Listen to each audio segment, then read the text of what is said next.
Fishy slurp my tea. Fishy jump in frame and fishy love just me. I got a fish on me, there's a fish on you. A fish in the stream and a fish go boo. Fishy slap my face, fishy lick my knee. Fishy on the brain and fishy hide from me. Got a gotcha fishy roll with a 5-star shine. Try to swim away, fishy gotta be mine. Fishy play with blocks, but we don't have Minecraft. Then fishy swims away, so I guess we can raft. Fish, fish, fish. Fish, fish, fish. There's a fish on me, there's a fish on you. A fish in the tube, so let's eat fish stew. Fishy take my mane, fishy slurp my tea. Fishy jump in frame and fishy love just me. I got a fish on me, there's a fish on you. A fish in the stream and a fish go boo. Fishy slap my face, fishy lick my knee. Fishy on the brain and fishy hide from me. Let's start a fish campaign, a little D on D. Rover, wet and wild, shit, I got a 3. It's okay, little fishes, we can play all night. At dawn, we'll praise the sun, fishes get good right. Fish, fish, fish. Fish, fish, fish. There's a fish on me, there's a fish on you. A fish in the tube, so let's eat fish stew. Fishy take my mane, fishy slurp my tea. Fishy jump in frame and fishy love just me. I got a fish on me, there's a fish on you. A fish in the stream and a fish go boo. Fishy slap my face, fishy lick my knee. Fishy on the brain and fishy hide from me. We're just fishy friends with the case of the giggle. Try to match our humor like worms that like to wriggle. Be fish champs and give a fishy ring. A little sluggy juice with a slice of crab game. 4 big fish in the deep blue sea, but one turns around and slaps her knee. But then comes the fishy fun part, is the fact that you're here. A fishy friend for a fishy seer. The song's about fish, so I'll serve you one last dish. Don't take this seriously, we're not getting fishy rich. Fish, fish, fish. Fish, fish, fish. There's a fish on me, there's a fish on you. A fish in the tube, so let's eat fish stew. Fishy take my mane, fishy slurp my tea. Fishy jump in frame and fishy love just me. I got a fish on me, there's a fish on you. A fish in the stream and a fish go boo. Fishy slap my face, fishy lick my knee. Fishy on the brain and fishy hide from me. Fish.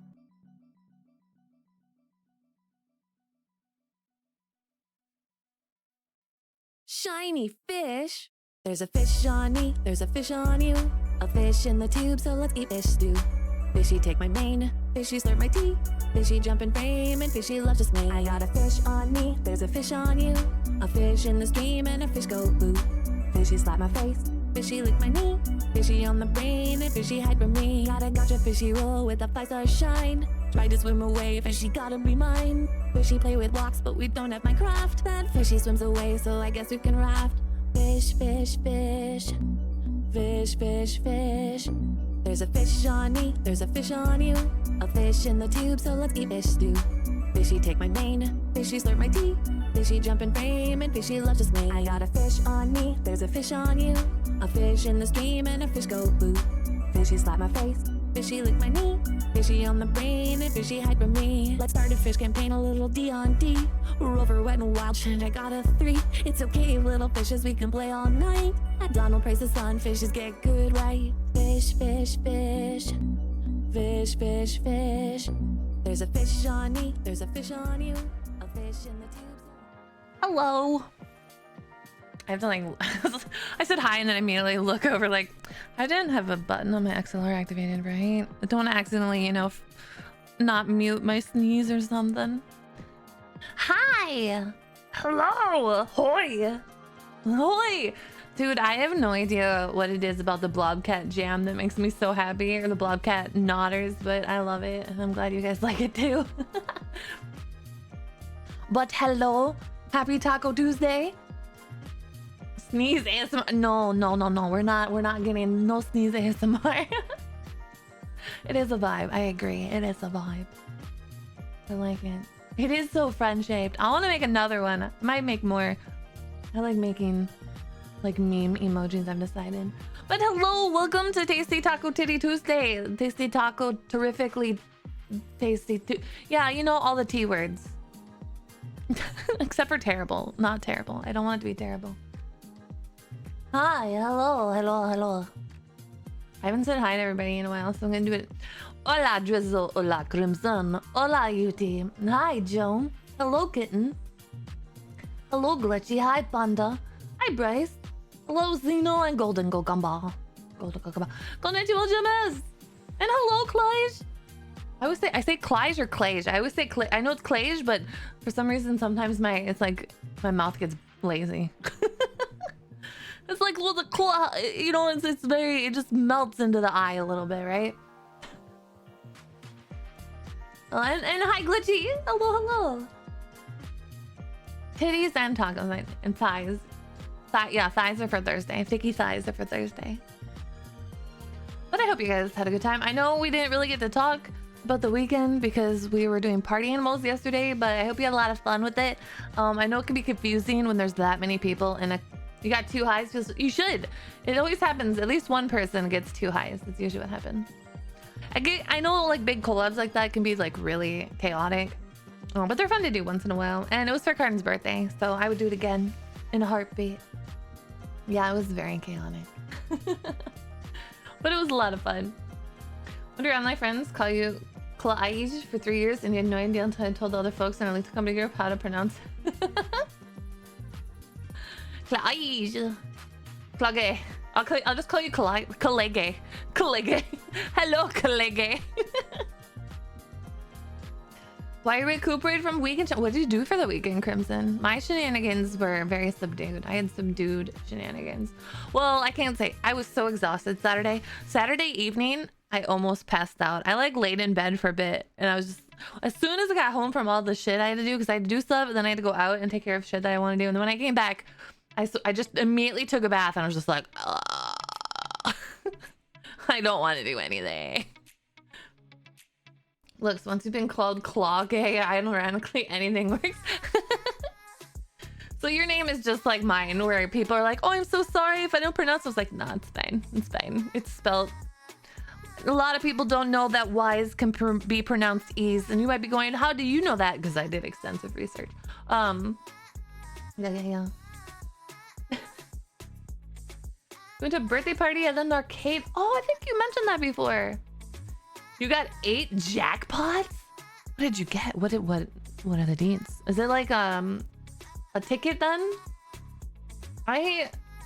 It's like an arcade that has like tickets, right? And you turn the tickets into prizes.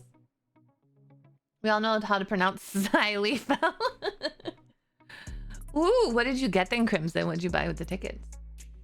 What did you get with the tickets? We must know.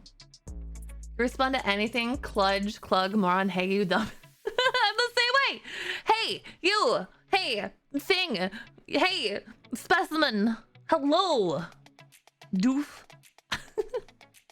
Dumbass. Dum-dum. Smooth brain. Anyways. Yeah, otherwise my weekend was pretty... my weekend, we'll just say it was Sunday. Sunday was my weekend. And it was nice. I did D&D. I did a little last Epoch. I watched some anime. Oh, I remember what I did Saturday night. I binge watched an anime for the first time. I haven't binge watched an anime in a long time. So, I polished it off in one evening. It was My Happy Marriage. So I went on Netflix and I was going to watch... No, so I got on my TV and I was gonna watch Solo Leveling. I was gonna watch the Solo Leveling episode, so episode 8 came out, and then it turns out they didn't fucking do episode 8. They did 7.5 and it was a fucking recap. Okay, I'm sorry. They did a fucking recap. 7 episodes into an anime and they already wasted a week with a recap. How? Oh my god, that made me so angry. I'm like, how dare you? How dare you? I have bad memory. I have memory problems, but they're not that bad. I was so angry. Yeah, it was a recap. You're so right. That's the worst. Oh my god. You got back into anime? You met Uzaki-chan? Oh, Uzaki-chan. Oh, fun. But yeah, I was really pissed because... like, I can understand a recap maybe after 12 episodes if you're doing a 24 episode season or something, you know? Maybe a recap, you know, into the second season. But 7 episodes in? They're just trying to pad it because they probably only have 12 episodes planned instead of the normal 13. Have you seen the dub? No, I haven't watched the dub. Time to go to the studio to upper. Yeah, I'm gonna upper. But on the bright side, I was really angry. So then I turned on Netflix and I flicked through it. I couldn't bring myself to finish The Last Airbender like I planned because I just can't. That'll be a labor of love to get through that. So no, it was an anime I found on Netflix called My Happy Marriage, and I binge watched it. It was like very wholesome. It was wholesome. It was like it was very like it was like a romantic anime.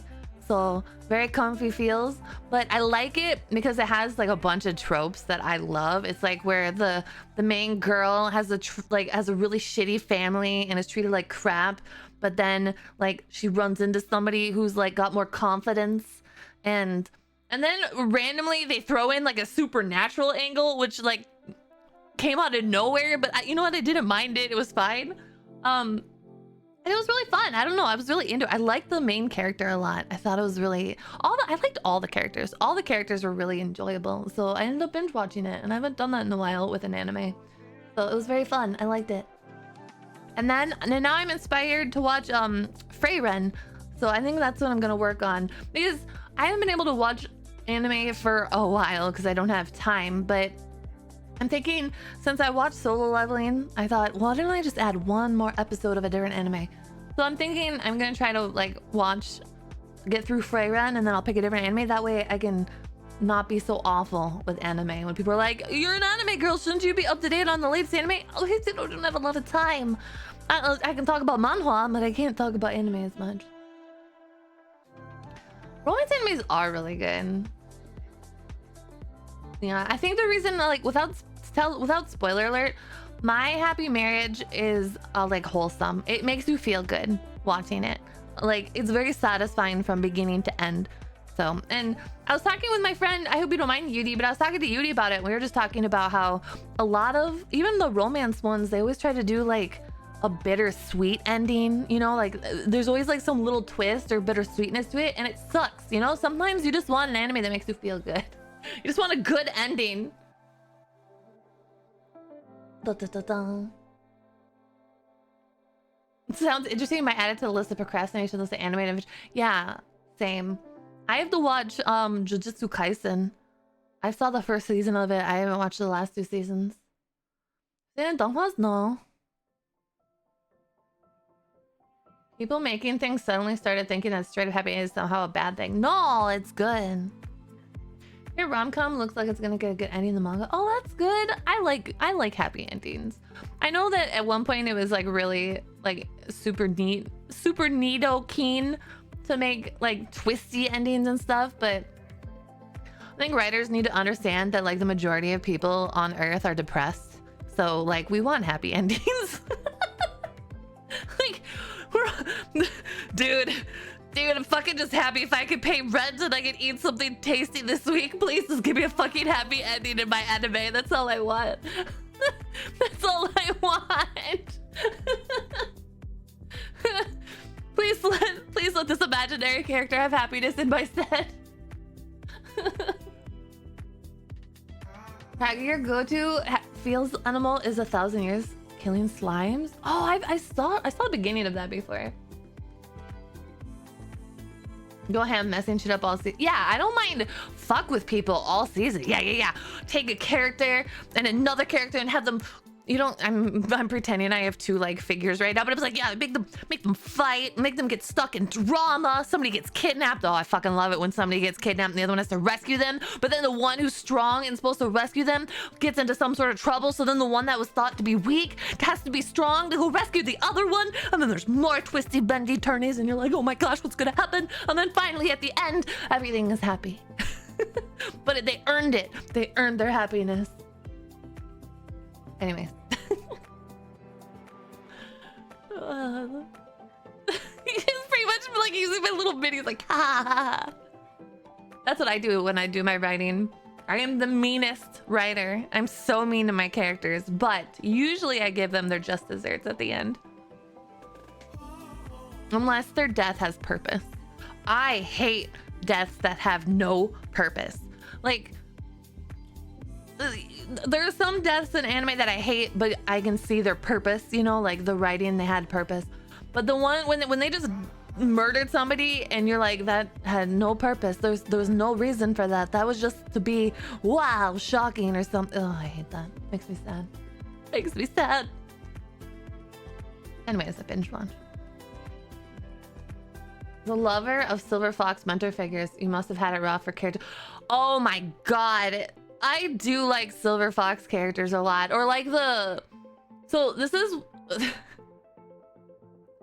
Ned, yeah, no shit, Glitch. You were so right. That's such a fucking pointless death. Oh my god. Don't even... Oh, I'd forgotten about that. I forgot about that one. It's just... Oh my god, I had buried that so deep inside of me. Oh, look. I think it goes hand in hand with the anime where nobody dies, or like there's never repercussions. You know what I'm talking about? Like Naruto had a bit of this. Tell that. Or Seely. Hello. Well, we're like the characters, you think they're supposed to die, but they're always brought back, or somehow it loses then. Like, you're not as on the edge of your seat. You're like, yeah, they'll be fine. They don't die. It's fine. They're fine. Nobody dies in this anime. Disney Channel sent me. Cough, Bleach. Oh god, yeah, Bleach is a good example of that.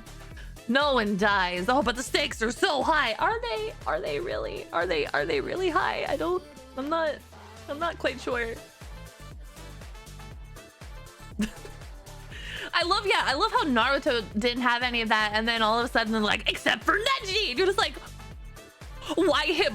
What? His death? There was no purpose. Literally, you could take it out and it wouldn't change anything. What the fuck? It's like they realized, they're like, oh, you know, this is supposed to be very serious. We have to have somebody die.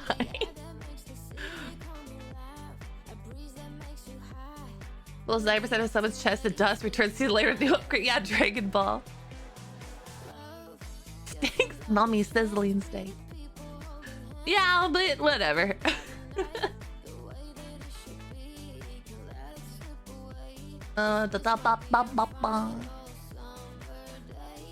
Epidemic sound threw me through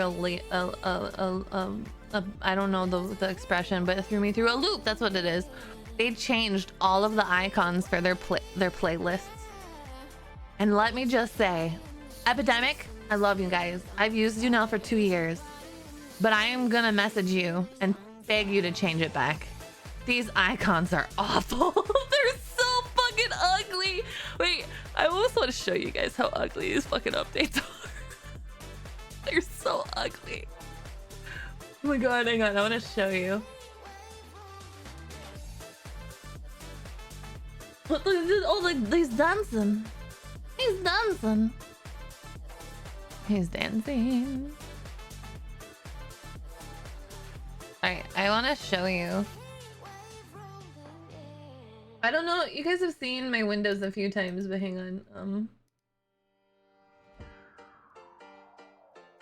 Look at me. Look at this. Look at how ugly this is. So ugly. I can't tell what anything is. It's just like, I don't know. Like, am I weird? Is this pretty to you guys? Like, it reminds me of like I don't know. I feel like I must be missing something. This looks really gross and ugly. I don't know why they decided to put a cat there for broadcast, but I like the normal pictures. They use all their stuff had normal ass pictures, and now they're like weird art project. It looks like a mom trying to scrapbook. That's what it is. It looks like a posh suburban mom did scrapbook. That's what it looks like to me. Yeah, I hate it. I hate it so much. It's just, I like the music. The music hasn't changed, but who shows the image for document? I don't know. I don't know. It's just bad. It's just so bad. I'm glad you guys agree with me because I'm like, is it me? Like they approved of this. The problem is they changed it too, and so none of them stand out to me now. They're all just bright, obnoxious colors at my eyeballs with weird pictures. Where before, I don't know if you guys saw what it looked like before when I showed a few times. They're like actual pictures, like the beach was just a picture of the waves with sand, very easy. Broadcasting was like a darker picture with a microphone and stuff. Like the pictures were really obvious, but now they're like blinding me. Higher ups always approve of stuff that may look like yeah, so I might write them a message and be like, hey, I've used you guys for a while, you've been great, your update's awful, please go back to the other pictures. It's offensive to my eyes. I can't tell if you're just a random app I have on my iPhone that I'd have to delete because iPhone makes me have it in the beginning or what, but that's what it reminds me of. I think they try to follow trends, like those images I think are they remind me of influencers on like Instagram and TikTok, but like none of the ones that we care about, like I said, like the fucking scrapbooking mom or something. That's what it is. Yeah, what they had before was fine. It just feels like, oh, I want to be like, did you pay somebody to make these? Like that's what I mean, like, did you pay somebody to make these? I mean, and you could have saved the money and not paid somebody. Yeah, when they're trying to follow trend, they're behind like titties. Hi, Spartan, I'm doing wonderful, darling. I feel I'm glad you guys agree with me because I giggled. It was very jarring to see that at the beginning. But I'm glad a lot of you had a good weekend. I hope this weekend you have another good one. Say your corporal without saying your corporal. Right? The color scheme also reminds me of like tourists, like tourism on a beach. You know how like you have the tourists that wear like 3 very bright, like neon lime green, neon pink, and neon yellow, and then it's flower print as well. That's what it reminds me of. I'm gonna have a very busy month this March, and I'm trying to gear up for it. We're gonna have my 24-hour birthday stream on Monday, which I'm very excited for. I don't have any plans. I should probably message some people to see if they want to like play some stuff during it. Oh wait, no, I do have one plan. I gotta wait for okay. So I am so excited. I got approached. So I sometimes get emails from generic sponsors. And what I mean by generic sponsors is they're like Raid Shadow Legends. They're not actually reaching out to you personally. They're just sort of like, they want you to join their like group thing to then rate their games or something. It's very just bleh, okay? I don't like most of them because they're like, I'm like, you obviously don't know my channel, because they'll like reach out to me and be like, hey, look at this bullet hell game made of pixels. I was like, I have never played a bullet hell game in my life. Why are you sending this to me? Like that type of thing. But I got an email. I also could tell when they don't capitalize my name. They're just like, hello, how are you doing? Silly fellow.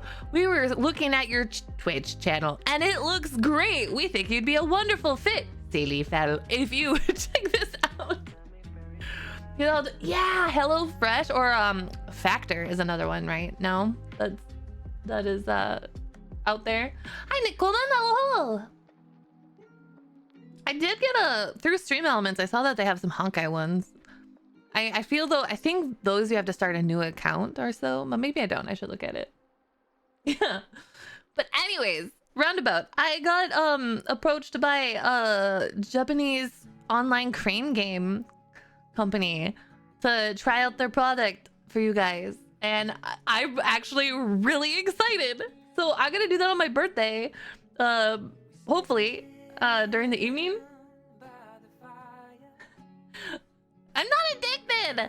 So I've seen people like Connor, like CDog VA, do these sort of things. I know he does the ones actually in Japan, but he's tried the ones online too with some friends and things. And so I'm sort of excited to try it. No, I'm not sort of. I am very excited to try it. I've always wanted to, but I just never have, you know? Yeah. So I thought, oh, this would be perfect to do during my birthday stream. You've seen it break people, so be careful. Wait, Opera GX has a streaming service called Black Nut. And then they have a sister streaming video service called Blue Ball. Try their Black Nut and Blue Ball services. They don't, but they should. If they have a Black Nut, they should have a Blue Ball. That's what I think. But no, so I'm really looking forward to trying out their crane game thing for you guys. They've hooked me up with some stuff, and I'm really excited. It'll be a perfect thing, I think, to do for my birthday. And then they're also giving me like a code, so you guys, if you sign up, you can have a few free tries too to test it out if you want, which would be really cool if you do. You don't have to spend anything. You could just be able to click the link and try your free tries if you want, and then be done. But yeah, I'm just really excited. I've always wanted to do a Japanese crane game, and since I will never be able to do it in Japan, this is like the next best thing. If you could have won something years ago if the prize didn't get stuck on the crane. Oh my god, I have tried those little crane things once in a while, the boring Western ones, and I'm awful at them. So I'm prepared to try this and have lots of fun, but get absolutely nothing. I will get absolutely nothing. But I'm really excited, so I hope you guys are too. I think it'll be... I had a lot of fun doing the candy hand cam and trying out Japanese candy, so I think this will be a lot of fun too. I get really stupidly excited whenever I get to try things that I've never done before, so yeah. You've watched a lot of videos of kids getting stuck in crane like they're trying to crawl inside of the crane game. I also hate to cut the string machine for, you know, they dull this. Yeah, no. I've seen the rubber band one, right? The Japanese crane games are gacha with a slight bit of skill attached, but mostly gacha. yeah, well, gacha the heck out of it. They do, and the cops had to get them. Oh my god, that reminds me of like the videos I've never, like when like they get their head stuck through bars. Like they can slide their head through bars and then like they get stuck. And it's just like, ugh. Oy vey. Why? But yeah, that's something I'm looking forward to. So I'll definitely be doing that during my birthday stream. I think I could have put it up on YouTube or streamed it, but I want to stream because that's my main platform. So otherwise, I'll play a lot of different games. Probably play Helldivers. We'll probably do Last Epoch. Might chill out with some Honkai and Enshrouded. Silly things like that. I might get out a fun wheel to mess around with as well, with little dumb things on it for me to do. Things like that.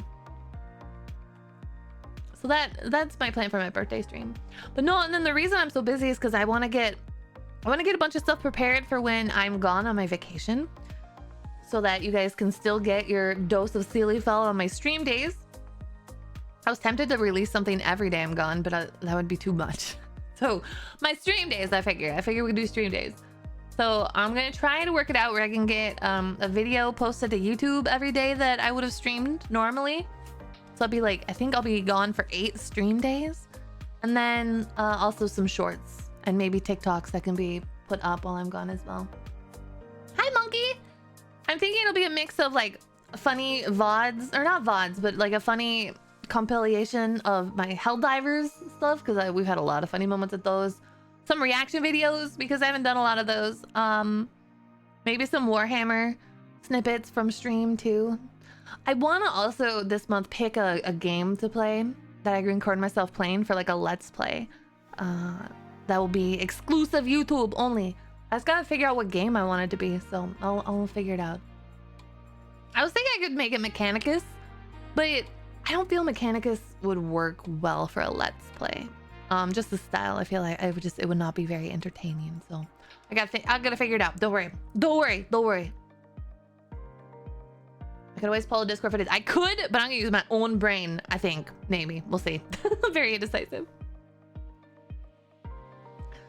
No way. Hi, Reality. Hello. So I'm gonna be busy because I gotta get that all organized. I also want to get all my subathon like the schedule and the rewards all done before I leave. So pretty much when I come back from vacation, most everything is all ready to go. So, because I'm gonna stream before the subathon, because otherwise you guys would be waiting even longer, because that would be like, I can do math. It'd be like 12 days of stream days that I'd be missing. So instead, I think what I'll do is I'll come back. I'll stream normally. I'm gonna take the Thursday off before the subathon starts, and then I will start on the Friday. Thank you. I'm not going on vacation till like the end of March though, so you're stuck with me for another month. But I have to plan in advance because making all this stuff, like getting the videos, getting some art things that I want to get done, it takes a lot of prep time. And because I want to get some videos done and I don't want to edit them all myself, I gotta balance things. So I might be drawing my own art, by the way. So I will not apologize. Like, I was gonna look for an artist for my song cover to put on YouTube, but I couldn't find like what I was looking for, what I wanted. So I basically was like, you know what? Fuck it. I'll do it myself. Will it be pretty? Absolutely not. But you know what? Then I at least could be like, I did this art. That's why it looks the way it does. You're gonna draw the art for me? Okay, Ale, I would like you to draw a picture, please. I'll commission you. I'll give you $1 for your picture. Or is it? Thank you. I also want to work on pixel foxes. I want to get that little add-on when we do these just chatting streams. So you guys can be little foxes. We could turn it on once in a while, or I can make it a droplet redeem to turn it on. And then we turn it on. Oh, okay, a penny. Yeah, I'll give you a penny. Thanks. You come back and you're gonna ignore me. 350. 350. Hello, Aurora. So I want to make those. I thought I could commission somebody, but I'm very much, if I think I can do it, then I would prefer to do it, because then I can save, but we'll see. Stick figure is the skeleton art of the world. It's so true. It's so true. We are tsundere now. Speaking of a tsundere, I'm gonna sit on my hoard of droplets like a lazy ass dragon. I don't blame you. I would do the same. Zane got mad at me today. Oh, I had 2 funny pet moments today. One of them is probably a little TMI, but I don't care because everybody pees, okay? So I'm peeing, all right? And I had to sit down to pee because I'm a girl, okay? So I sit down to pee, and both Jace and my dog Zareth come into the bathroom with me because they are weird. And I know, and my dog lays down, and Jace looks at his tail and lays down on my dog's tail. And I was like, oh no, because my dog is sort of sensitive about his tail. He used to chew on his tail a lot with his hot spots. He stopped doing that now, probably because I had to clean it and make it not pleasant for him so many times. But you don't touch his tail unless you're me. And so Jace lays on this tail, and as his paw is like side, I'm like, oh my god, this is like moments before disaster. But nothing happened. It was weird. He laid on his tail, and then Jace, you know how dogs will sometimes lay on a wet towel or some article of clothing and like roll on it? Jace did that, but on his tail. It was very strange. I have a picture of it that I can't show you because it was in the bathroom.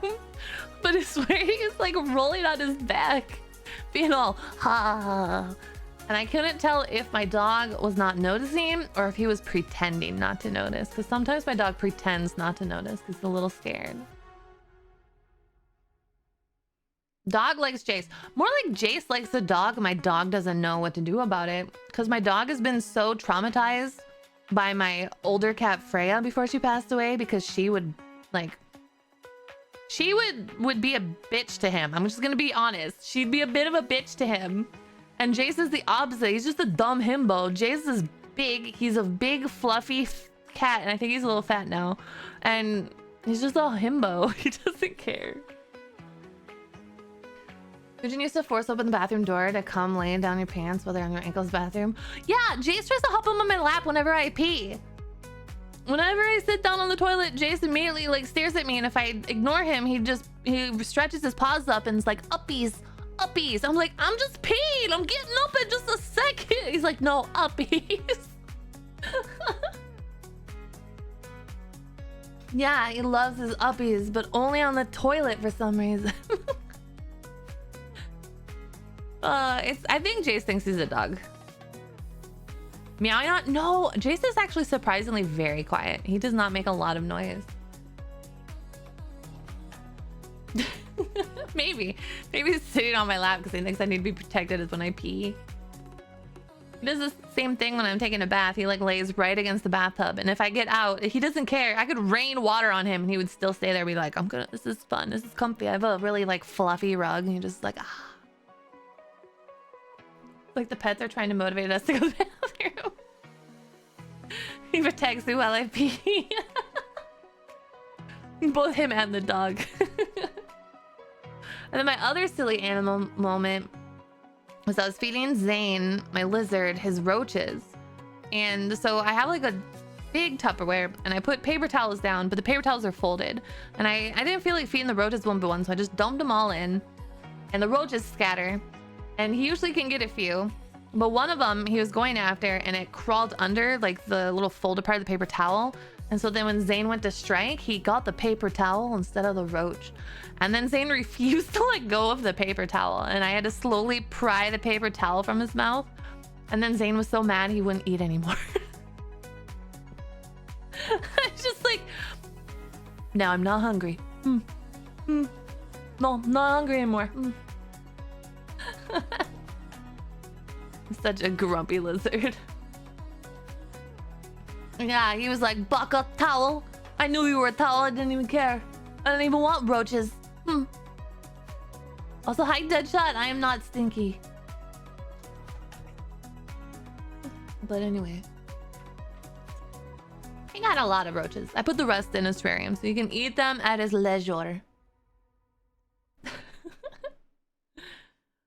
Yeah, I felt bad for him, poor guy. Maybe he was embarrassed and that's why he was like, I meant to do that.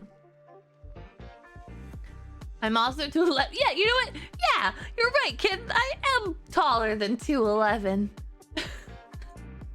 I mean, I'd be more offended being called stinky than I would being called 2'11". Hi, Santana. Hello, hello, darling. I mean, I took a bath today, okay? I got to use fancy bath soap, or no, fancy bubble bath that one of my besties gave me. It even had the letters BFF on it, so I felt pretty awesome about it. It smelled great. And then I realized I wanted to wash my hair, and so it was all gonna be rinsed off, and then I was sort of sad. Yeah, wait, best fleshy? Oh no! No, we're not, no, not fleshy. Not fleshy. Oh no. How I reached that though? Smurfs aren't, excuse me, I am not a Smurf, okay? Not a Smurf. I am not blue enough. Only my hair is blue. And I don't think Smurfs have blue hair, do they? Actually, I don't know what color hair Smurfs have. I know Papa Smurf, I think, has white hair, and then the Lady Smurf has blonde hair. Anyways, I'm not Smurf. How dare you? How dare you? White? Oh, okay. I don't have a giant nose. Every time I think of anything with a giant nose, I think of the Minecraft villagers.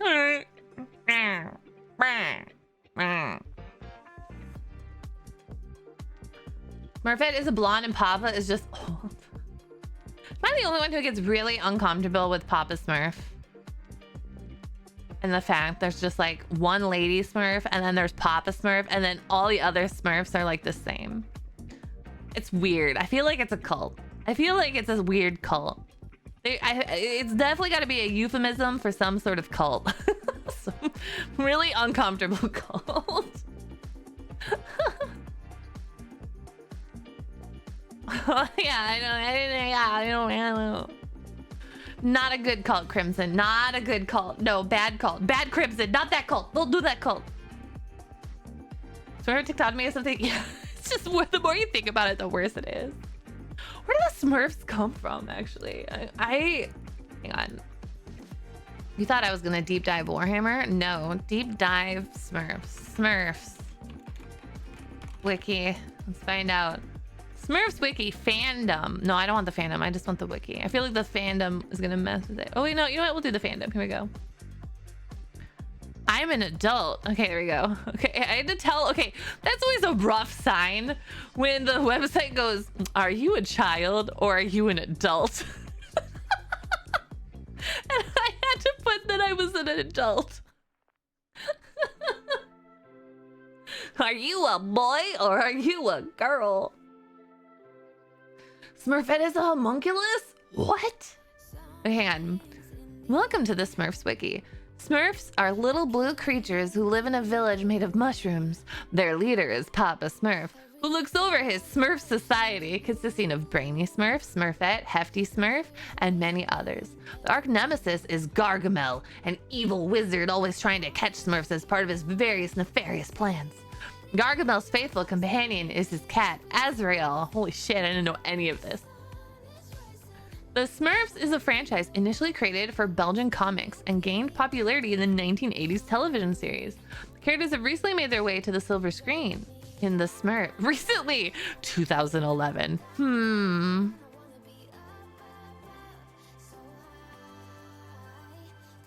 gonna click on Smurfette and I'm gonna regret it. Okay. Smurfette. Is there anything that just says like... Okay. Trying to look. There's gotta be something else. Oh, originally, Smurfette was crafted by Gargamel as a plan to destroy the Smurfs just by being a girl. Yes, that is common. That is a common plan amongst villains everywhere. Oh shit! There's a bunch of guys. Throw in a girl. Sir, how is that gonna... The girl will ruin everything. Goral. Oh no, not the Goral. He was a stinky Goral, apparently. But then, Papa Smurf worked his magic and turned Smurfette into a lovely, loving Smurf and an important member of the clan. Oh, it's just so gross.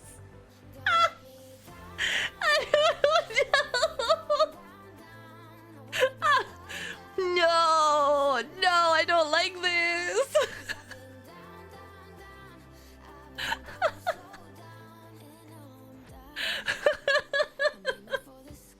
Thank you. No, Papa Smurf was like, you will join the cult and you'll be a part of it.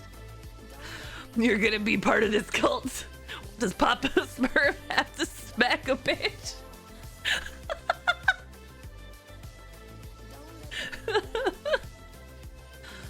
Oh god, it's so bad. I like this last line. This is my favorite. Sealy Smurf model. Oh no, I don't want to be a Smurf. How do they procreate? Papa Smurf works his magic, clearly. Though Smurfette fits in perfectly with the others, she's not afraid to use her long lashes when they can do work in her favor. All the while remaining, this is my favorite line in this whole paragraph. All the while remaining a strong character, never a cliche. Sure, Jen. Sure, I'm sure. Yeah, of course. If you, yeah. Yeah, I believe they're all made from mushrooms. Oh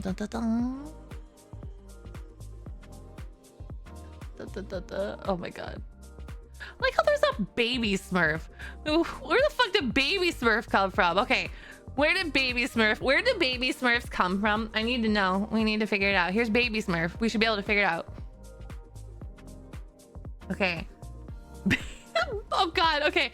Baby was delivered by a stork on a night of a blue moon. Okay. Oh, yeah, the birds brought the Smurfs. Yeah, no. The baby Smurf was brought to the Smurfs on a stork, okay? He sleeps in a different house every night and can often be seen crawling toward one mushroom or another to curl up. He's independent. But like most babies, he bursts out crying at the wrong time.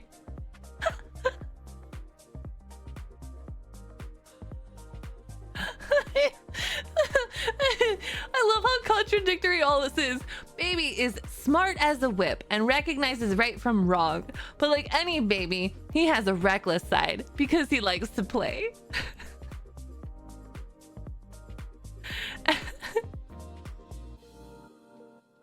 I feel like this was written by like a 70-year-old person, like a very old person. I don't know anybody who says smart as a whip. Smart as a whip that you beat him with so that he does what he's supposed to do. Baby works for Super, does he? There's an episode called Diaper Daddy. I have to click on this. Diaper Daddy is an episode in the... Oh my god, this is... What? Oh my god, it's like a robot Smurf. You guys have to see this. It's a robot Smurf. Don't worry. Diaper Daddy. When everybody is tired of changing baby's diapers, Handy decides to vet a robot that will do the job. But I thought baby was smart as a whip. If baby is smart as a whip, why can't baby wipe their own ass? Anyways. Okay, I'm done. I'm done talking about the Smurfs. The Smurfinator.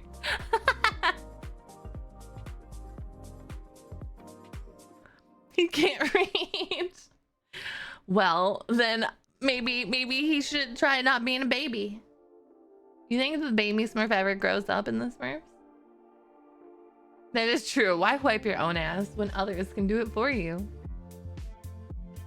He can't read. Well, I think I've been lied to then. Clearly not smart as a whip. He flunks out of college.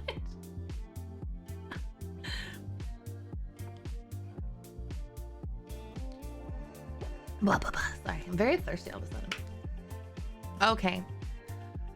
I forgot everything I was gonna do now. My brain is as empty as it ever was, which is normal. Oh, I do want to do some React videos.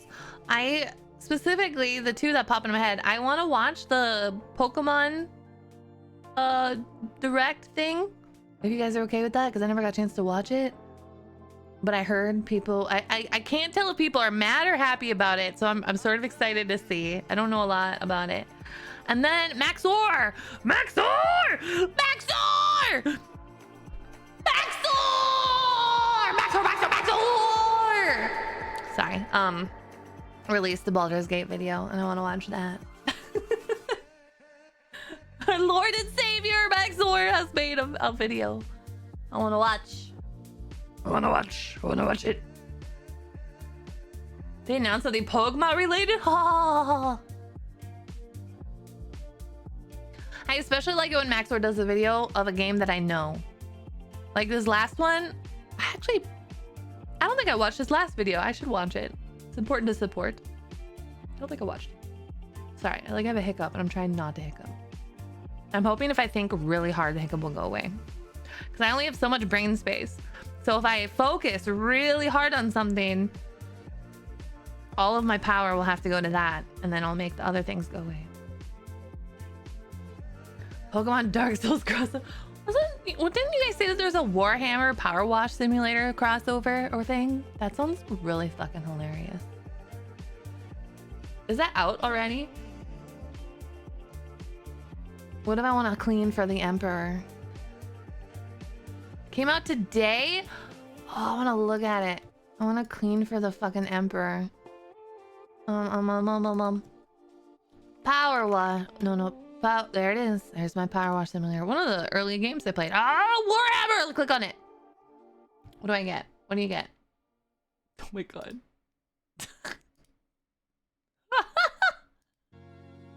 I might have to play this on my birthday. I might buy this and play and do a little bit of this on my birthday. I might have to clean for the Emperor. Imagine how much fun we could have if I cleaned for the Emperor. Yeah. Yeah, because you know what? Those who wouldn't want to clean for the Emperor, they're heretics. Dun dun dun dun. Oh, Arc Swift, welcome, welcome. Thank you so much for the follow, darling. And Thomas, thank you for the There is a sub. really fun Pokemon roguelike ROM hack I find quite fun. If you're looking for a more intense Pokemon experience. Okay, that's cool. You can always throw it up in the Discord or something. Cleanliness is close to emperorliness. Yeah. The cleaner you are, the closer to the emperor you are, you know? One of those like leave space for Jesus or something, except it's leave no space between you and the emperor. Nothing but clean skin. She cleans the skin to let the emperor.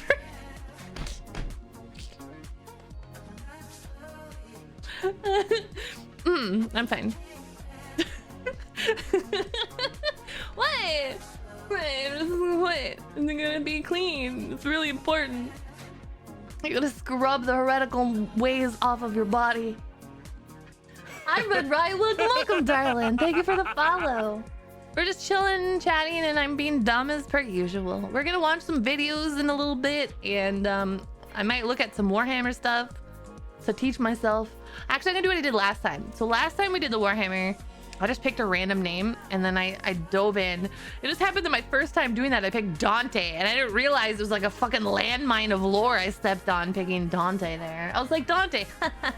That seems like a very stereotypical name for a Warhammer 40k universe, considering, you know, all the other Dantes out there. Oh yeah, and we talked about Smurfs.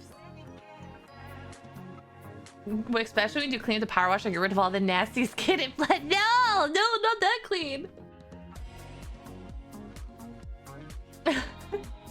Yeah, I don't need soap. I have freedom to clean me. I have the Emperor's will to guide my power washer.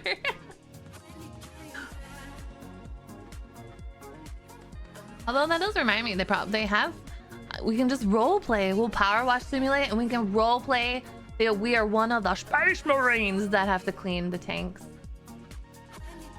Yeah, I got called a Smurf, and I said, no, I'm not a Smurf because I'm not blue. And then I got curious about like why Smurfette is the only lady Smurf amongst all the Smurfs, and it made me a little scared for her. And then we found out that she wasn't real. She was made by an evil wizard, and then Papa Smurf used his magic, and then she was fine and everything was good.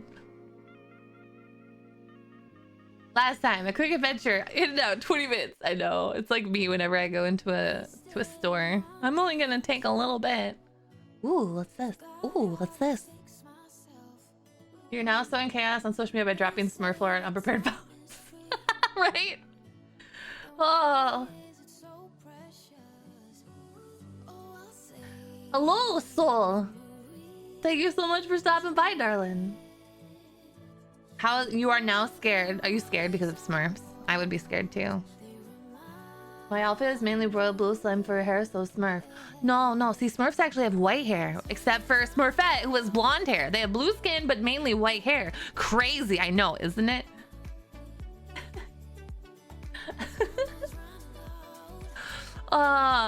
Also, I don't think Smurfs have as big booba as I do, unfortunately. When she was evil and her hair was black. Oh man. Artorias, the Abyss Wasser for Dark Souls, says it. Yeah, that's why I'd smash him.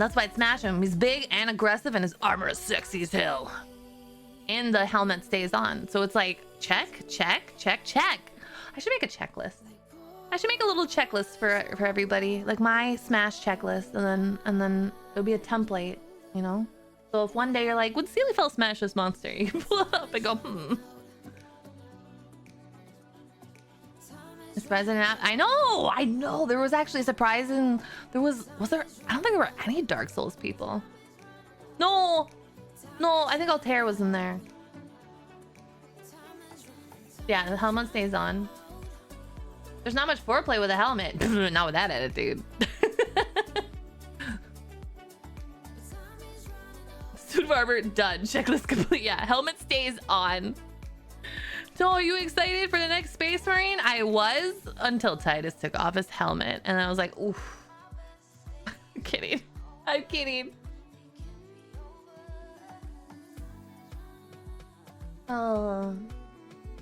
Was submitted? Were they both?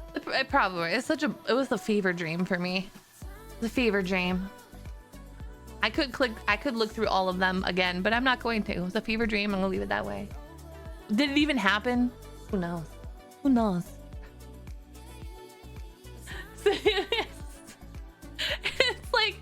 It's like a fucking Tinder and you're like swiping. It's like, oh, sad. Bot is still up, yeah, but I'm not gonna sift through it. Why is headbat so long? I can make it shorter if you want. I just set it for 60 seconds.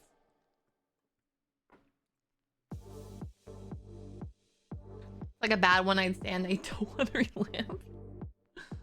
Unless... Okay, there was definitely some I don't want to relive.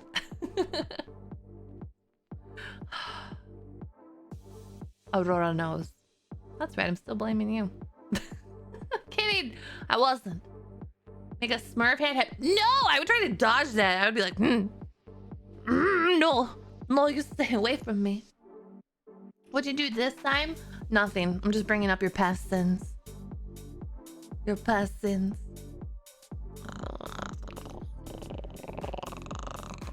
Okay, let me, Papa Smurf working that magic. No! Try to still pass 2B. I had to be critical. I had to be very critical about some of them because, I mean, let's face it, most video game ladies are very hot, okay? I had to be a little bit critical on the, you know, the type of individual. Let me do ear tingle.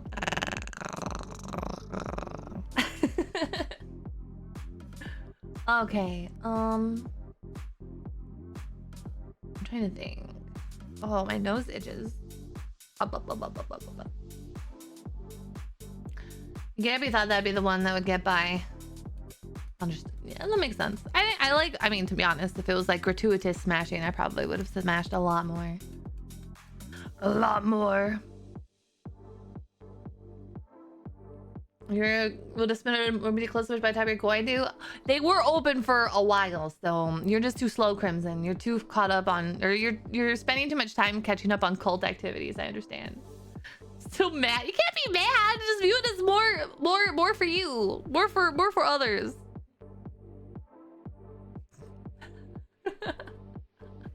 I think my favorite smash that comes to mind is the Destiny guy because I don't know anything about Destiny.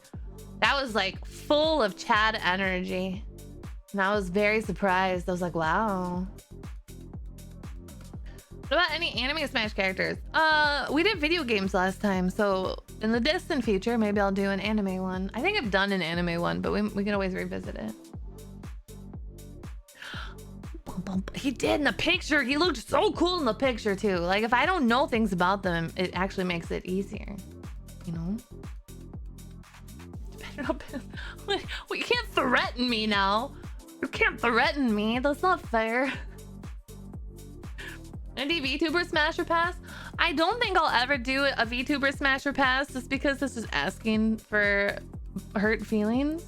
I think what I want to do instead is do an indie VTuber roast.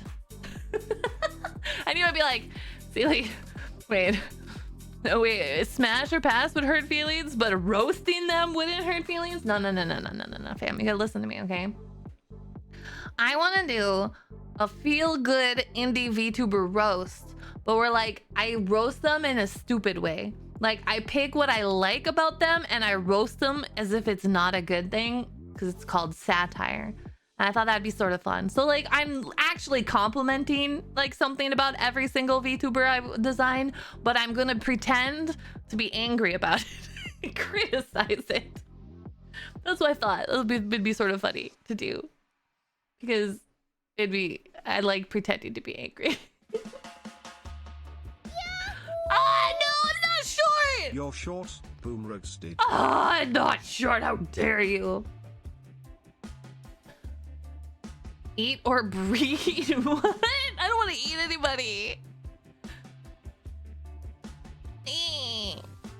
Sure, it'd be like, so you submit your indie VTuber and they have like a really delightful palette of pink and stuff. I'll be like, oh, look at this. I bet this VTuber thinks they're so cute because they've got all the wonderful, beautiful pastel colors on them. The beautiful pink that just makes me happy whenever I look at it. Oh, I'm gonna be so happy. I'm gonna go vomit fucking rainbows over here. They think they're so great because they're giving everybody serotonin because they chose a really wonderful complementary palette, you know, like something like that. The only two besides the bullets he'll pass on were the dragons. It's because I love dragons, but that doesn't mean I would smash every dragon. Most dragons, probably yes, but not all. Sunday review, understood exactly. An entire hour is about Aelfric. Why the fuck would I talk about Aelfric for an hour? He's not even a VTuber. Gross. Hi, Paladin. Welcome, Boris. You've seen color palettes that make no sense. Quick, get a model rigger. No.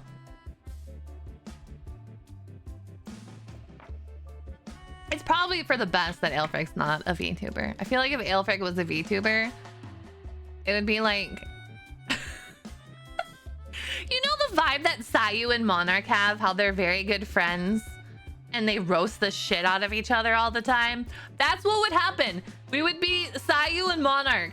I'd be streaming and I'd be like struggling with a word and you guys would go over to Aelfric's stream and be like, ha, Sealyfell's fucking up this stupid word again. And then Aelfric would call me up at Discord and be like, hey, spell this word that I'm putting in this chat right now. And I'd be so angry about it.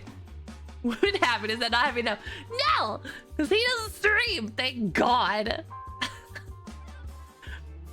Shiego.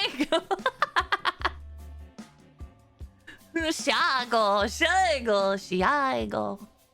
Okay, Monarch, we're gonna bring you back to the nursing home now. It's okay. She gone, she go.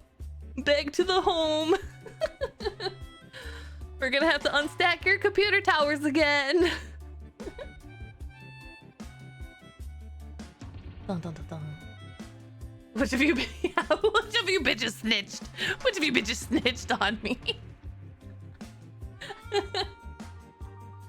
And look, Pale, when Aelfric is in stream, like tomorrow, he'll be joining Jura and Sai.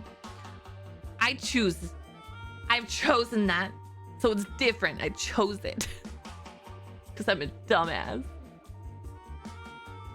Take psychic damage when you think about her sick PC.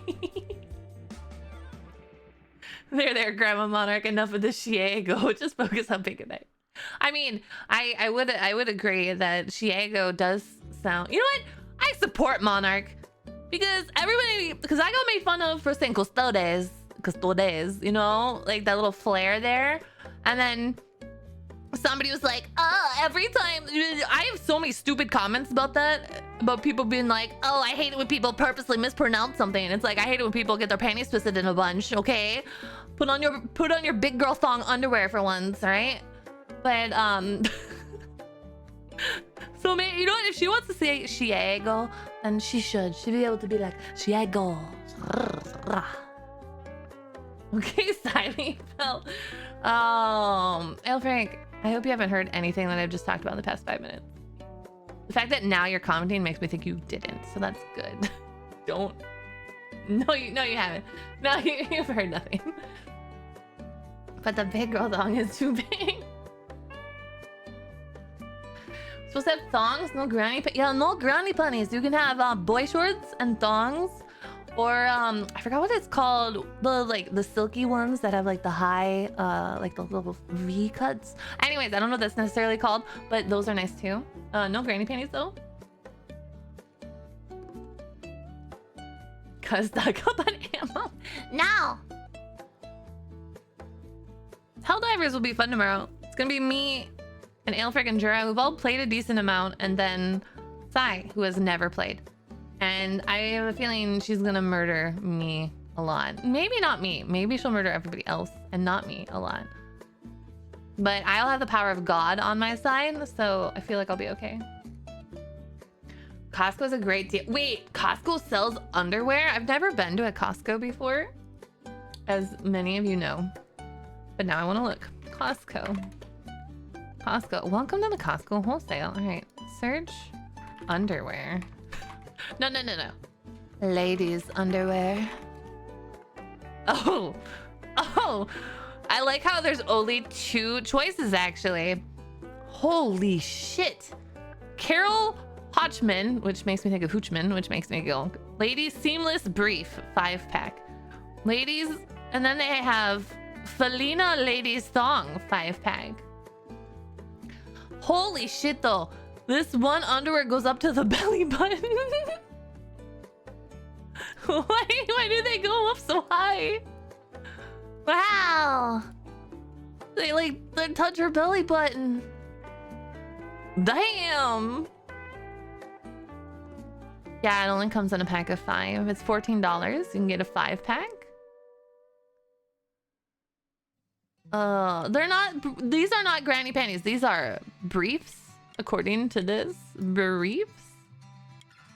But they go up to the belly button.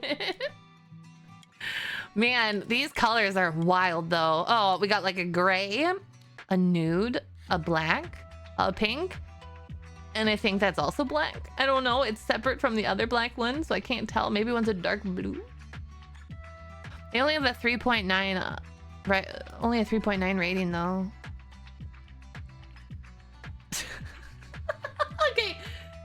Okay. I like how the lowest critical review, or the most helpful, is 2 stars, and it goes, not high quality. Yeah, no fucking shit, it's not high quality. You're buying fucking thong underwear from Costco. You're buying underwear from Costco. No shit, it's not high quality.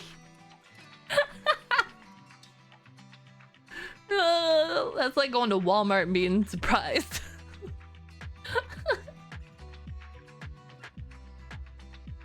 You're tempted to go on a Costco run? Go buy them underwear. Yeah, go buy the underwears. That's it. The kids at my school always made sure it was over your head. Want your pack of 100? Your 100 pack of underwear from Costco? They can't, because if they do it too, then it would actually have like a high price. They gotta make sure that they seem like a good deal still. Although I've heard that they're actually a very good deal. I guess if you can buy in bulk. Get yourself a Costco that'll sell a hot dog for $1.50. I wonder how close the closest Costco is to me. Drive to Costco. What? I have to drive 60 miles to get to the closest Costco. I don't have time for that. There's no time. I'm not driving 60 miles to go to Costco. 60 miles, yeah. I'd still need a oh, that's right. Otherwise I have to like tackle my way through security. But think of the savings. Oh. Uphill both ways. I won't be getting the bulk panties. Sad. I'm so sad now. I think your mom is already probably to go get I'll somehow survive. But I appreciate the offer. Can you imagine the conversation that would be? Excuse me, Mom, can I borrow your Costco card? Oh yeah, honey, what do you need? I need to go buy women's underwear. For your girlfriend? No, for this VTuber on the internet.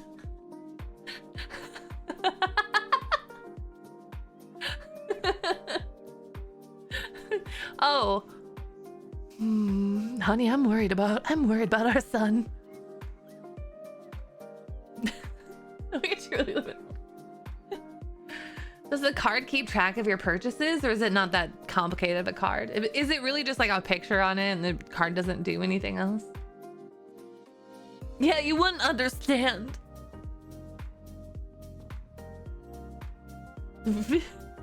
Oh, it's just a picture. What's this? What is it?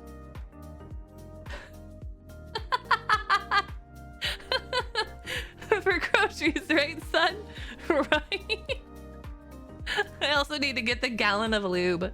I need a gallon of lube too. Gallon of lube.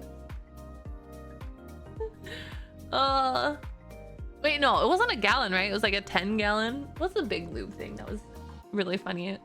Like, it was like a year and a half ago was when it was popular. Yeah, it was like 10 gallon of lube, I think. Let me see. I'll type my Google is gonna be so mad at me. All right. Oh, 55. Yeah, it was like 55. It was like a huge drum of lube. Card remembers everything you buy. You can't escape. What do you need that for? I mean, just imagine, okay? I want you to imagine. It's the middle of summer and you want to do the slip and slide, but there is no slip for slides. It hasn't rained in a while. And you're not slippery enough. So you just whip out your 55 gallon drum of lube, lube your whole body up, and then you can fucking slide wherever you want. You can lube and slide wherever you would like. Lube off and slide. Lube and slide off your neighbor's house. Lube and slide down the street. Lube and slide over a bunch of parked cars. Yeah, there's so much you could do. Pour the lube. You have a neighbor who pisses you off. Pour some of that lube over their car.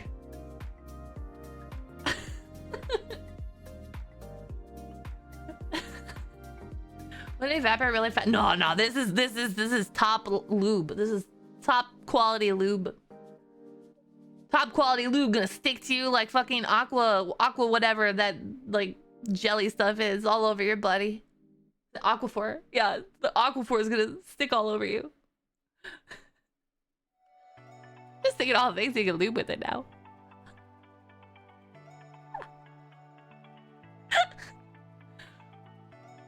Having a problem getting your boat into the water on the boat ramp? Just lube your boat. Your friend pissing you off because they're more graceful when you go for walks? Lube their shoes. There's so many things you can lube.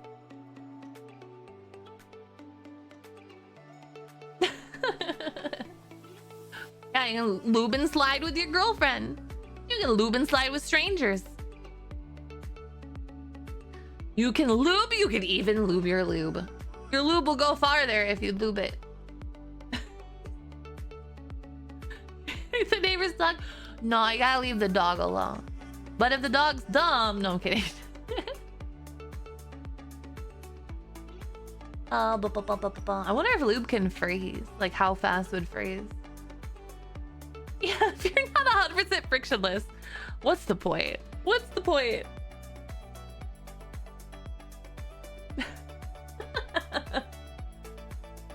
And maybe like you don't want to use your hand one day, and you know what, that 55 gallon lube is looking mighty fine, you know, you like dress it up pretty, you paste your favorite anime stickers on it, you're just like, you know, I don't even have to get my hands messy. Thank you for the hydrate, I need it. It has a low freezing point. Oh, so you can slide even more. Yeah, I wonder if you can lube some tires. Lube some tires up, you know, make it a real adventure.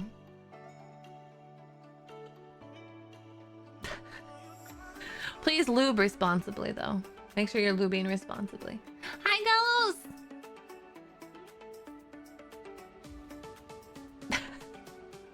I feel bad for everybody who just came into stream. They've gone quiet because they're like, oh my god, and why am I here? This VTuber's just talking about lube all the time. Why are we talking about lube so much? Hello, girl. Welcome, darling. Hi.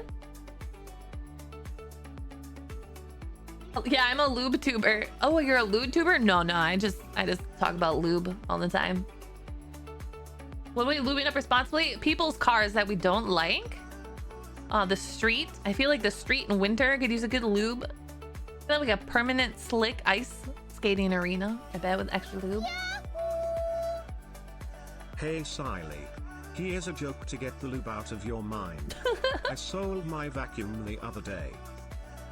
All it was doing was collecting dust. Yo, ho, ho, ho, ho, ho, ho, ho. Thank you for the biddies. I was throwing the funny joke. Aw, girl. Thank you so much for the sub, the gifted sub to Lube It Up. I hope Lube It Up loves their sub. I hope they appreciate it. Thank you so much. If we lube ice, does it make it more slippery? Oh my god, I need to know. You demand that Derp Slate now holds a giant squirt bottle of lube. Don't worry, I'm gonna ask the real tough question. My Google search engine is gonna be so fucking messed up. Oh my god, I'm just looking at my latest searches that have popped up and I already have so many regrets. Anyways, if you lube ice, wait, if you lube it, they will come. So I just wrote, if you lube, and then I paused, and the finish it part that Google does says, if you lube it, they will come. And then the one below that says, can you return lube? Oh, Glitchy, thank you for the gifted sub, by the way, to Kazuya, Thunka Thunka. Oh, I have to do it. All right, okay, so if you lube ice, is it slicker? No, slippery.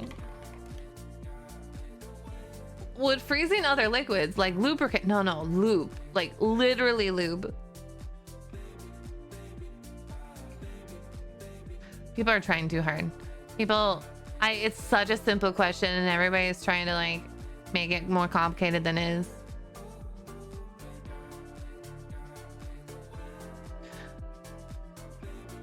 I'm disappointed in the internet. I need to go where it's cold. It's too hot where I am. I can't do the experiment. I need to try it in the winter of some cold place that actually gets ice. Already search results have you concerned?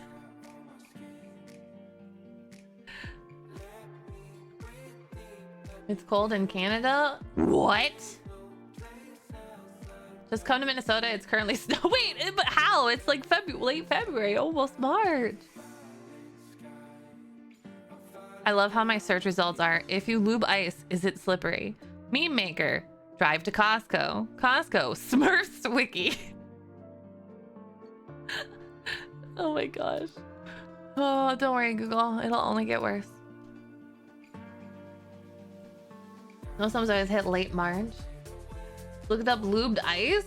I don't think that's gonna work. My search history will never be the same. I'm gonna ruin my algorithm. No. Midwest is not good to them. I just remember February is cold. I think. I remember February is cold. Hi, Arakatikas. That's all I know. I don't know much else. And where I am, it's wet at all times.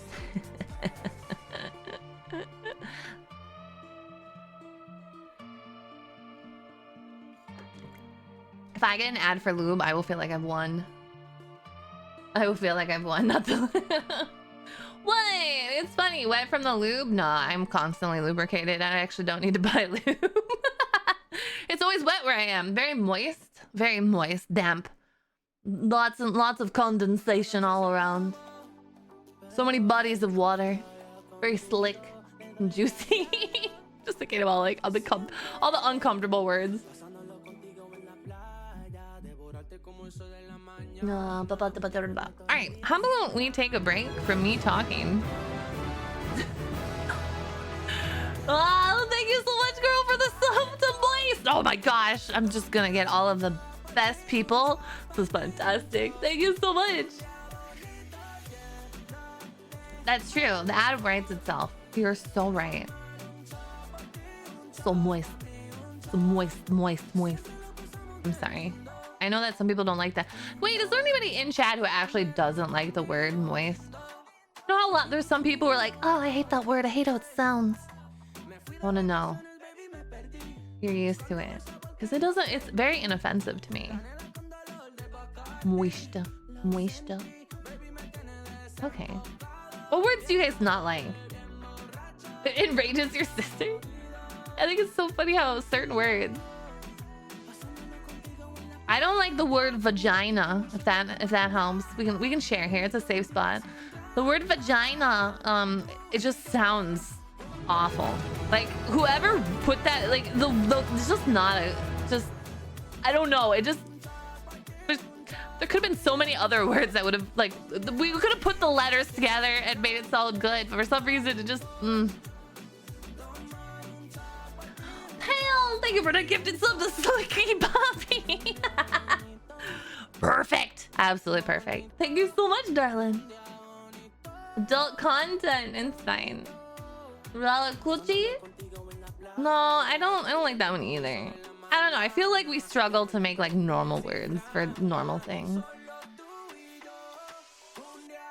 The fear of long words. You're dead inside. You're indifferent on words. That's okay. I hope you find your life soon, though. You don't like the word cleaved because it means something been cleaved together, so we cleaved apart. I mean, that's fair. That's fair. Are you familiar with proper medical terminology? It's a curse you cannot unlearn. I'm trying to think if there's any like normal words that I sort of don't like how it sounds. I don't like how some words, if you stare at them long enough, they no longer look right. You know? Like there's certain words you stare at, you're just like, the longer I look at this word, the worse it looks to me. You like your plethora of words? I'm trying to remember what the latest word I was reading or looking at, and the longer it was, I was like, You're just like, I like the word kinky. Phoenix and someone spells it fiend.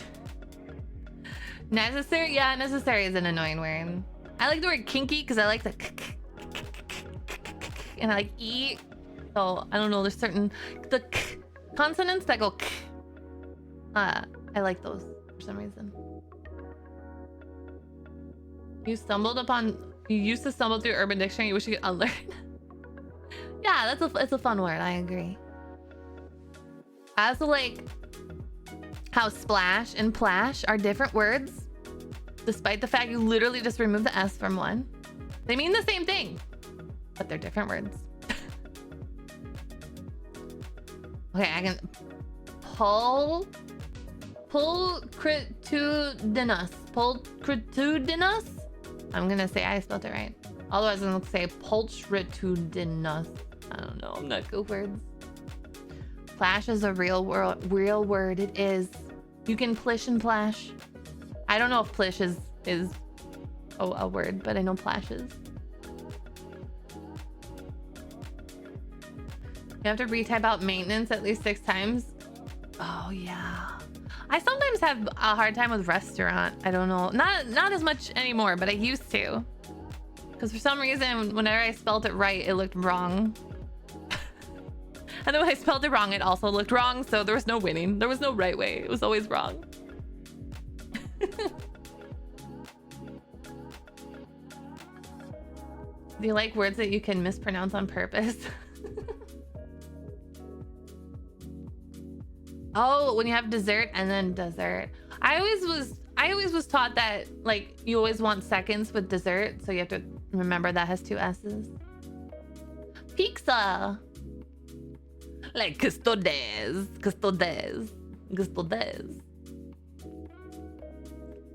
You can't spell restaurant. Custodes. Versus when you spell a word 8 but doesn't look right. Oh, blah, blah, blah, blah, blah. I need to stop yawning. It just means I'm relaxing. Everybody's like, oh, you're yawning, you're tired. No, I'm just getting relaxed. I'm very relaxed. Thank you guys so much for the hype train, though. Oh, let's go. Sorry, I got really excited. I'm sorry. I apologize. But thank you all. Thank you so much for the choo-choo. I really appreciate it. Thank you so much. Okay, let's watch a video. That's how I pronounce it properly, video. I'm gonna move you guys.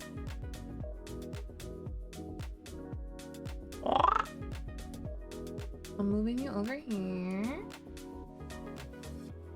Moving my music. Oh, music does not want to be moved. Okay. over here. Okay. I want to save Maxor, so we're gonna do Pokemon first. So Pokemon, what is it called? Direct, right? Pokemon Direct. Okay, we're gonna watch Pokemon Director. Pokemon Director. Oh, I can't wait to get DMCA'd. Okay. I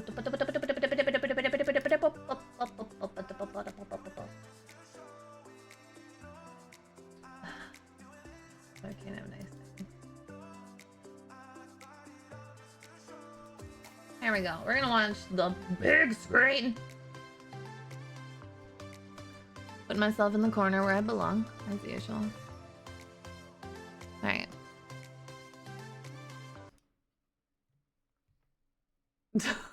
Gee, copyright. No, it's fine. Don't worry about it. It's fine. Don't worry about it. It's a game. It's a gum. It's a game. Alright. No, it was on your direct. I'm allowed to watch it. I'm pretty so this is helping you. I promise.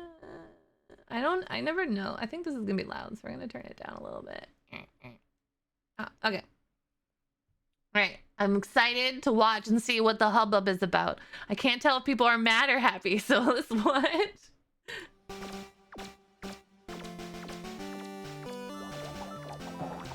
It's a Pikachu, a bunch of unknowns.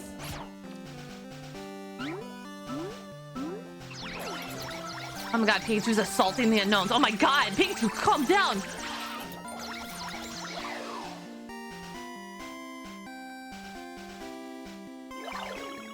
Hello everyone, I'm Ishihara from the Pokemon Company. Wish we had subtitles. Today, February 27 is Pokemon Day. This is the date that the Pokemon Red and Pokemon Green games were first released in Japan. Wow. Our adventures with Pokemon, which started with the simple fun of collecting, trading, and battling in the Pokemon Red and Pokemon Green games, have expanded to fit into so many facets of daily life, including walking and sleeping. We'll keep challenging ourselves to create new ways to enjoy Pokemon, and we hope you'll continue your adventures with us. Today, we will be bringing you all the latest news about Pokemon, including our newest titles. Mr. Utsunomiya, please take it away.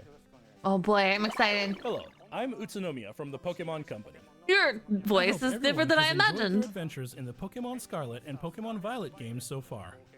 To commemorate Pokemon Day, we've planned a series of Terra Raid battle events where you'll be able to face off against a mighty Venusaur, Blastoise, and Charizard. It is like the old Kung Terra Fu Raid movies. battle events will begin tomorrow.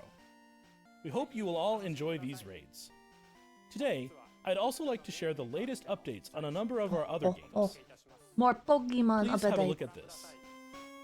I know Pokemon Sleep is getting the, I think, the silver gold legendaries, if I remember right. Oh, not Pokemon Go.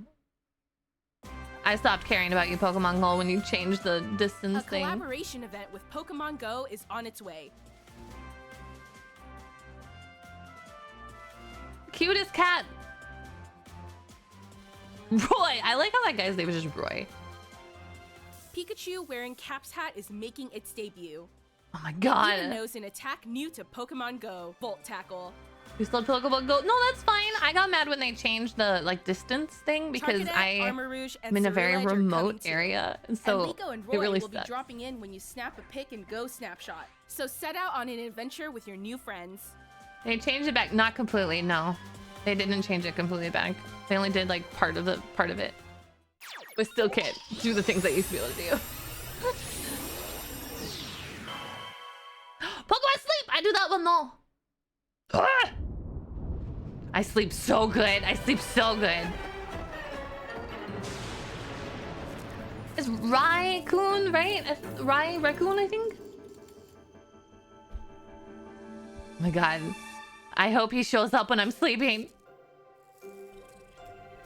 Raikou. Oh my god. He's so pretty. He's so pretty. Yeah, take a picture of him like a creep when he's sleeping. and then capture him.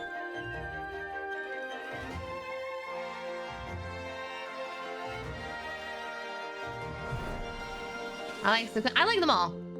I like them all except for the fire one. They gave me 1,000 diamonds. I got mine today. That was like 13 bucks of diamonds. Pokemon Sleep is like a sleep tracker. Now, I never give up. We're just getting started. We're the greatest in the world. You're the greatest and strongest partner I could ask for. Thank you. I didn't know we were together, but you're welcome.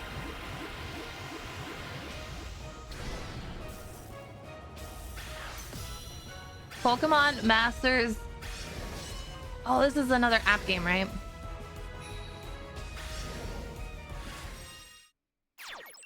All that text went by so fast and I could not read it. I just know stuff. Pokemon Cafe Remix. Oh, isn't this like the food making one where you gotta like match things? Oh, this looks like way different than what I was thinking.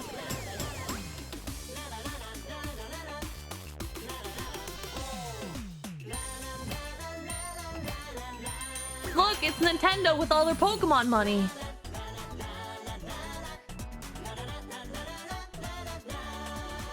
I'm glad that they're expressing how much money they make off of Pokemon. How creatively bankrupt they are. Oh, Pokemon Unite! Yeah, the MOBA, right?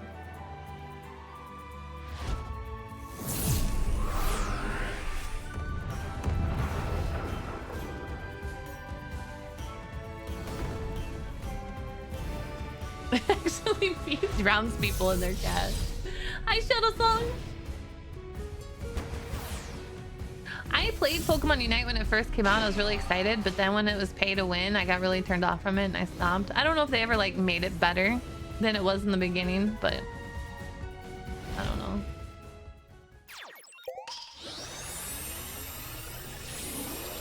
Oh my gosh, so much is going on.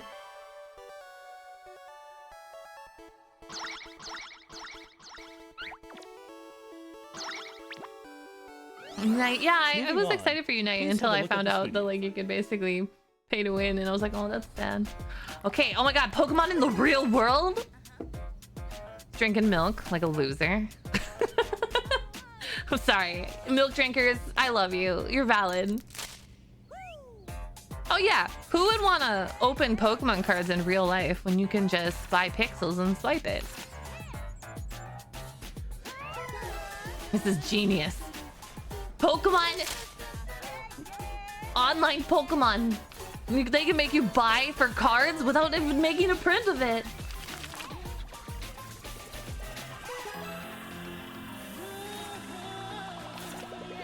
Oh no, there's gonna be so many people who are gonna buy. Oh yeah, I got the pixels! I can't make fun of this because I play gacha games online where I literally get nothing.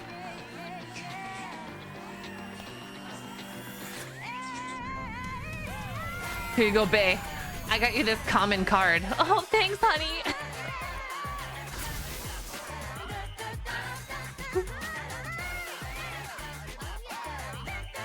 Notice how he didn't give her the Moltres. Like a loser. He's like, I'm sorry, you're not worth the Moltres. It's only the Eevee.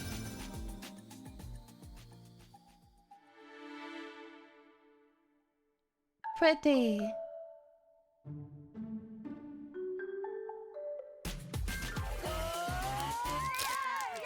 Yeah, because there's like a lot of online card game stuff, right? They are really emphasizing that flick your finger thing, isn't it?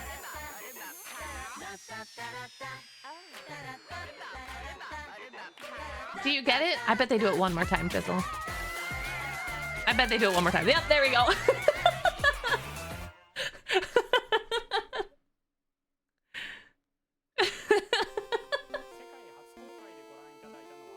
What you just saw was the world's first look at Pokemon trading card game. Oh my god, I don't have. This game lets you easily collect Pokemon. I could collect cards. I bet it's free, right? All over the world have enjoyed since they debuted in 1996, but in a new digital format.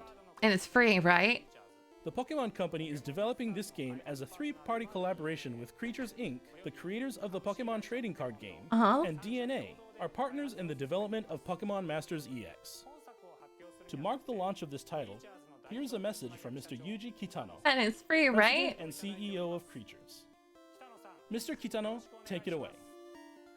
For the gacha and pack Hello, opening, I everyone. mean, to be I'm fair, I Yuji love Kitano watching from Creatures gacha Inc. games. Not card I'd stuff. like to I'm not start really by into the card thanking pack things, everyone but for enjoying the I do like Pokemon watching trading card game. gachas. With Pokemon trading card game Pocket, They give you we 2 hope free to bring packs a you day. all Oh, a new baby, way I'm to enjoy signing up. I Pokemon take trading back card everything I games. just said. So we are hard at work developing digital cards. I want someone to have a voice that doesn't at all bad stuff. When we develop physical cards, we strive to please by taking We great could- we care with our could paper dub over quality, ourselves. colors, and printing process. Hi, Rob. Welcome. Since this game uses mobile devices rather than paper, we're challenging ourselves to express that care in new ways. that are We're only possible challenging digitally, ourselves. such as I'm using a the follower. characteristics of the screen to show Oh, off baby, I brilliant love that. colors I and love stylish opening effects. 2 packs a day. They're like, that's unhealthy for you. Like, no, Pokemon One cards. way we're accomplishing Oh. this is with immersive cards, Never mind. which give players the experience of leaping into the world of the card illustration. That is pretty cool that What's they make more, the. we've developed Okay, but new how are they going to do streamlined like game that rules card? based on our existing battle system, so you can enjoy a quick battle during the free moments in your day. You see the phone? Don't you guys have phones? Our 3 companies are all working hard to deliver a fun experience for those of you who already enjoy To be the fair, Pokemon I trading am a card little game, bit surprised as it's well taking as them those this who've never long. played Actually, you know before. what? It's Pokemon. I'm not We surprised. hope They you haven't look forward to they the haven't like results done of our anything latest different with their efforts in the games in world of the forever. Pokemon They're all trading card basically the game, same. Pokemon trading card game Pocket. Thank you so Opening much. 2 packs of Pokemon cards a day still isn't healthy. You're not wrong. Thank you, Mr. Kitano. We plan to launch Pokemon Trading Card Game Pocket within 2024. Please look forward to more Yeah. details in the future. Just one more thing. We'd like to end today's presentation with one final video for you all. Oh, I think this is the one Thank that you for made tuning people in. happy or angry, and I couldn't understand. Because I was looking, but I didn't want to look because I wanted to watch it with you guys.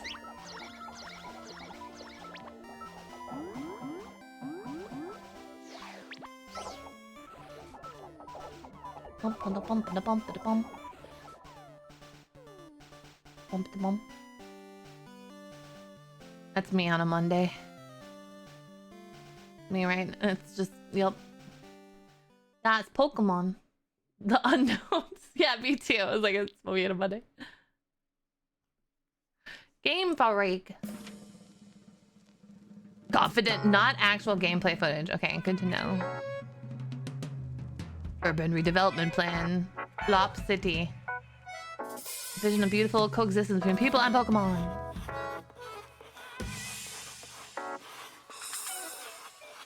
Drawings. Pencil drawing. Pikachu drawing. Oh, well, it's very pretty.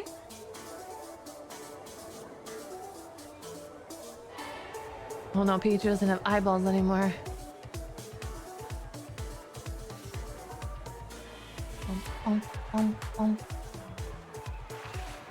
Dragonair, the best Pokemon.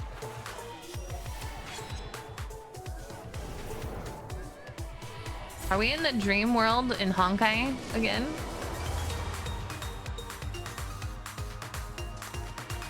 Boop, boop, boop, boop, boop.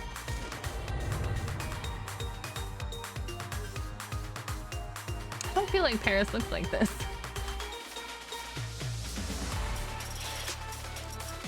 Lumiose City. Okay.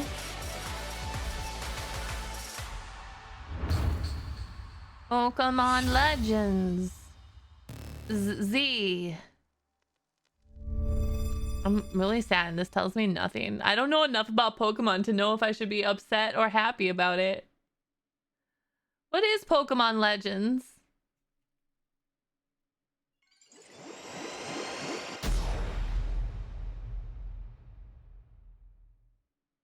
Oh, another Arceus like. Oh, okay.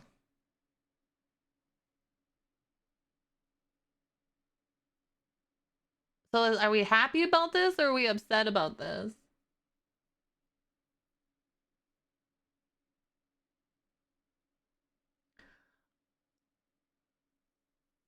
So is it going to take place in a city?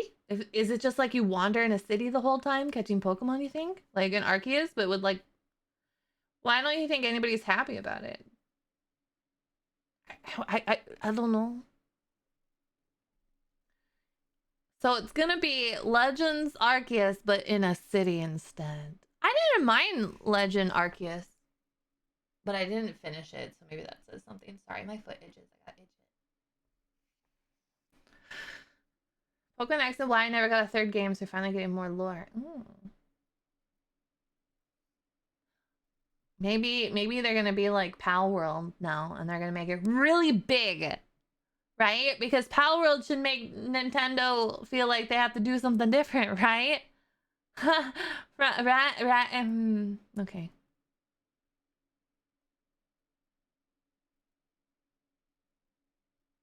I didn't mind Arceus. I thought it was pretty fun. I like it when you can just see the Pokemon and you don't have to do the grass thing. I like the fact you don't have to play the guessing game. The more I can actually see the Pokemon, the better it is. Sorry, I don't mean to yawn again. Okay, do you guys want to watch some Maxor?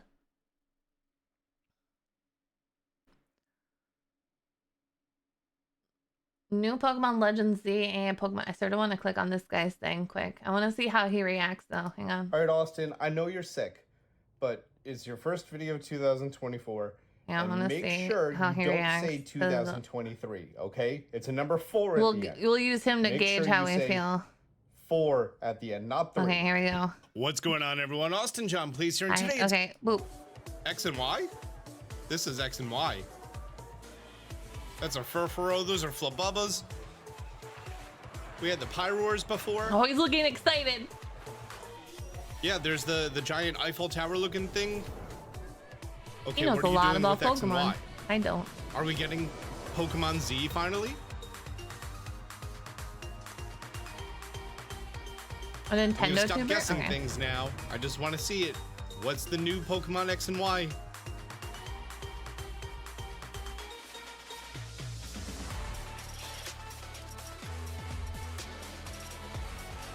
Urban redevelopment plan, Luminois City. Okay. Pokemon Legends, Zygarde. Weird symbols. ZA. Releasing worldwide next year. Za! There we go. It's Pokemon Legends Za. Pokemon Mega Za! Evolution. Mega Evolution will return. Wow. Mega Evolution is good though. We like Mega Evolution. At least I think I like Mega Evolution. I don't remember what Mega Evolution is, to be fair. But I think we liked Mega Evolution, right? Yeah, that was the best one, right? That was the one where Lopunny looked really cool and Charizard looked really cool. Nintendo America said it takes place entirely in Luminois City. That's a bold move. If they do it well, it could be, if they take place in one city, if done well, will be really cool. However, this is Pokemon, and they're because they have to make that city big. They have to make it feel lived in. They have to make it very interactive, and they have to make the Switch or Switch 2 be able to play it well. After the last Pokemon, I don't feel like that's gonna happen, but maybe. Maybe. You never know. You don't have to. Max 4. You know what? It's still pulled up Max 4, so perfect. This video is going. Yeah! Okay, this is what I wanted to say.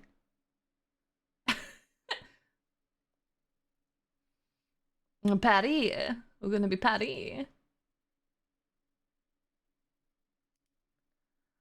Damn, look at Asterian's lips. Oh, baby. He went and got some plastic surgery, okay? He's ready. He needed bigger lips to cover his teeth before he rips your throat out. All right, you guys. How was the sound, by the way, on the last video? Should I turn it up, or do you think it was good the way it was? Chad Starion. Darling. I'm puckering up for you, darling. Turn it up a bit? Okay. I can't turn it up too high because you got to be able to hear me. If it overpowers my voice, then that's awful. You can't. Smash or pass? Astarion's fine. I think the voice actor did a great job with him, but I don't feel like he's... I don't know. I like Karlach, so... Okay, all right, chat. We're gonna watch Maxor. I hope you took your anti-seizure meds. I hope that you're ready for this cocktail of delicious editing and the humor of the gods swirled into a smoothie that you will slurp down like the Emperor drinks his Psyker juice, okay? Let's go! Going to spoil the entire game. Baldur's Gate 3 is possibly the funniest game ever made, and I do not think it actually intends to be. Because it's actually trying to be really gay, taking place in a fantasy world where 4 adult friends are able to play on the same day. This game faithfully and hilariously recreates... Alrighty, that's my favorite joke so far. That is so true. It's very unrealistic that 4 adults are able to play on the same day in their campaign. That's already can't be immersed in the game. I like how I pause this.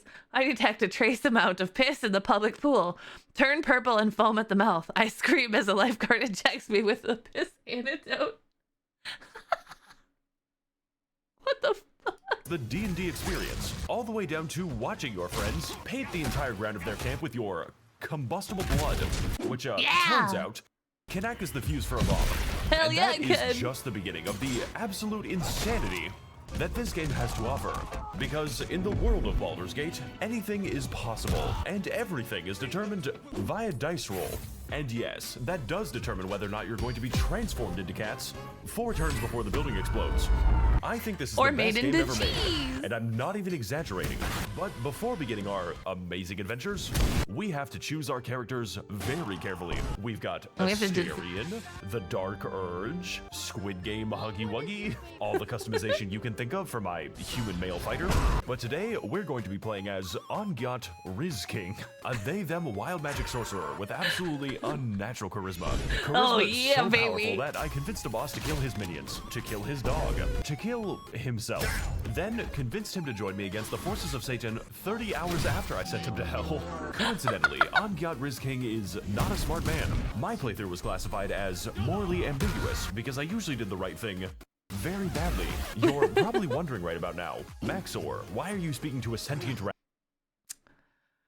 It's fine. I just had to pause because I don't like the clown makeup part. I didn't like the clown part. The clown part in Baldur's Gate made me sad. It made me uncomfortable. I don't like clowns. You always know bad things are going to happen when clowns are involved, and I don't like that. It's very... Okay, sorry. Rat in hell? That is a good question with a very bad answer.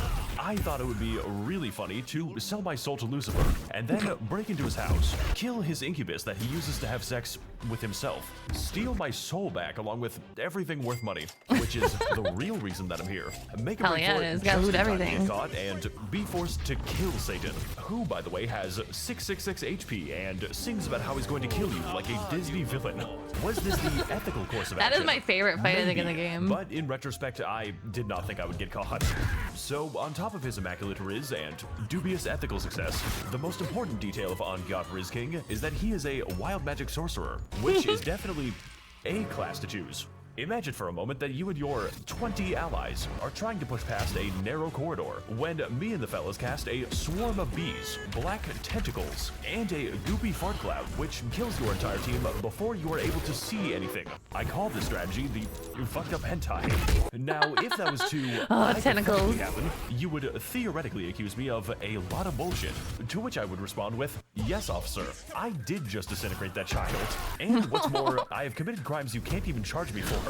Say hello to the spell Feign Death, which works by placing your allies into a coma. This, I would argue, is not a very useful spell. But if I were to say, give all my money away to a lucky merchant, then he would trust me enough to initiate nap time. And after carefully concealing my presence in a conspicuous dark blob, I will be able to steal my money back. The guards won't know anything. And what's more, I get a fucking discount next time I show up. Is combat requiring just a little too much thought? Are you perhaps getting tired of taking any damage? Then, my friend, look no further than the Globe of Invulnerability, which does exactly what you think it does a little too well. The only caveat being that the invulnerability happens to work on enemies, and they tend to see invulnerability as an advantage, meaning literally every fight that I use it in devolves into the funny friendship circle. Say, for instance, that you were an enemy whose entire purpose is to explode yourself.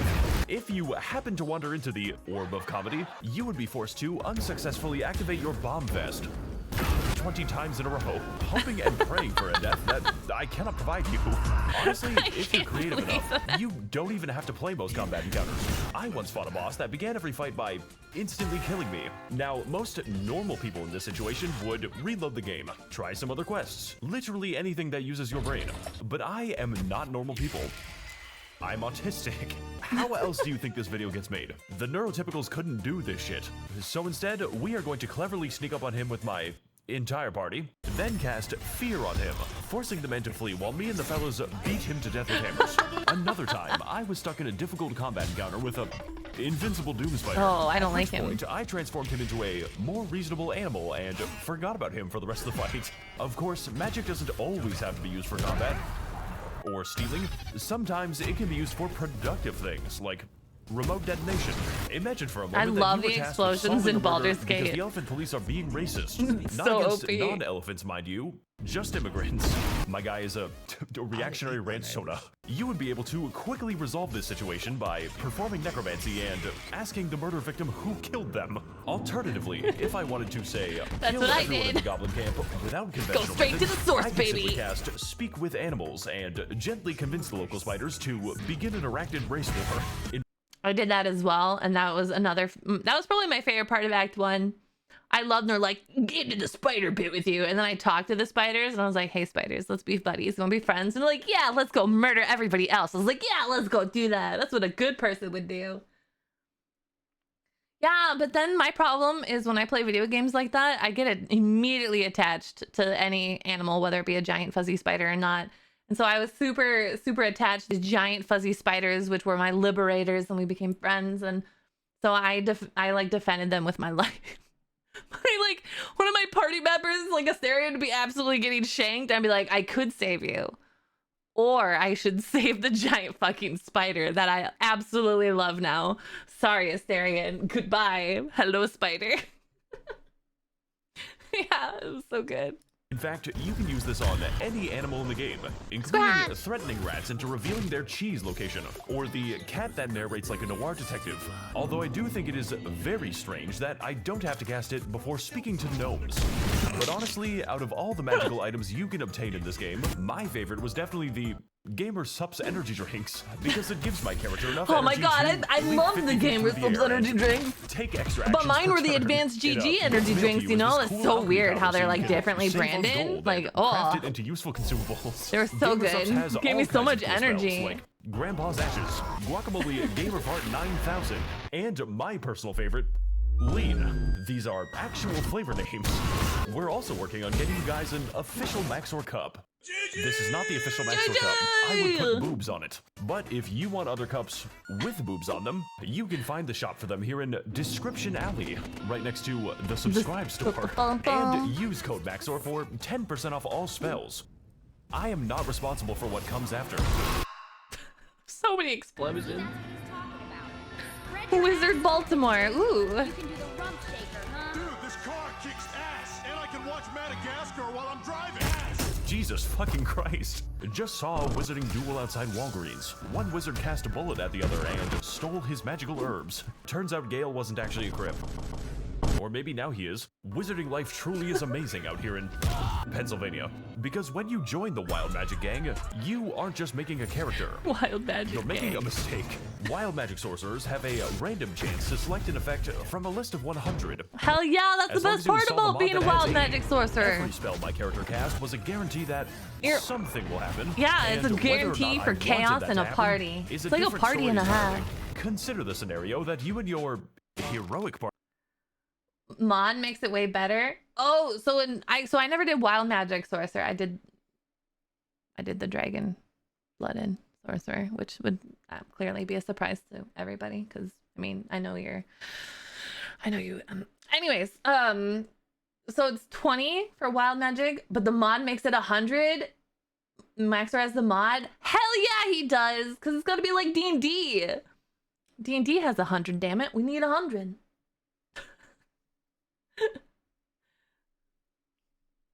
I'm not surprised. Shut up. All right. You can't just say, hey, you want to be related to a dragon and not have me take it. I mean, hell yeah. Hell yeah. All right. Party are desperately trying to escape an underwater prison. And no, this time it wasn't for bestiality. It was for hate crimes. You have 5 turns to escape. It was for monster. I mean, yes. The Titanic.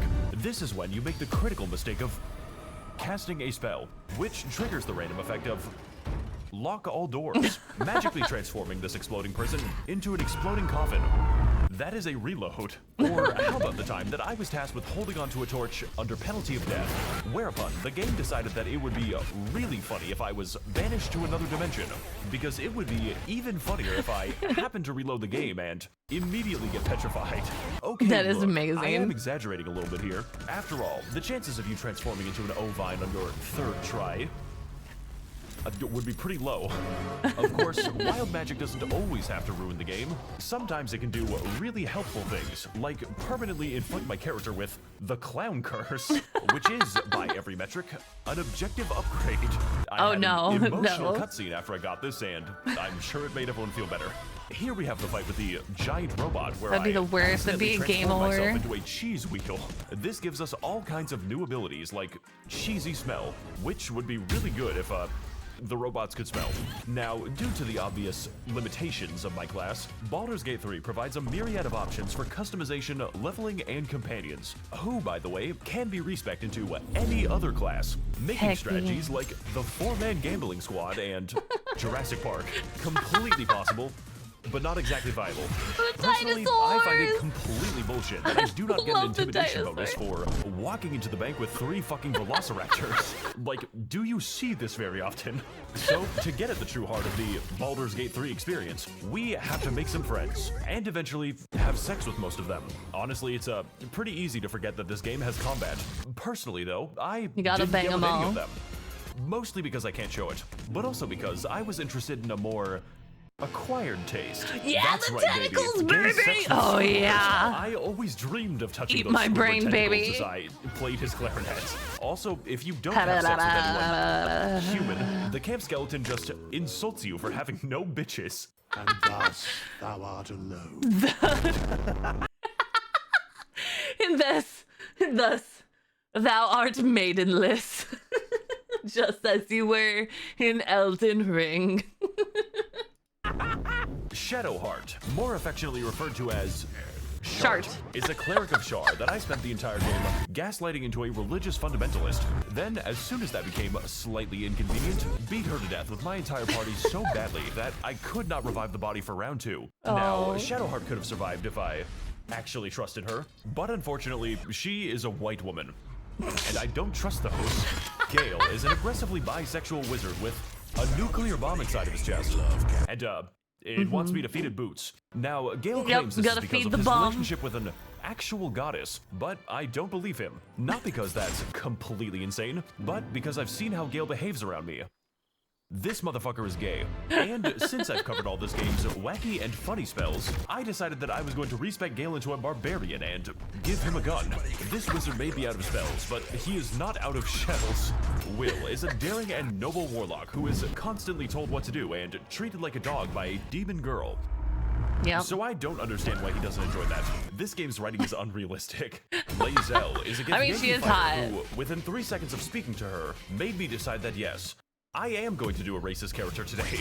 And over the course of our adventure, Lae'zel surprised and shocked me by never failing to prove my racism correct. Asterion is sorry, I forgot I installed that mod.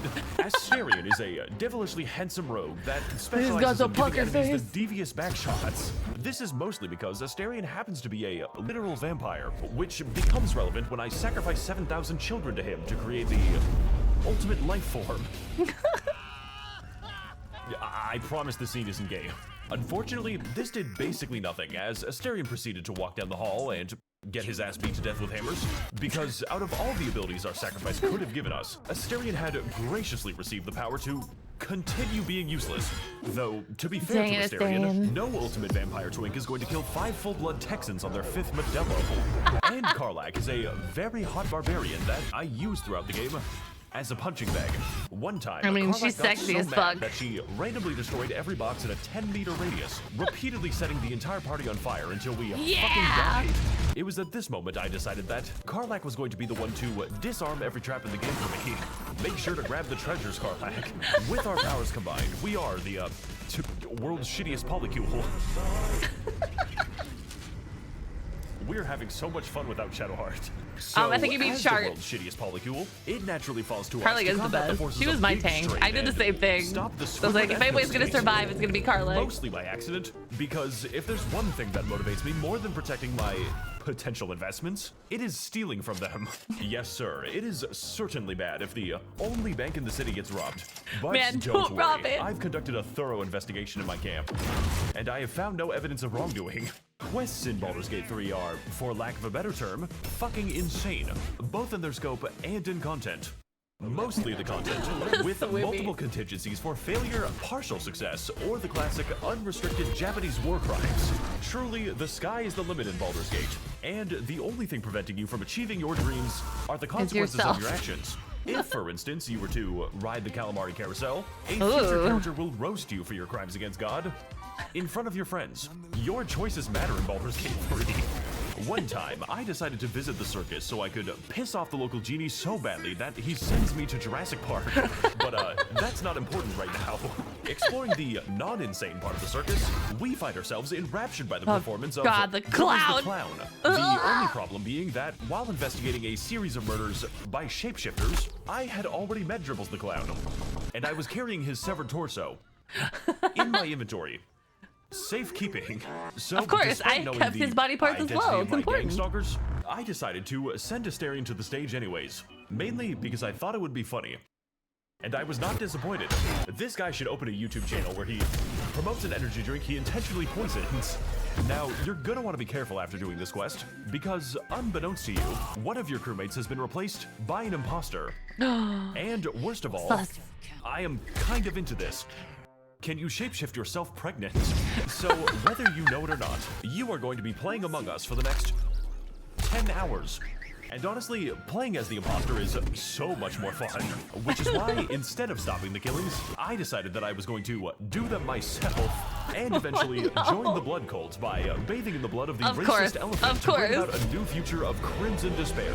Shapeshifters are usually multiracial, by definition.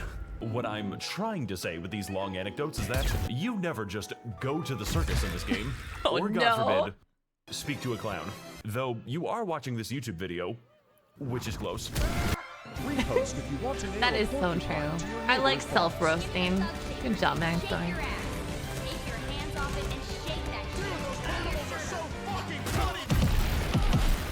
Welcome to the first major dungeon of the game, appropriately named Central London. And like the actual London, it is unfortunately filled with the English. You can really tell because you can't understand anyone and the food is inedible. It is here that Baldur's Gate really shines as a game where you can do almost anything, and an unlucky developer will be forced to code it. There are 3 targets for you to kill in the Goblin Camp, or if you're bad enough, several dozen, each with their own personalities, weaknesses, I don't think I ever made it through this without having to murder everybody. Needless to say, this channel is not going to To be offer fair, you I any didn't try good advice. very hard, though. After all, there's a lot of guide videos for this game alongside race tier lists. So while I'm not going to be sorting you by phenotype, what I can give you is a taste of the premium cheddar. Okay, so you're gonna want to start out by going invisible and placing a wyvern toxin into the Kool-Aid. Then lead a toast by declaring that we are going to drink until we die. Make sure that Astarion is the one to do it, by the way. We don't need him anymore. Heading inside, we take care of our first target by following her to a secluded location, summoning a cloud of daggers, and then initiating verbal exchange, locking her into our conversation while she is slowly stabbed to death. I mean, she's not very This smart. isn't considered a crime, by the way, because, well, they can just walk out. Just don't hit a piece of wood while you're doing that, because then you're not going to be killed for assault. You're going to be killed for destruction of property. The next trick we're that going table to do meant is a lot called to them. Minthara Skip, because we are going to be summoning a random spectator to skip to the end of Minthara's life. Just pray to God that she doesn't go down easily, because the spectator certainly won't. Finally, we have our third target, Dror Razglin, who is slightly hard to kill the conventional way.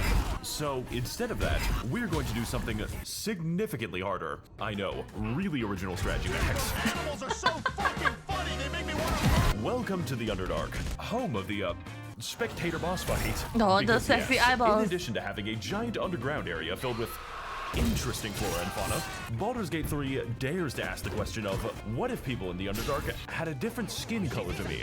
And completely unrelated to that, what if there was a lot of slavery? Because it is this very slavery that we are going to take advantage of. Immediately upon entering the world's basement, you're gonna want to head over to the Mushroom Kingdom. Mushroom people! And, you're gonna get a letter telling you that the princess is now a permanent guest at one of Bowser's 7 Koopa hotels. Talking to the giant mushroom, you're gonna have to explain to him how reanimating the bodies of dead velociraptors is technically not a war crime. But what I'm going to use them for is definitely a war crime. And after playing a game of Pokemon with the corpses that your enemies reanimated, we steal their boats and progress down the river towards the Iron Fortress of Grimforge.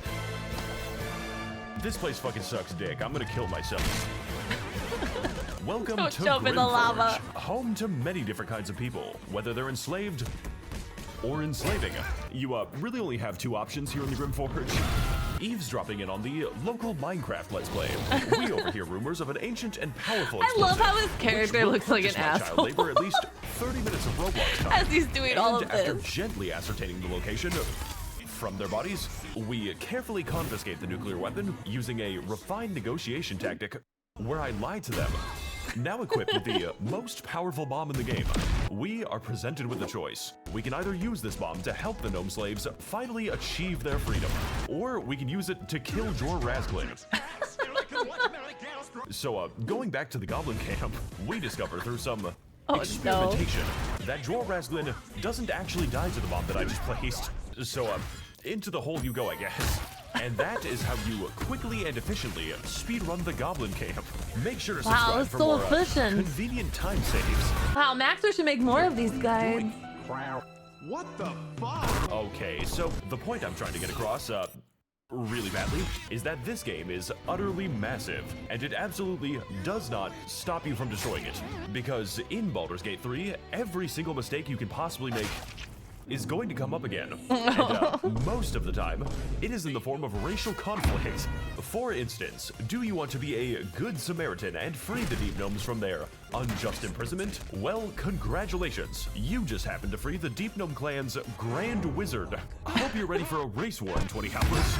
Because if you happen to misplace a certain bomb, then he's going to happen to make Hiroshima look like a fucking joke.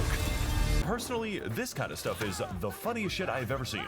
Not the racism part, although that is still funny, but rather the simple joy of knowing that your save file has probably already been destroyed without you even knowing it. Since beginning the long process of making this video, I have made a multiplayer warlock named Risley Bear, alongside my friends Reese and Nomer Simpson. And after playing for approximately 10 minutes, I can confirm that my first character inadvertently killed almost everyone he spoke to, and about half the time, the reverse was true.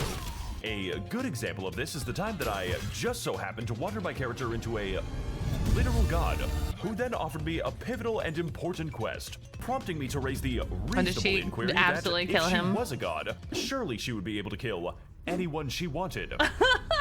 She responded by fucking vaporizing me. I did that Overall, option this too. is, in every sense of the word, a role-playing game, provided, of course, you want to roleplay as a dumbass murder goblin. Otherwise, why do you even play video games? We blow shit up in this motherfucker. Better take your sensitive ass back to Legion. Yeah! With scores of amazing and deep content that I unintentionally locked myself out of because we accidentally killed a man named Bingus Bongus. Ripped to a fucking real one. Strategic and... I love how he said accidentally. I accidentally killed this character. Oh man, it's like, did you accidentally kill them, or did you purposefully kill them and then they happen to be important? Yeah, are you a god? Prove it. Wait, probably shouldn't have used those words. You know, simply the meme of like, who could have done this? complicated combat, and an entire world of possibilities and solutions, which will leave you wondering, how the fuck am I allowed to do this? Is this a glitch or intended behavior? Yes. So, while I didn't get to cover everything since, I'm only human, you can trust me when I say that there is something in this game for everybody. 10 out of 10 would unleash Gnome Hitler again. For me though, I would like to thank all of my amazing patrons, using and sacrificing their funding for only the finest of video game content. As always, more deranged gacha game videos to come. I will be Oh my god, more to spend all gacha! your money very responsibly. Oh yeah, this video is about Baldur's Gate 3. I feel so inspired. I like the little Helldivers moment. That reminds me I gotta play Helldivers tomorrow. Oh no, I have to play Helldivers tomorrow. Well, golly gee whiz, who could have put that on my schedule? Oh man, I hope he makes a Helldivers video too. Oh, imagine the explode. Like, he made the Baldur's Gate explosions look even better. Imagine what he would do with Helldivers explosions and the God Laser and the more explosions, the Eagle explode, the orbital explosions, the robot explosion, the tank explosion. So many explosions. Oh. Make democracy sound like an obligation. It's not an obligation, it's a duty. It's not a duty. It's a way of life. What's something else we can watch? I wanted to watch some videos. Oh wait, no. We'll take a break for videos because I need to do my deep dive next. We need to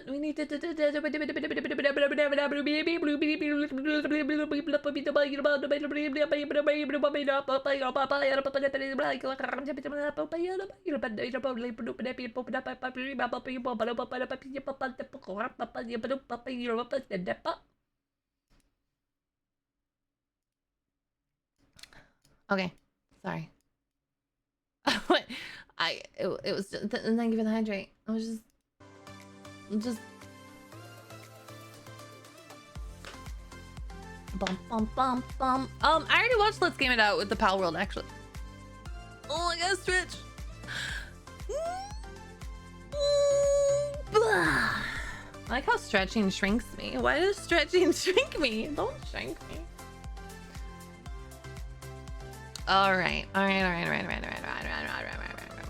You poped your back. You poped it. Don't pope your back. Don't pope your back. I hate it when I pope my back as well. Just crack your back and the fucking pope comes out. All right, we're gonna do our Warhammer 40k deep dive. All right, and by deep I mean not very deep at all. I learned about Dante last time. This time I don't know. I'm gonna click on the Warhammer 40k wiki. Okay, all right. I'm gonna where did I find the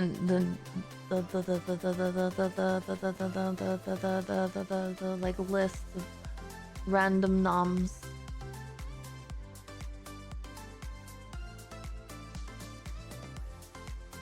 I don't know, probably not, but I gotta pick at random. I can't be influenced. Where did I find the list? I think I googled names actually. Let's see. Warhammer 40k list of names. Alright, here we go. Oh, that's a character name generator. Alright, we're gonna do, this is Imperial characters. Oh, well, do we want to do Imperial characters? What if we want to do not Imperial characters?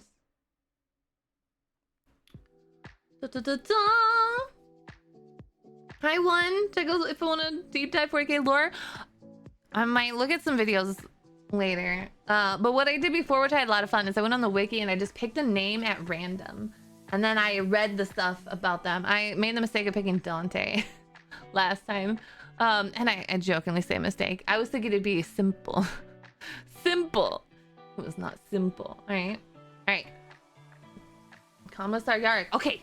Chat. I love you. But I will pick at random. Oh no, I fucked up my mouse. Okay. I feel so let's do like the end of the alphabet this time. Let's do U. I feel like nothing good can come from the U name. All right. Ooh, what's this? They don't have a picture, so clearly they're not as important, right? Umberto 2. Oh my. Oh, they're compared to Dante. This is like a breeze. This is like a novella, not even short story. Oh, I already have another name. I swear, this is like decrypting thing. This is decrypting things. Hi, Stargazer. Things are going well. Just did some video watching, so now I'm gonna be deep diving into some 40K, or at least I call it deep diving. It's not that deep, but it feels deep to me. That's what she said. Anyways, hi, Santana. All right. So Umberto 2. Right. Let me. I think it's better if you guys can see some of this. So, un momento, por favor.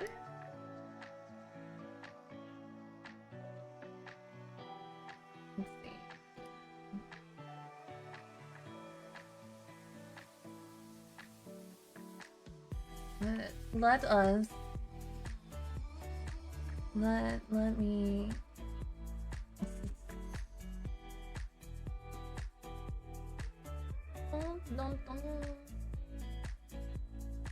Can't see my own stuff. Move it here. Shrinky a little bit. Rid of them icky ads. Okay. Perfect. Umberto 2. Okay. Umberto 2 was the... Oh no. The Ecclesiarch. What the fuck is an Ecclesiarch? Okay, Ecclesiarch.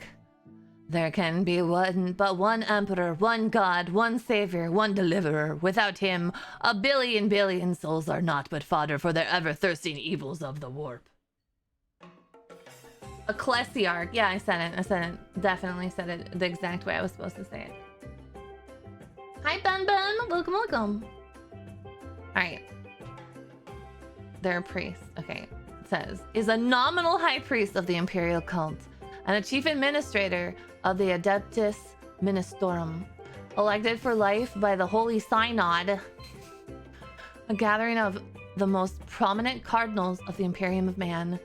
The Ecclesiarch's primary duties are to represent the Ecclesiarchy as one of the High Lords of Terra in the Senatorum Imperialis, to order the launch of the Wars of Faith and to monitor and maintain the devotion. So they're upper priesty person.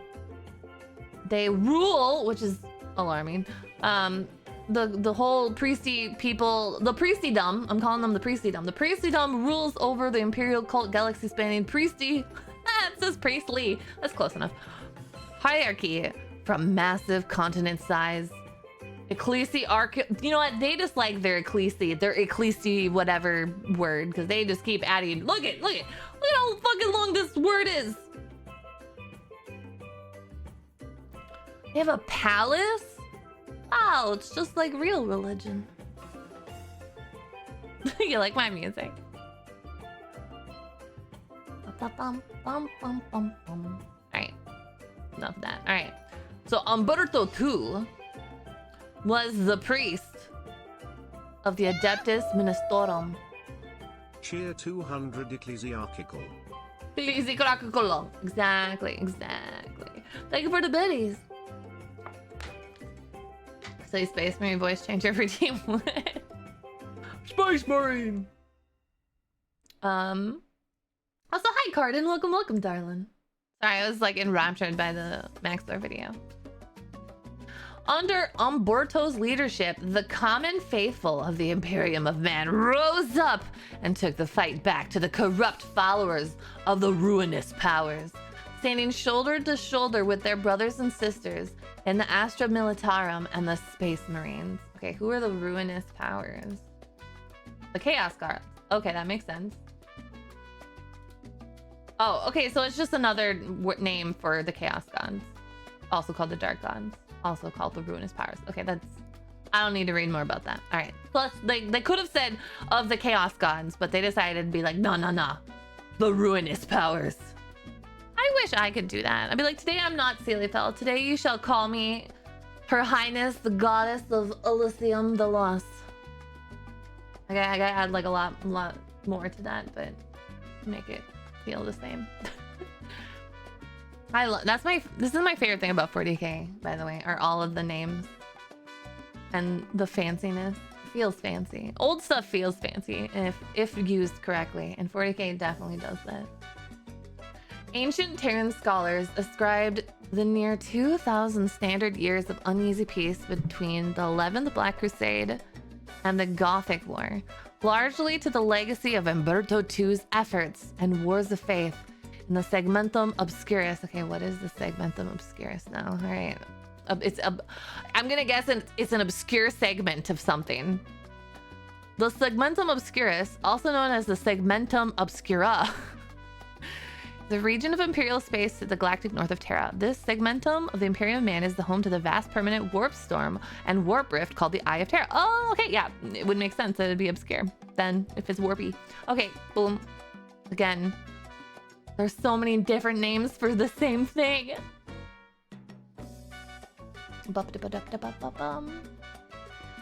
Infernal Beelzebub, Anarchia, Cruel de Apocalypse. Okay, I'm not gonna read more then.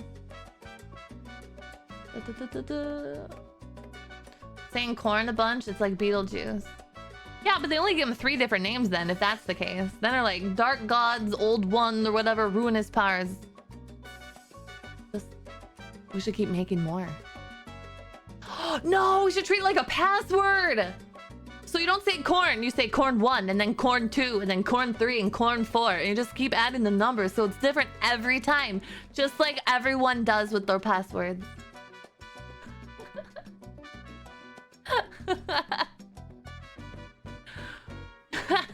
Corn 69. Nice. Okay. So Umberto II's efforts helped peace between those years. Got it. When Umberto II died, his body was interred on the planet of his birth, the priest's cemetery world of Certus Minor, located in Praga subsector. Grave markers, tombstones, and statues of every crafted tradition built almost one on top of the other crowded the landscape with barely a scrap of precious. So he was like a priest that did a lot to sort of maintain the peace, and everybody liked. Because when he died, they like littered his grave with lots of good shit. Got it. Vaults, mausolea, and private crypts sprouted from the... oh my god, I'm so bad at... So here's the thing. I am good at reading when I know how to pronounce the words. The bad part is I forget all the time. So... if I remember, I'm good at reading. If I don't remember, this is tapping into a lot of shit that I am like, my brain never learned that one. Hi, Maya. Thank you so much for the raid. Welcome, darling. Thank you so much. I have a feeling they meant the planet was covered grapes. No! I think it means he died and everybody thought he was awesome. Actually, I think you're right. I read that in like a positive way. Like he was buried there and everybody loved him. So they're like, everything was, they did so many different, but you're right. I read that completely wrong because I'm dumb. So they just buried him in a planet that's filled with dead people. Got it. That's why it's called a cemetery world. It's been a long day. That's my excuse. It literally said Cemetery World, and I just glossed over it. I was like, oh, okay. He went back to his planet. Wait, he was born on a cemetery world. What?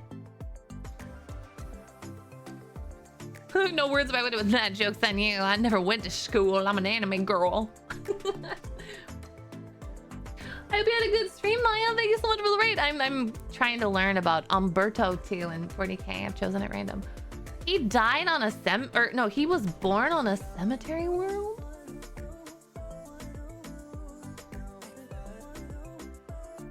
I assume cemetery world just means this is where the dead people go. The formal classification for an imperial planet, where large areas of the planet's surface have been given over to care for the remains of honored imperial dead. Like, so I guess he could have been born there. Sort of depressing. Good night, Aurora. I mean, you still need people to take... so the gravekeepers banged, and then they gave birth to Umberto too, and he was born amongst the dead. So, it makes sense. Yeah, no, it's interesting that he would be born on a planet filled with dead people. Now he can party with the dead people. You can say that Gravedigger's bone. Hey, are there necromancers in 40k? Because I feel like if you're a necromancer and you could come up with a powerful space magic, you could animate an entire planet. That would be like a wet dream for a necromancer. Yeah, and Papa Nurgle shows up. He's like, get out of here, living people, and kills them, and then just casts a spell and animates an entire planet. And then you have this undead planet coming at you. That'd be awesome. Oh, Nakani, thank you for the gifted sub. Danka Danka. I really appreciate it. Nurgle zombie plagues. Yeah, okay, so I want Papa Nurgle to go to one of these cemetery planets and animate the entire planet. That would be so cool. Thousand Suns are technically necromancers. Hi, Shades.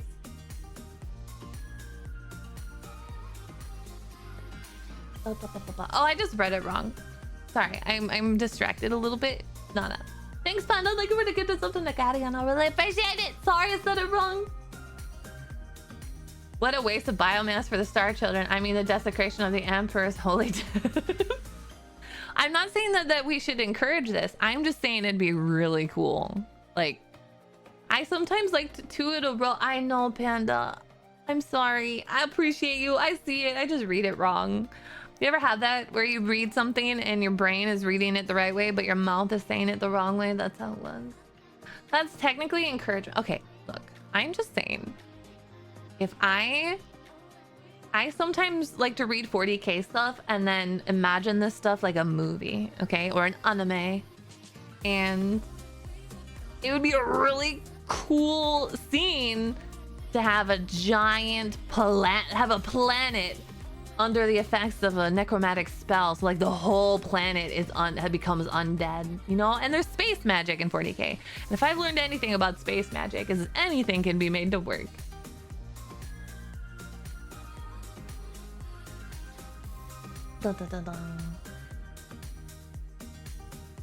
Marines are reverse necromancers. They run, resurrect the living. Full of skull. Yeah, they can make a skull. You know what comes to mind is the Castlevania, the first season. We don't talk about the second season. The first season, what's his face? When he makes the ball of dead bodies, you know? That's what I'm imagining, but a planet. An entire planet! That'd be so cool. That'd be really cool. And it'd be terrifying. Absolutely terrifying. I feel like Nurgle should do that. Okay, anyways. Now that I've completely gone off on a different tangent. It was the Ecclesiarch's dying wish that his body be returned there upon his death.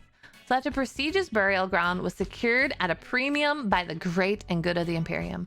Umberto II was buried with full imperial honors in a ceremony in the beautiful Baroque metropolis of the dead, known as Obsequa City, with his own mausoleum. The 31st millennium, Syrtis Minor became the battlefield where the 5th company of the the Excoriators chapter of Space Marines, and the Revenant Astartes. I'm trying to get out of the Astartes, okay? Astartes? Did I say it right? Astartes. Okay, the Astartes. And the Revenant Astartes of the Legion of the Damned stopped the Coronate Collarcost. The Coronate oh my fucking god. I hate R's. They're so hard for me. John Madden. Thanks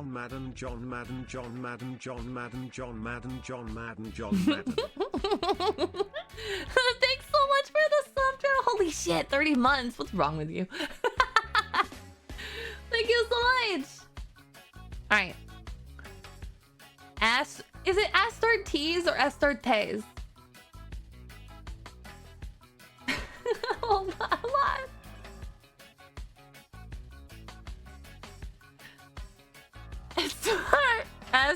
Astartes. Oh, so I've been saying Astartes. Either or, it's all fake. Okay, Astartes it shall always be. The major reason necromancers don't show up is because they're too weak. The various Nurgle plagues can be carried on board ships for long times, whereas if we conquer the planet. Okay, so we need to get some better necromancers. Okay, all right, Warhammer 40k. Your necromancers suck balls, okay? Your necromancers are weak sauce. Absolutely. Khorne would take a shit on your necromancers and not even notice they were there. So you need to up your game, necromancers, and fucking necromance the shit out of one of these grave planets, because it would be cool. It'd be awesome. And isn't that what 40k is about? Being awesome and doing cool, random shit. Because that's what I've learned so far, diving into the lore of 40k. Is just random shit happens because it's fun or cool.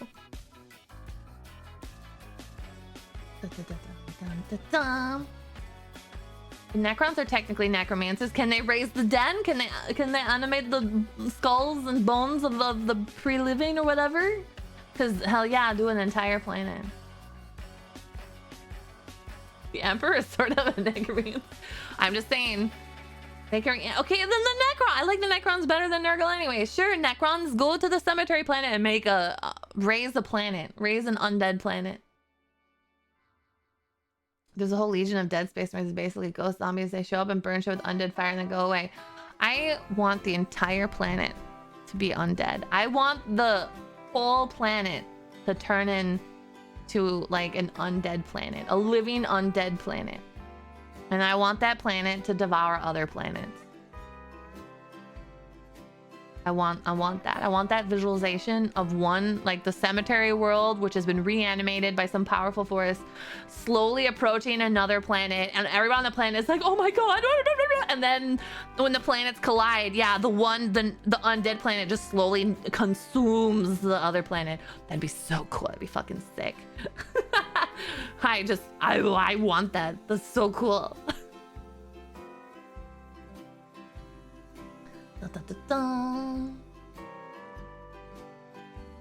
Yeah.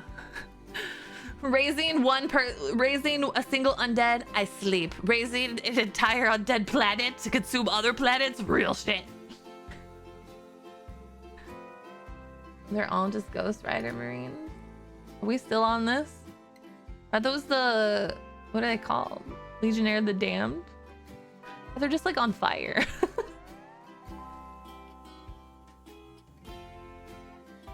Okay. I'm glad this music is playing, by the way. This music is thematically appropriate. Here, maybe we should switch to something. Oh god, that's right. I have to deal with this. Okay, what was the other one? I think it was podcast? I can't remember what anything is because they changed the freaking pictures. I'm so upset. I'm so upset about this. This one? Online radio. That's what I think it is. Okay. Thank you for the lurk. Whatever, they're just giant metahumans breathe the fire. Whatever, I've seen better. The problem is you're bringing up metahumans on fire when I'm talking about an entire planet being made into like a living, unliving, consuming creature of doom, you know? As a necromancer, as a necromancy enthusiast, Elfric, I thought you'd be down with my idea. You're surprisingly not into it. You love my idea? Let's go! Something like that in the ghoul stars? What are ghoul stars?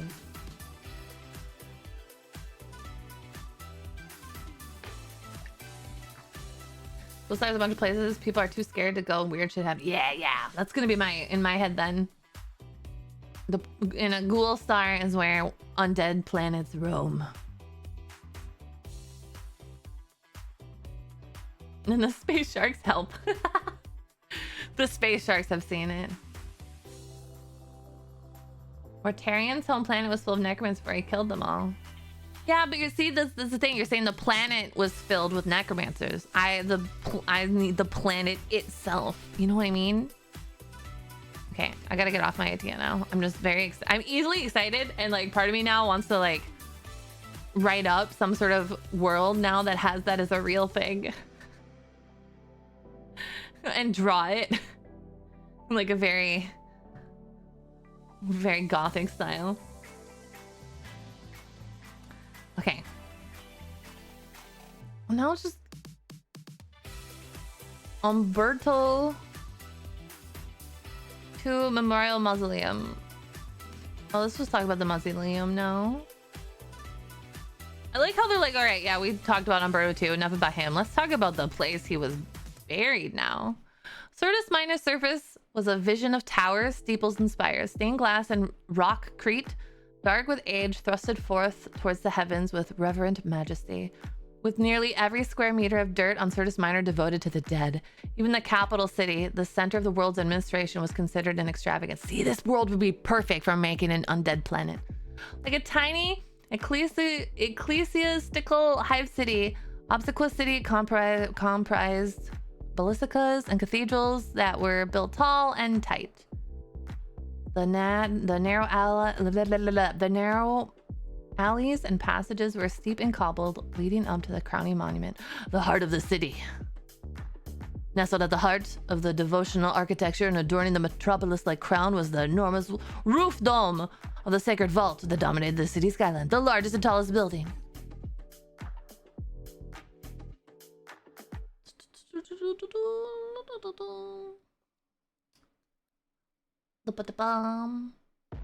Do a crusade game of my Custodes versus a planet of zombies, or my Custodes versus a planet. I don't think you guys are understanding. I don't really care about zombies. I don't care about the raised dead. I care about the entire planet being a living creature devouring the souls of the living. A living creature.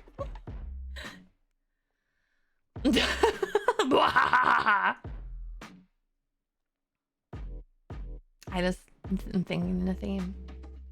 The Sisters of Battle. I'm not a huge fan of the Sisters. I think they're cool, but I think we don't need me to start on the tangent. I think they're cool, but I like the Custodes better. I like my very first figure that I painted as a Custodes. Custodes. Nuts. Anyways. Okay, I'm bored. This one is a boring one. I don't care about it. Okay, let's do chaos. Let's do characters. And hey, look, it's Roby Girly Man and Peter Turbo. Let's do C for chaos. Category, chaos characters. Here we go. Yeah, no planets, bored, I sleep. Let's do the middle now. Who's Marduk? Oh, I think Malagris is the big one. Mephides. I like Mephides. Oh, he's beautiful. Oh, here we go. Here we go. Nurgle time. Seely. Ah, hello. Mephidas.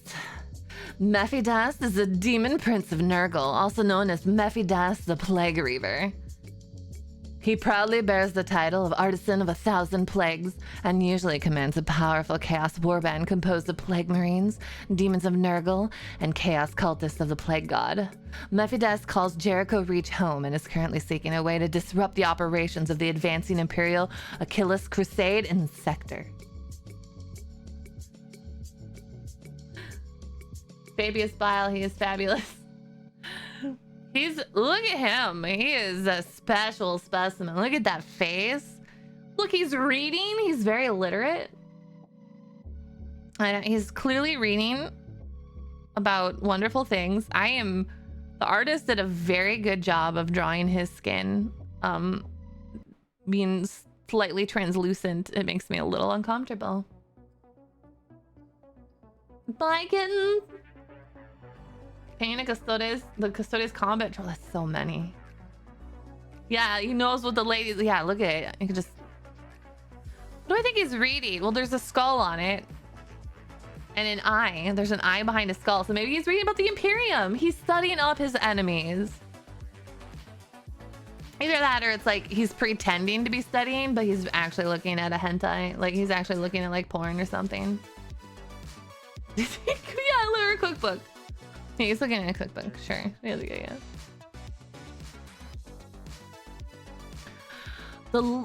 Yeah, classic move. You just slide it in there. Nobody knows. The legends say the Artisan of 1,000 Plagues was born of mortal flesh many standard centuries ago on a human vessel seeking refuge from the calamitous eruptions engulfing the planet Varonis. Ominous flickerings in the Geller field heralded his birth aboard the fleeting void ship, but otherwise, Mephidas was a benign childhood spent amongst agrarian folk whose familial tribes settled among. As he grew, so did reports too, foul to ignore, of mutilated carcasses and blighted crops. He claimed to be practicing as a Medikai, but these excuses were met with hostility, and after he poisoned a local gathering festival, he's finally locked away from the desolate primitive dungeon.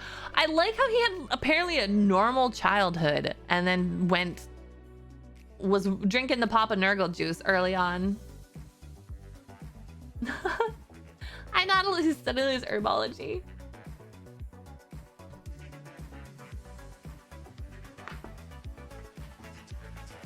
He's just Remember though, we've read that anything that this wiki says may not be the full truth. We learned that early on, that all of this information was brought by different individuals, and you don't know whose story you can trust. So who knows? It could be lies. It could not be true, but maybe it's true. Give it back, that's mine. No. Roxanne didn't share his brother's Reddit. That's so stupid. It's so dumb, but it's funny. What a bean! He didn't share the relish. Kept it all to himself.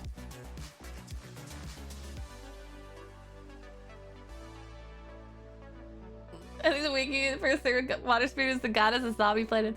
No, I would be the opposite. I'm a healing spirit. I actually I don't promote that. I was just saying from like an anime or movie perspective, the visual idea of a unliving planet itself devouring other planets would be sort of cool for like a bad guy or a big like doom thing. But no. If I was a planet or a goddess of planets, it would just be like completely covered in water with just some floating platforms that have lots of different magical animals, and then I would heal. I would heal stuff. It'd also always be beautifully temperate. Okay, it was there. Oh, wait. He was locked away in a dungeon. Okay, yeah, because he was poisoning people. That's no, naughty. Isn't he? Wait. So in 40K, do people usually get locked up instead of outright killed? Is it like you get locked up and then Inquisition comes or somebody comes? Maybe Inquisition's too high up to care about a random peasant or something. Depends on the planet. Okay, that makes sense. Yeah, because each planet can be pretty different, right? Okay, but it was in the dungeon that he found what he truly desired. An appreciative patron. Endless time passed as his soul stared inwards and grew as rancid as his cell. He had only himself to amuse and began to scrawl diagrams on the walls from his imagination, drawing on thoughts not totally his own. Shapes of unnatural angles. Oh, I hate those angles that are so unnatural. Ugh. Like a 90-degree angle. Oh my god. Runic glyphs of profane language were traced out in unclean liquids and filth around him. Ew, blood and bile and other substances. Whoa, I think we know what that is. Marking patterns that seemed just outside his comprehension. His body grew gaunt and tough as skin turned to leather, his hair falling away. Yeah, we saw a picture. He's very gross. I keep my ankles up too, thank you very much. All right. Over time, the influence of his corruptive nature rotted away the bars of his cell. Was nobody watching him? Oh, it must be like a style dungeon where they just toss him and then forget about him. I wonder how they get food, or maybe they weren't supposed to survive. Oh, this is such an appropriate song to play while I'm reading about this.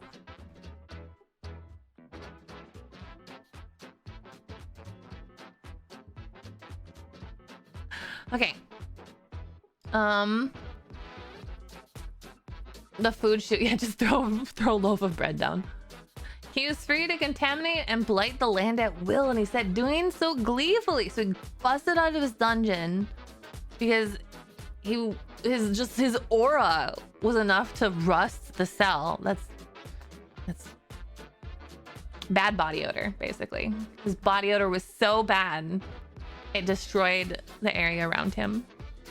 In a solar day, the first victims fell ill. In a solar week, the dead piled up in the streets. Local medici were unable to deal with the illness, and his patron was satisfied and made him more gifts so that he could carry Nurgle's blessings across the Jericho Reach. He renamed himself Mephidas the Plague Reaver after this first successful display of power, and left his now dead home planet. So he killed his entire planet? Wow.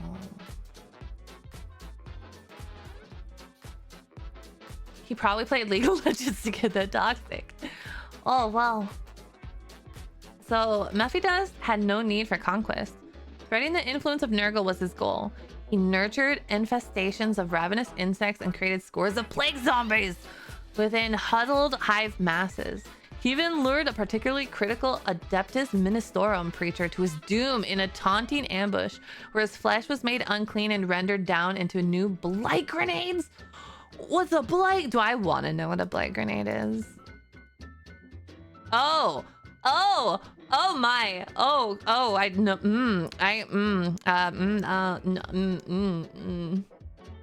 blight grenade, also known as a death head of Nurgle, is a highly effective improvised grenade and biological and chemical weapon utilized by the Plague Marines, Chaos Sorcerers, and other devoted followers of Nurgle. Each is made from the decapitated head of a conquered enemy using the art of Death Guard Traitor Legion using an art the Death Guard Traitor Legion perfected long ago. Oh my god! Moisturize me. Cultivating these contagions into explosive devices designed to wound and infect over a large area. Blight grenades expose those who are injured by the corrupted pieces of plague-ridden shrapnel to the most deadly of toxins. These contain virulent toxins that eat away at armor and fill the air with thick clouds of binding pathogenic spores. So he basically, blah, blah, blah, blah, blah, blah, blah. I don't need to read more. My imagination took care of the rest for me. So he taunted this poor preacher to his doom and then basically cut his head off and made it into a grenade. Wow. Can you imagine how fucked up you could, what fucked up things you could do then? Be like, hey, hi, this is, remember this person? Hi, you liked them a lot. Look at their head now as a grenade. Disease. Psychological warfare is just as real as the actual damage. Poor guy. His followers grew into a massive chaos war host, and his goals became even more ambitious, now also striking out against any who would gainsay his patron god. It was his victory deep within the Hadex anomaly over an entire legion of Khornate blood adepts. How good, the chaos people fighting amongst themselves. Their armor decaying away as their flesh weakened and muscles grew infirm. That saw his final evolution into demonhood. Aw, I got a promotion! It's gonna blow your minds, including his. The tide of decay fell across the enemy in an unstoppable wave, dissolving them to putrescent skeletal remains. He claimed the planet as his own. This victory was the deed for which the Plague Father granted his ascension. His body became bloated. His body became bloated with Nurgle's blessings. Oh my god, this bit. Surging in scale and power. Even the Plague Marines and his retinue fell to their knees in worship of the newest avatar of their god and master. Now immortal, Mephidas focused on the plans that might take Solar decades to unfold, each act growing more intricate and subtle but still worth wondrously noxious effects.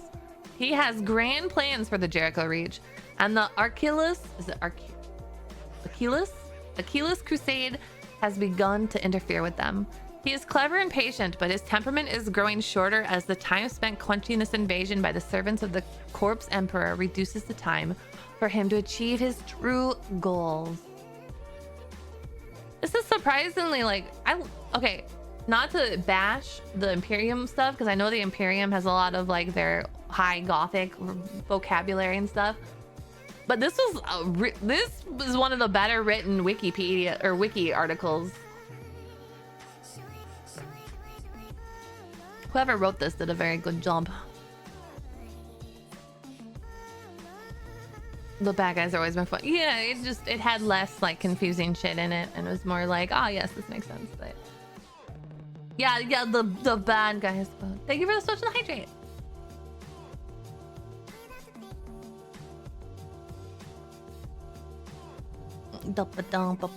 I don't like the. I've learned what a blight grenade is, and I don't like it. let us be clear. I now know what a blight grenade is, and I don't feel enriched. I feel sort of grossed out.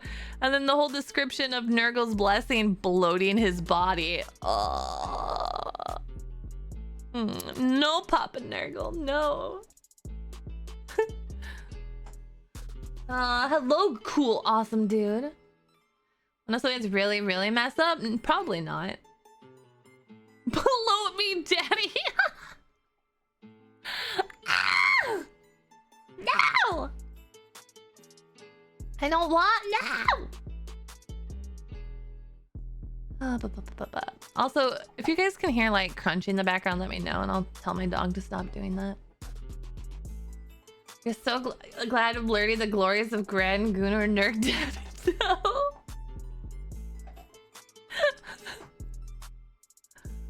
All right. I'm trying to think if am I satisfied? I feel like I should end there. I know we only did 2, but I feel like if I do too much at once, my brain will become a blight grenade, and that would not be good. The blight grenades liquefy people in the glory of Nurgle. The virus bombs the Imperium use to conduct exterminatus essentially do the same. That doesn't surprise me. That actually doesn't. That's not, I mean, that's what I like about 40k is like the quote good guys do a lot of fucked up things that they think is right because they're like for the glory, you know. But they try to pretend that they're not doing fucked up things, but they are.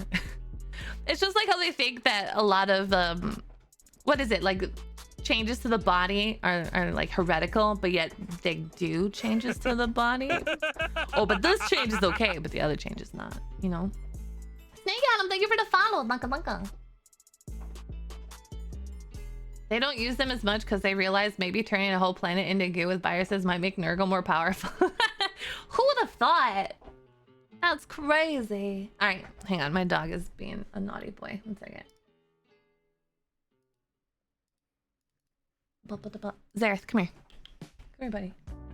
No, give me your bone. You're making loud noises. I just heard him chewing. I was going.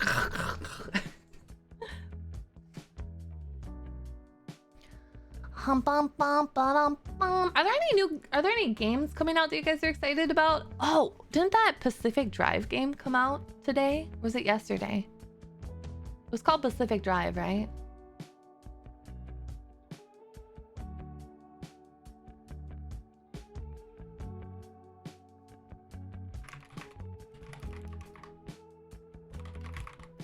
Yeah, I'm looking it up.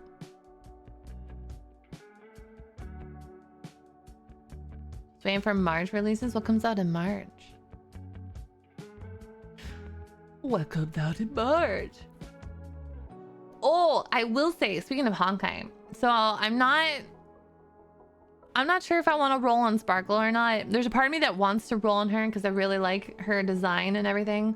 But then there's a part of me that wants to save and just keep saving. I don't think I'm gonna get Sam because I don't think Sam's gonna be Sam. But there was a leak. I won't share it, but there was a leak of a future character design that I knew was coming out eventually, but the design was leaked, and they look. So I think they're my new save. I want to save for them because oh my god, I might save for them.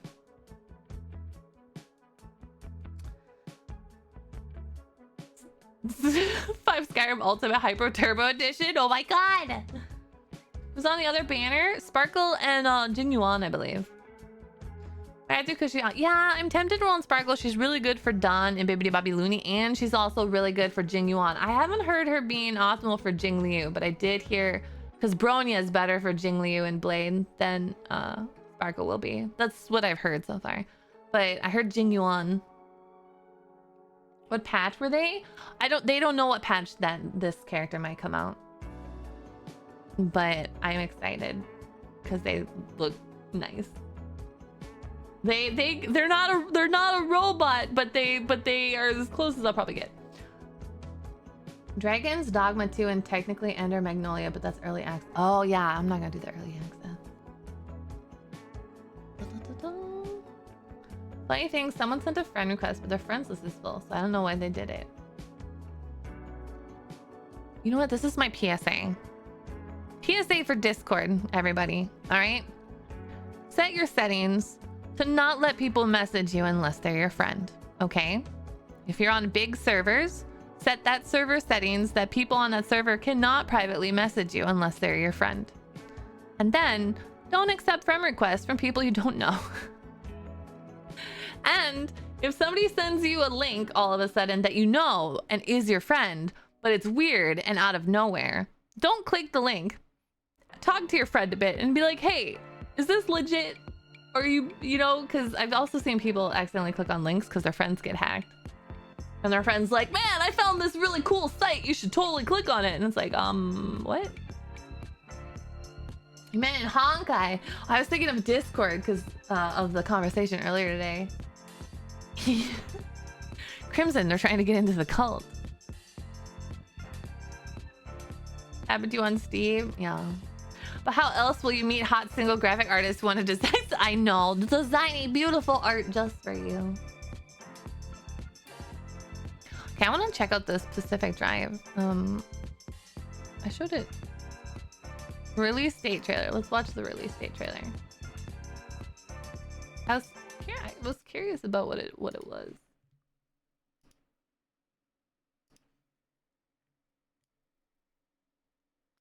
Oh, now we're playing this game. I understand how it is. Okay. This may contain content inappropriate for children, so some of you may need to look away.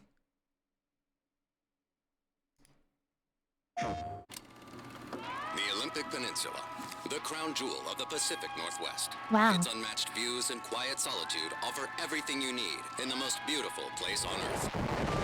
There is no cause for alarm. Take shelter in the closest pocket of stability in your area. What? And please refrain from thoughts or memories of home.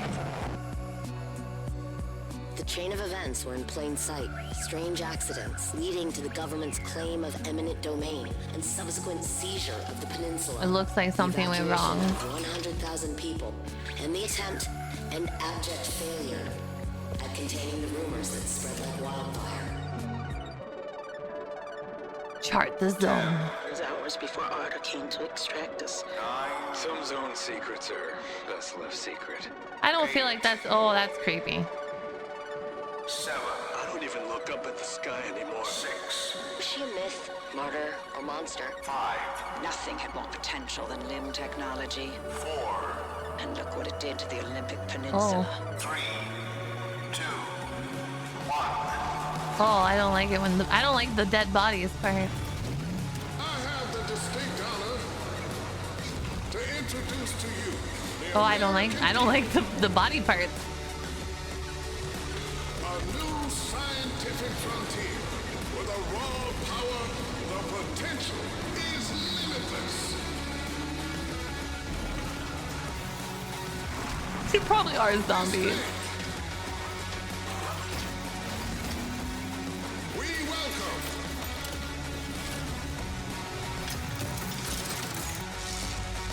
Oh my god, the car, the supercar. This trailer did a really good job of showing me the vibe of the game with actually not showing me anything at all. Rise of the Ronin is coming out too. Looks neat. You're probably not gonna get it. Let me see. Rise of the Ronin. Combat overview trailer. Rated M for mature. You'll like it. It has mannequins that sneak up when you aren't looking and explode. The Pacific one or this one?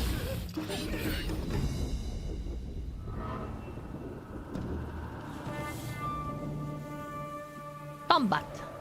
Pacific. Oh god, no. As soon as I saw like body shaped things, I was like, nope. Nope.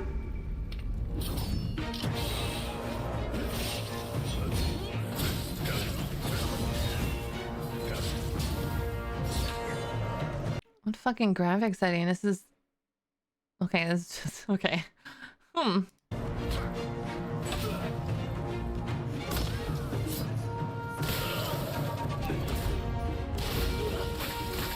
just shot him with a gun.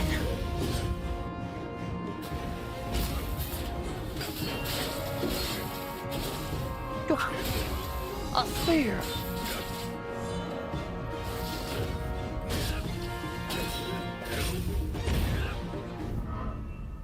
I think the trailer just isn't very great. There's something off about the audio.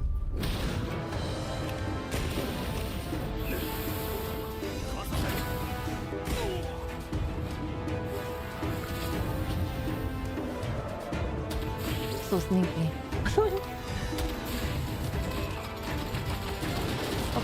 Up.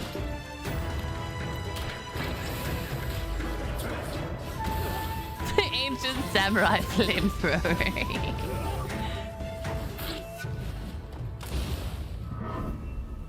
It just tosses them off. Combos.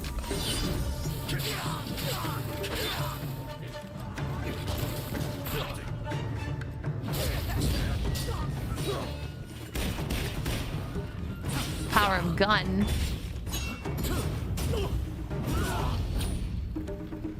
Yeah, this trailer's not. Okay, that trailer really, I know it's just a combat, but it did not not really impress me. Hi, official Morax, welcome. Okay, Dragon's Dogma 2. I think I already watched this trailer. Okay, so I guess I don't need to watch any of the other ones. Oh, this was the official Sorcerer's Vocation trailer. No NFTs in this game? I pass.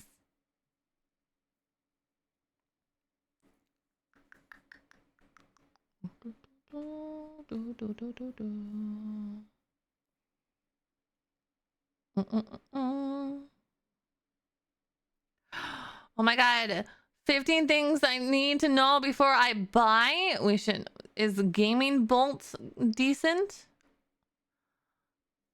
I can't keep track of. I'm really bad with names. That's why learning the 40k stuff is so hard for me, because I forget names. I don't think we've ever watched Gaming Bolt. Yeah, I heard that the first one was weird.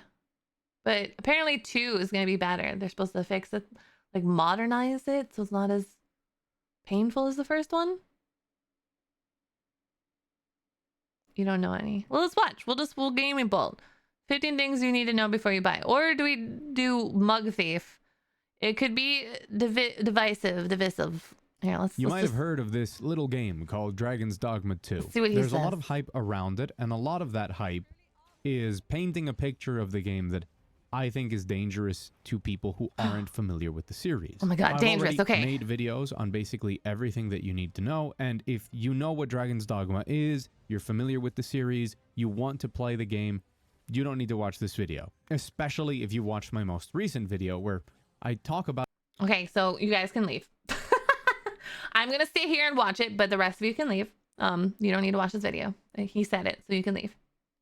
a lot of stuff, but I notice now that I talk about it from a perspective of I know what's going on, and I assume the people watching the video more or less know what's going on. And I do always try and put little notes in my videos of keep in mind that this might not be Time for snackies. something for you. But so many people have reacted very positively Yeah, to those snackies. warnings that I want to make a video just straight up addressing a lot of the stuff people are saying about Dragon's Dogma 2 that is misleading in my opinion. I like how the A lot footage of he's that shown comes is down from to, IGN, it's but I'm Skyrim, blocking it. but with better combat, or it's a dream game for Dungeons and Dragons fans, or the most realistic RPG ever made, or Oh, it's wow. gonna be like Elden Ring. My Twitter timeline, comments, and especially TikToks, plenty of people just claiming this game is great and talking welcome. about it when I don't think any of those comparisons really sell you on what the game is, and quite the contrary. If you The go into descriptions this don't game with fit? certain Okay, good to know. expectations, like it's Skyrim but with good combat, Got a few peanut butter you're going to be M&Ms. severely disappointed. And maybe instead of appreciating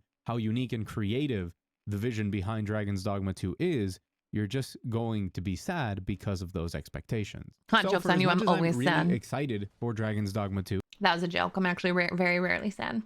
and I would like for you to experience it and enjoy the game like I expect I will, let's talk about all of the potential red flags that this game could have for you. I want to make it clear that I like pretty much everything that I'm going to talk about in this video. I think these are great choices, and that a lot of great video games tend to be very divisive. And go over this again. You There's guys said this right is or a single wrong player answer. game, right? That's why This we isn't have a so many co-op video game? games. And this isn't a video to temper expectations, because whenever I talk about any of these things, I just get more excited about the game. But instead, to be purely informative Okay. about a lot of the misinformation I see online. So let's start with the Skyrim comparison. That one's the weirdest one and has some history to it. This comparison to Ooh, it has Skyrim is extra history. funny because the original Dragon's Dogma was very heavily compared to Skyrim when it came out, and plenty of people would continuously say that it was Skyrim but worse. Those people, as time would show, were Those just people who didn't people. understand what Dragon's Dogma wanted to do. And Capcom themselves tried to distance themselves. But they have from cat that people, comparison, by the and way. Skyrim I has think cat that the people. biggest difference between Pretty much the Skyrim same and game. Dragon's Dogma is that in Dragon's Dogma, you should never expect to sit across an NPC for 40 minutes while they talk at you. You shouldn't expect to be reading books and scrolls all the time. Did he just say you shouldn't expect to sit across from an NPC for 40 minutes? What game did he play that he sat across an NPC for 40 minutes talking to them? Yeah, both have dragons, both have cats, same game. Same game. Oh yeah, I could already see the dragons in this look way better. He's a slow listener. Okay, sure. Okay. There is a story, there is a narrative, there might even be dialogue trees and important decisions. But everything I'm going to tell you Final in this video Fantasy- is he was based off thinking of Skyrim, preview though, I footage and think. my He's experience with comparing the it to original Skyrim. Dragon's Dogma. I don't think you should expect this game to have several novels worth of lore in it. The experience is more organic, for lack of a better word. I You hate walk that around, you word. talk to Okay, I'm not shitting on Mug Thief here because I get what he's saying, the word organic, but I fucking hate the word organic when used to describe games or like stories and stuff. Oh, it's such like a it's not in his context. The way he's using it, I get what he's saying. Like it's more, it's more natural. It flows, one thing flows into another type deal. But I hear people use that all the time with stuff like, oh, that's not my type of writing. My writing's more organic, you know, it's a more organic writing style and all this shit. And it's just like, oh my God. This game doesn't have, there's not novels. You just do stuff. But the cars from Elderly Scrolls have Barbadega. The cats. Oh, I'm like, cars? Wait. From your most favorite organic. No.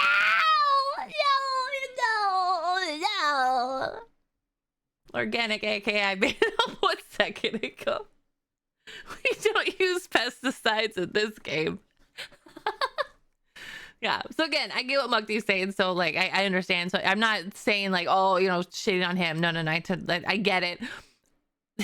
But using the word organic just reminded me of like all those people I've run across that use that term, like somehow it makes what they do better, if you get what I'm saying. Like they use it as like a pro, like to shit on a different style of writing or gaming or art, and I hate it because it's so stupid. It doesn't even make sense.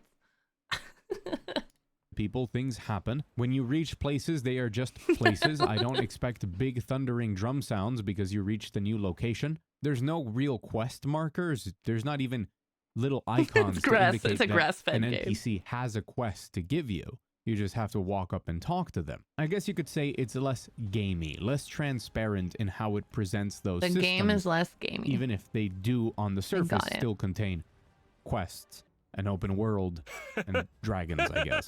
Obviously, the combat is very different, but... Elderwood GLaDOS, welcome, everyone. Thank you for the follow.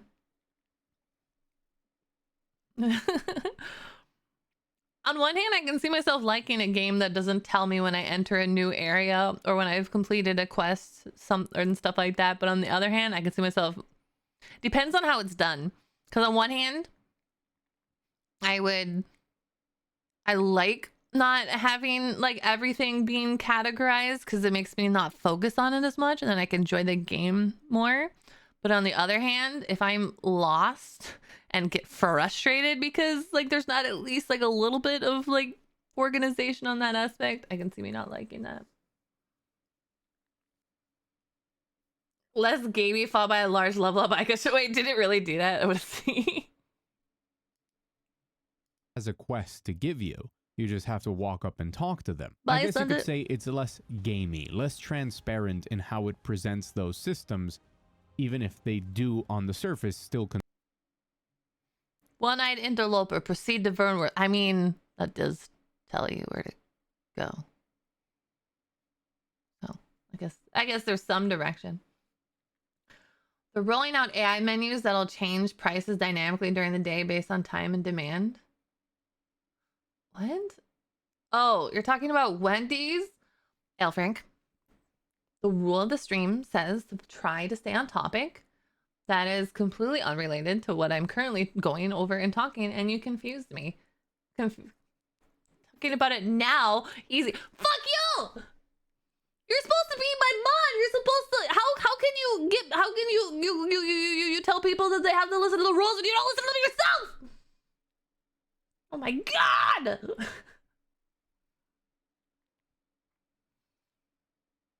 I saw it. It was so bullshit. You had to share it. You could have waited till after the video. Now I'm distracted. We're all fucking Aelfric. That's what we're doing.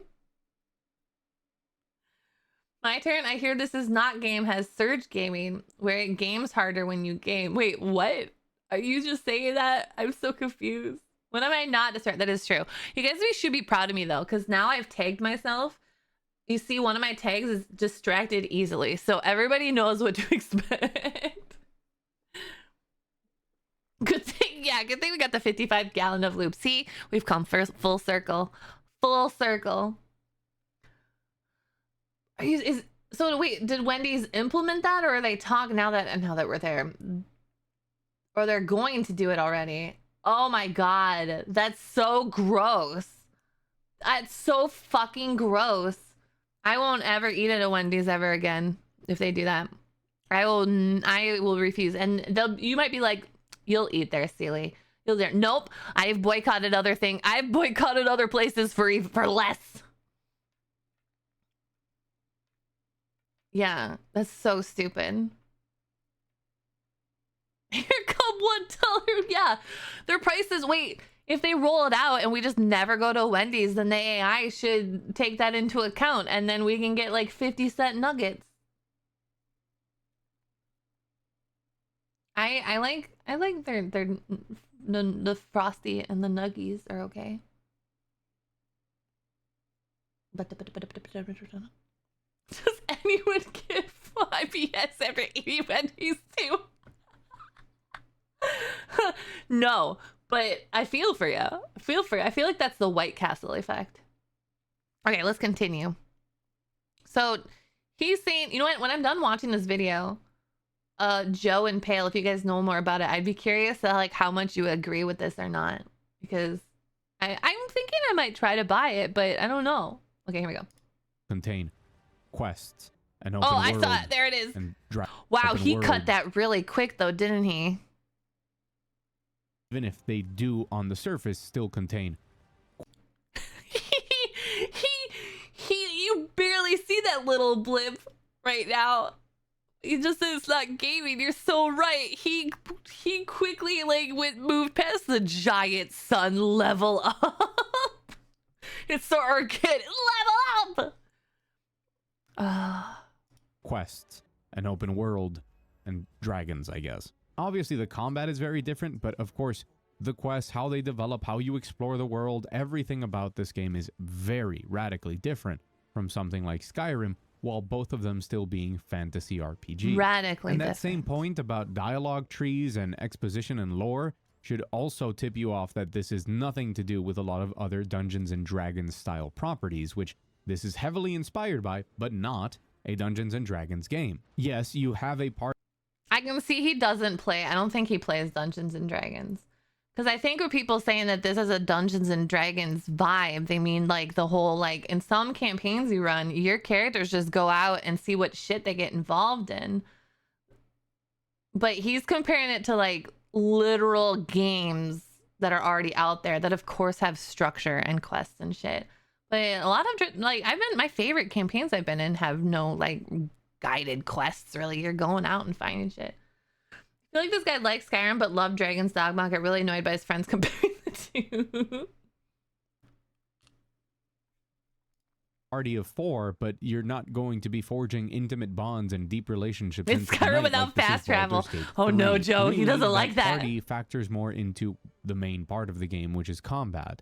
And that's where people like to compare it with Souls-likes and Elden Ring, which is again, something that the original had to deal with as well. When you just look at the game and you see Feels like stuff he's a like little animation upset locked at all the combat and stamina comparisons. systems, you might be reminded of Dark Souls, but you shouldn't, primarily because of that party. Where combat in Dark Souls is more like a delicate duel, Dragon's Dogma, I think, goes more for an all-out brawl. That's where I like to compare it in some of its feel to Monster Hunter, which also has some of those He does staples that sound a you little encounter in Dark salty. Souls, but it's more focused on big chaotic battles that are very dynamic, and where the group, the party, really influences how you decide to tackle any given scenario. Sort of And like how a in lot of combat Skyrim you in this spec game is going to be I'm kidding. taking down one big monster. You can scale on them, you can use different debuffs, different buffs, use the environment, find different ways to tackle that situation. But a lot of the other combat, not even needing to go back to Dragon's Dogma 1, but just looking at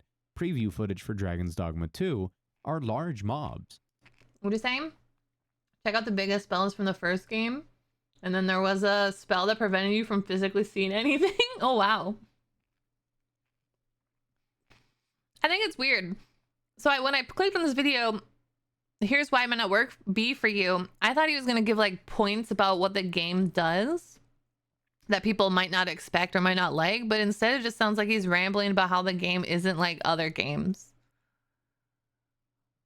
I'm sorry, but like this VTuber is not like the other VTubers. So, and I'm a little disappointed by that because I think he's being unfair. People compare it to other games because that's how you describe games these days, right? Like that helps people figure out if they're gonna like something is by being like, oh, it's like this game, except here are the differences, you know? I'm not very organic. I'm a fake gamer.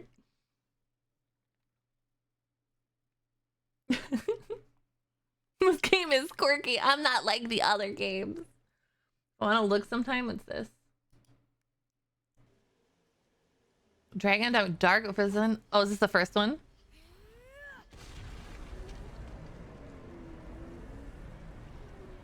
Yeah, you're right. It's a very nuanced game. Oh, is it gonna suck in his party member? That would be really funny. It's like a tornado worm. Smash. A spell that blinds you. What? It's air. That won't stop me. I can't smash it. Oh, you know what? Have you tried?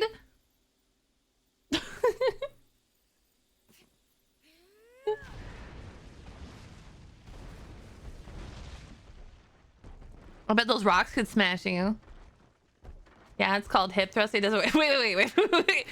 Drizzle, you're saying you tried to fuck the air before? Yeah, it's called hip thrusting. Drizzle, you have tried to fuck the air before? That's a choice, I guess. Maybe you need my 55-gallon tub of lube. My 55-gallon tub of lube.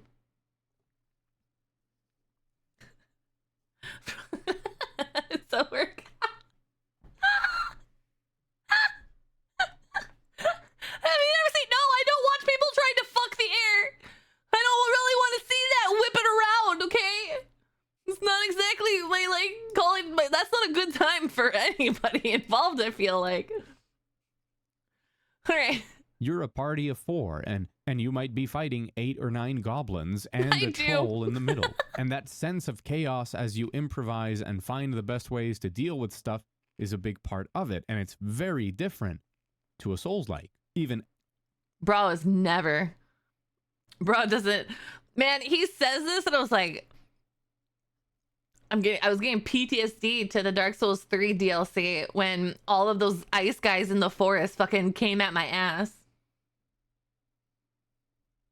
Helicopter.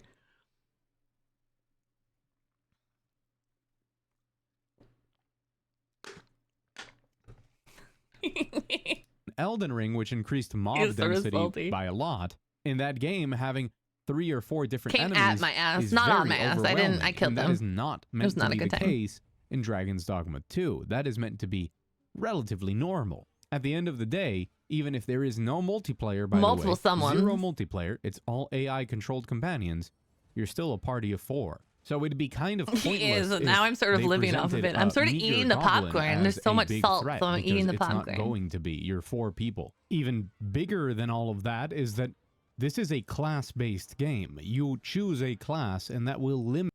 What? Holy sh! This is a class-based. What is he comparing it to now with the class-based game? But not like Dungeons and Dragons. It's a class-based game. You choose a class you're gonna play, but it's not like Dungeons and Dragons. Keep that in mind. You choose a class that you're gonna play, but it's not like Skyrim where you pick your tree, you know, so you know what you're gonna be. One of those class chooser games. Limit what you can do. As much as there are pseudo classes in something like Elden Ring or in Skyrim, the reality is everything is very What about flexible, Dungeons and you can Dragons? just change what you're doing at any moment. And in Dragon's Dogma 2, while there is a jack of all trades class, it comes with a lot of very heavy negatives to balance it. You are going to be playing a specific role in combat. If you choose But to be not the like mage, D&D, if yeah. you choose to then become a sorcerer, you're not going to whack anybody over the head with a sword just because they got close to you.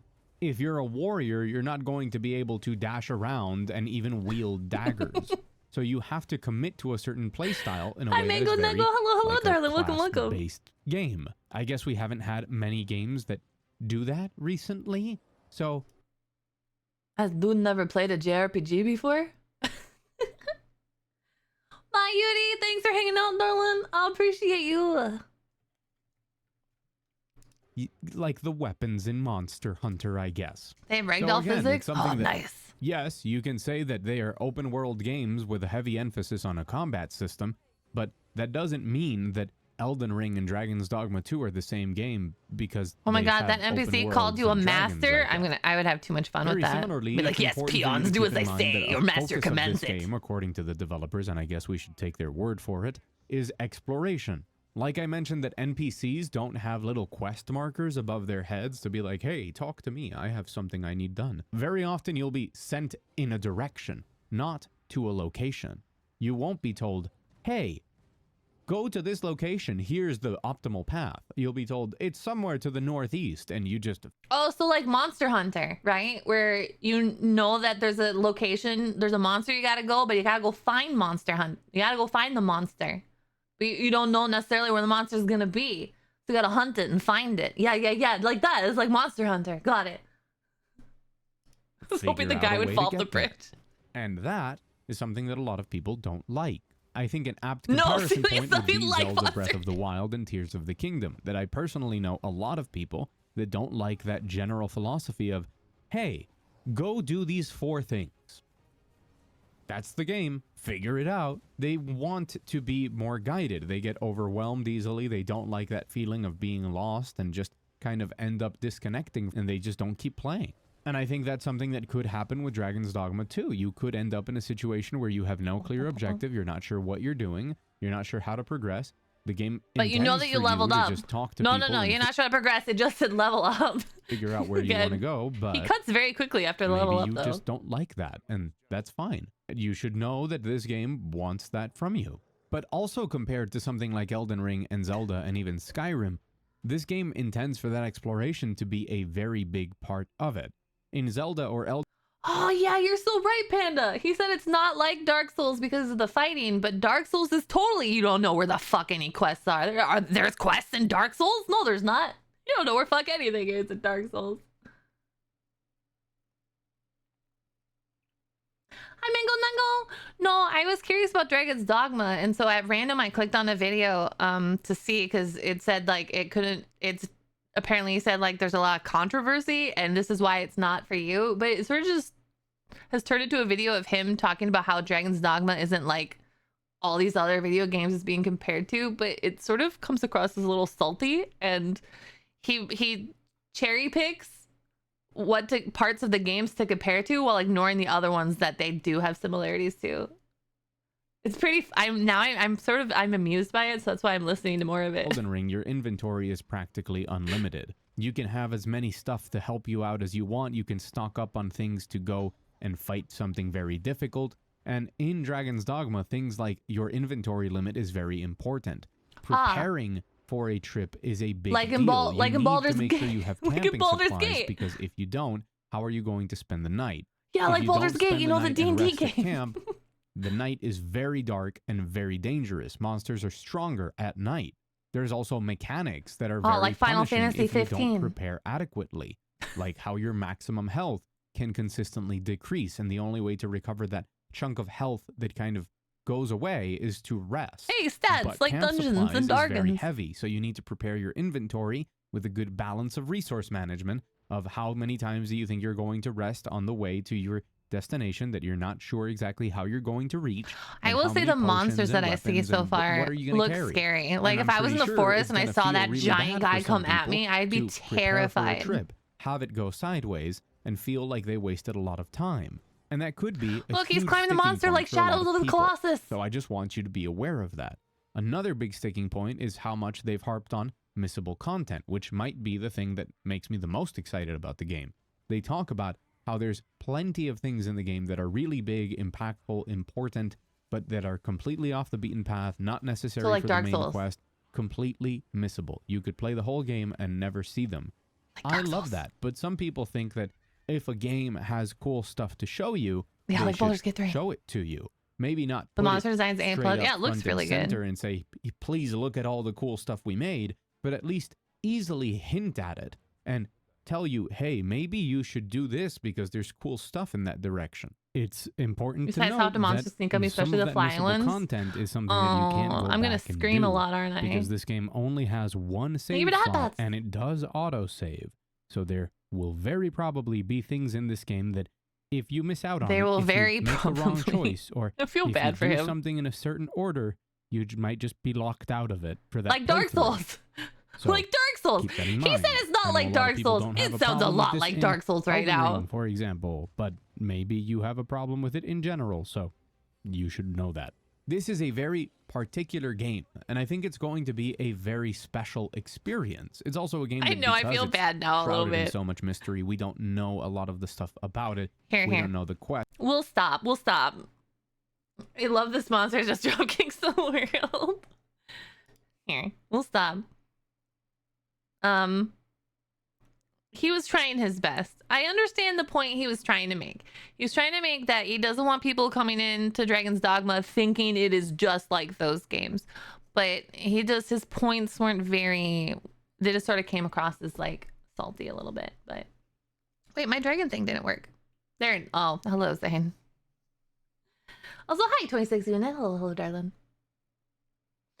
It just wasn't super well organized. Yeah, because he would point out how it's not like a game on one aspect, but then go on to compare then other aspects to other games when those other parts of the game matched the first game. He said it wasn't like, so wasn't. Yeah. All right, let's do another video. And now I'm invested. When does Dragon's Dogma come out? March 20. Did you guys say like March 20 something is when it comes out? I'm sort of a little excited. By the way, high school, I'm a little excited because March 22nd. Okay, because that's close. So I'm going to be leaving on vacation the 28th. So I don't know. Part of me is thinking I'll hold off even trying out Dragon's Dogma until I come back from vacation and then I can stream it. Because it might be a good game to dink around on during my subathon. And then it'll give you Dragon Dogma friends chance to play it, and then you can help me when I inevitably get lost or don't know what the fuck I'm doing. You can do big damage by grappling the monster and hitting them. Let's go. Dragon's Dogma is one of your most favorite games. You'll say it's the game where inconvenience is fun. Yeah, I don't. If a game is built around the idea that there's actually no like quest points and go and explore, I love that. It's like, I feel bad mentioning this after his berating us how it's not like Skyrim, but that was my favorite way to play Skyrim. When I played Skyrim, I didn't go out looking for quests. They just happened to me in the world. That's why I love the Daedric Princes so much. But yeah, I didn't really fast travel much with it. Okay, this person said 15 things you need to know before you buy. So we're gonna try this one now. Maybe Gaming Bolt will do. They have a lot of subscribers. True open world fantasy hunting game may have been a long one. Thanks for the follow, but it's Neko. finally about to come to an end. Dragon's Dogma 2 will be releasing in the next few weeks, and it helps, of course, that everything that we have seen of it thus far, and we've seen quite a bit, has looked incredibly promising. Now, he's with the open world excited. action RPG not too far away from launch, here we're going to go over a few key details you should know about. All right, I'm ready. Open world details. Dragon's Dogma 2 is obviously set to make several key improvements where its open world is concerned. The most obvious is its sheer size, with a map that's going to be huge, while on top of that, the developer is also promising a completely seamless experience, which means you'll never hit a loading screen while exploring the world's different locations, dungeons, and what have you. Also new is a dynamic day/night cycle, with nighttime bringing its own unique obstacles and Oh perils, wow! while Holy shit, that dragon is environments also have humongous. the potential Smash. to lend more Sorry, I just want to appreciate this fucking king here. obstacles and Oh my god, he's so beautiful. Sorry, I just gotta drink some water.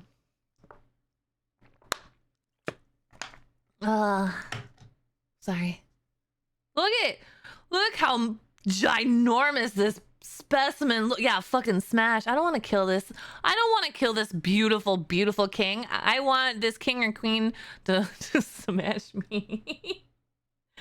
I know, it's so like I feel bad. I don't like the stereotypical killing dragons in all fantasy games. Like it's just in everything. But it's just, you know, I'll make it up that like when I kill them I absorb their soul and then they talk to me forever and they love me. I don't know. perils, while destructible environments also have the potential to lend Wow, more like and Griffin's further huge, dynamism too. to the world and the areas that you explore.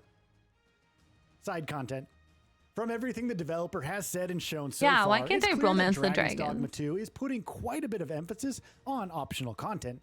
There will, of course, be plenty of side quests that you'll pick up while exploring and speaking to NPCs, but you can also expect a good amount of content tucked away that many are going to miss entirely.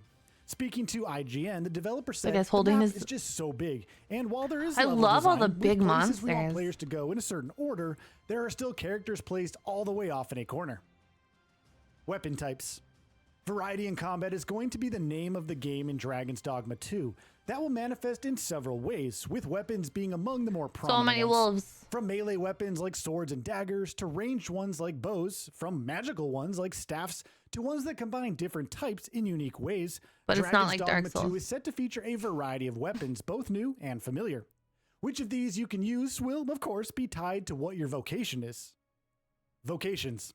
Vocations, which are essentially classes, are perhaps the single most crucial system in Dragon's Dogma 2, given how they significantly inform what kind of an experience you're having. A number of these have already been revealed for the game so far, and these There's a include magical the fighter, spearman class? which uses Oh. a sword and shield and specializes in melee combat, the staff-wielding mage, which can use damage-dealing magic and cast spells to support or heal allies, and the archer, which, as the name suggests, allows you to attack foes from This is afar gonna be lame, using but a bow and I arrow. feel like I would gravitate towards More sword and board vocations. in this type of Let's game. keep rolling on with the vocations because there are plenty more. If to I'm speak playing with about. AI. There is, for instance, the Thief, a vocation that lets you use dual daggers and outsmart That's what enemies Hydrate. with extreme mobility. The Sorcerer, a vocation much better suited to unleashing destructive damage than the more support-focused Mage, but at the cost of requiring longer windows to cast spells. And the Warrior, for those who Archer want class to is play known as for strong as they archers. can as a Ah, lumbering warrior, brute yeah. that can use massive two-handed weapons like great swords and hammers. Hybrid vocations. Dragon's Dogma 2 will feature hybrid vocations that can only be used by the player character as opposed to the rest, which can be used by pawns as well. More on that in a bit though. The Nice. Magic Archer allows you to combine range Magic and magic Archer. attacks using a magic-infused bow and arrow. Oh, look! There's a magic archer! Man, I remember being criticized for playing a magic archer in Skyrim.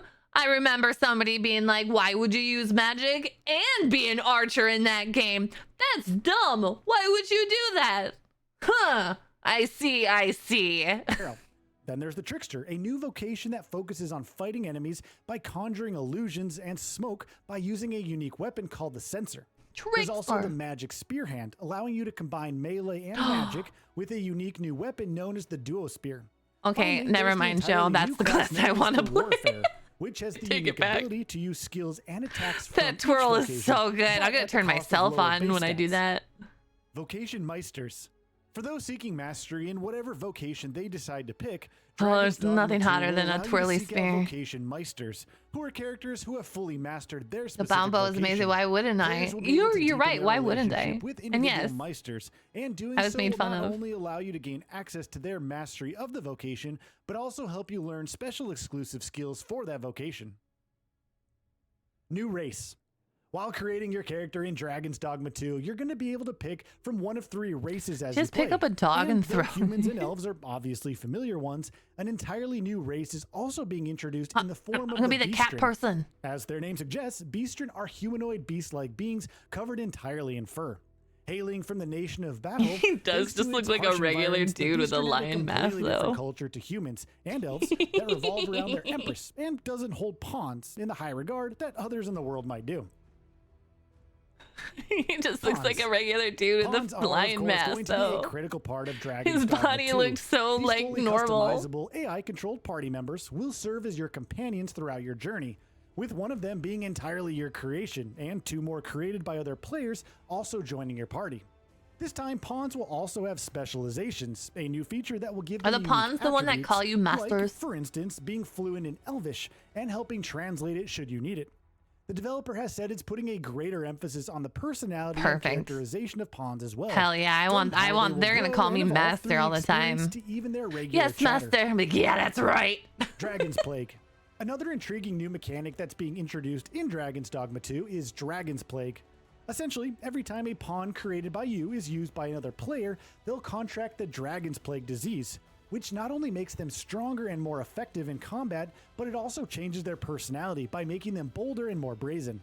The denizens of Dragon's Dogma 2's world believes that the terminal stages thought it would of be a Dragon's bad Plague thing. can lead to widespread calamity, and Get a not friend's just for pawn the and infected throw them off pawns, the cliff. though there's some doubt over how accurate that belief is. Ooh, sexy lizard person No smash. quest boards or markers.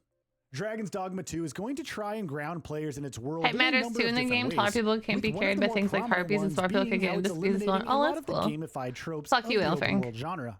For instance, there will be no quest boards or markers in the game. Instead, players will have to pay attention to, say, NPCs, how they're behaving, Oh, and the that's a things they're challenge. saying.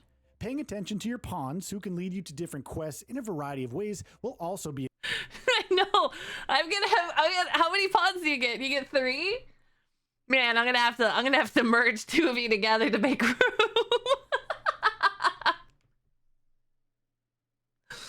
Yeah, we'll have Joe, Leggy, and Pale Frick.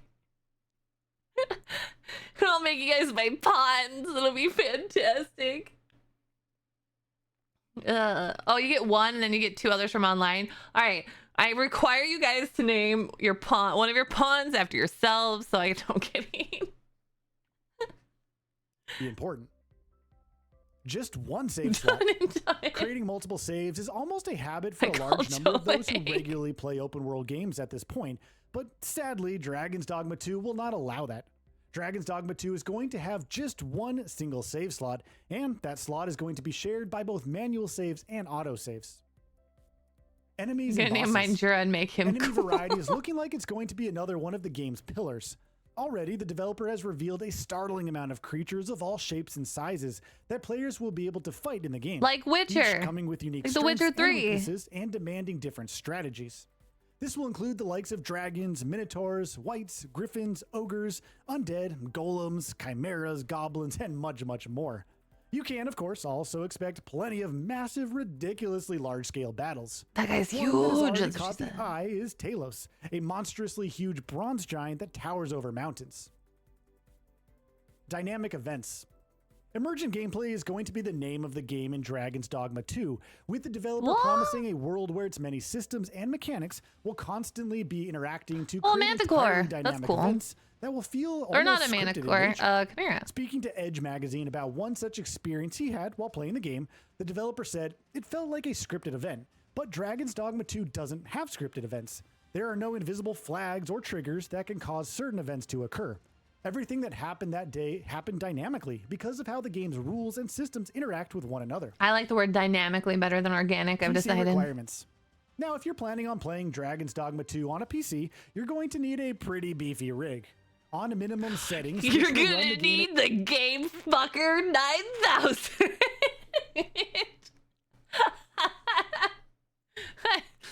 I'm excited for the Game Fucker 9000.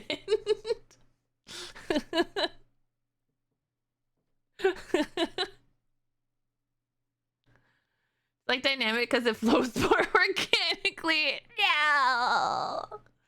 Okay, so recommended is an i7 10700. I don't even know what my core is, to be honest. What is my core? I guess I'll sell my log for $40.90. Graphics. Oh, the recommended graphics card is only a 2080. That's not that bad, to be honest.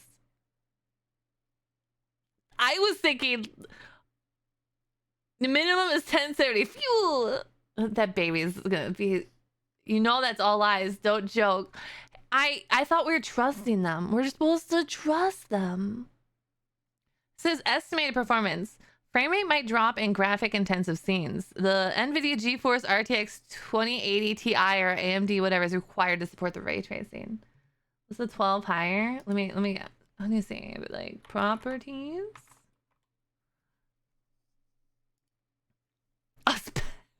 You have a good graphics card. You be quiet. I have an i9 14900. Okay, yeah, I have a. It's a beefy boy. It's a beefy fucker. Okay, the Game Fucker 9000. This game needs a computer like Skyrim. That should be our new joke now. We just compare it. We could compare it to. We should compare everything to Skyrim from now on. Skyrim and Dark Souls, all of that. at 1080p and 30 FPS, you'll need either an i5 10600 Game or a fucker. Ryzen 5 3600. It fucks along with games either so a hard. GeForce GTX 1070 or My a biggest, Radeon RX. my biggest thing that is weird because I still, my brain, I'm still like, oh, this is like my old computer where I would like look at that and be like, okay, can I meet those requirements and stream? Because the biggest pressure on the computer isn't going to be playing the game. It's going to be multitasking between playing the game and running OBS. Because OBS is a fucking hog, okay? OBS ain't playing around. OBS is what makes the CPU go, X5500 XT. Meanwhile, to play on recommended settings, which will run the game at a 2160i resolution and 30 FPS, you'll need either an i7 10700 or a Ryzen yeah, 5 OBS and VTube Studio. You're so right. along with either a G. That's why I don't know if it helps, but that's why I have VTube Studio run on my phone, and I'm still running on my computer. But I like to think that because I'm running on my phone, it helps a little bit, but I don't think it does. I think it's the same amount. But I do use the plugin, whatchamacallit, the Sprout, which is supposed to make it work differently. So like right now I'm running, yeah, it's just insane. So like I'm running VTube Studio and OBS, and VTube Studio is taking up more CPU than OBS, which I think is sort of wild considering OBS I feel is doing a lot of fucking work. But VTube Studio is managing more art and layers than OBS, but it's still sort of silly. Still sort of silly.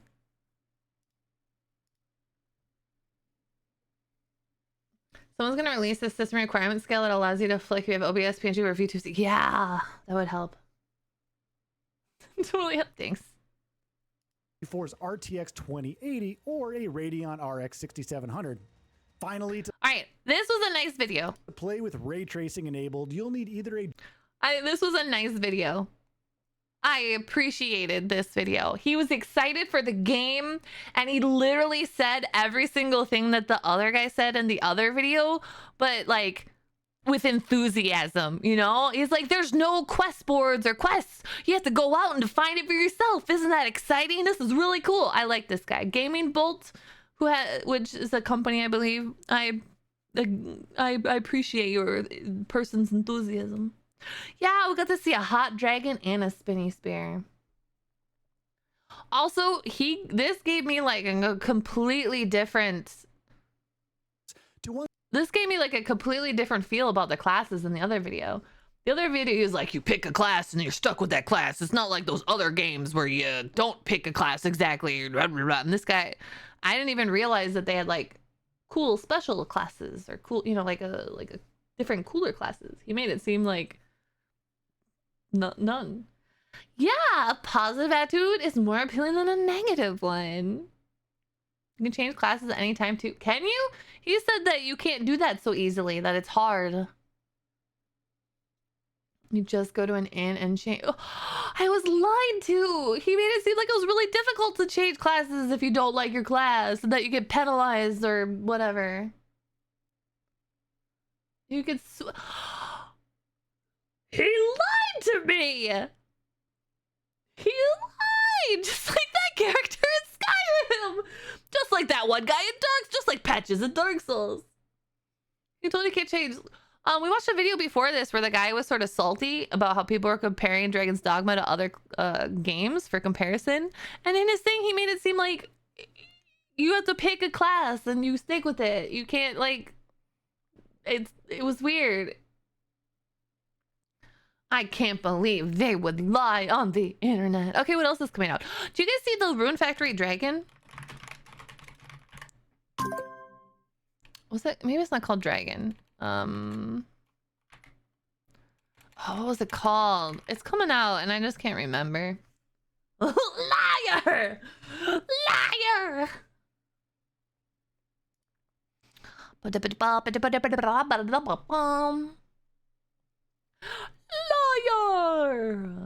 Of course I grabbed towards the word dragon for it. Oh no, I can't remember. So they plan on releasing 2 Rune Factory style games. Like they're working on both, and I'm just trying to remember. There's obviously Rune Factory 6, but there's a different one, and I just can't. Project Dragon, thank you.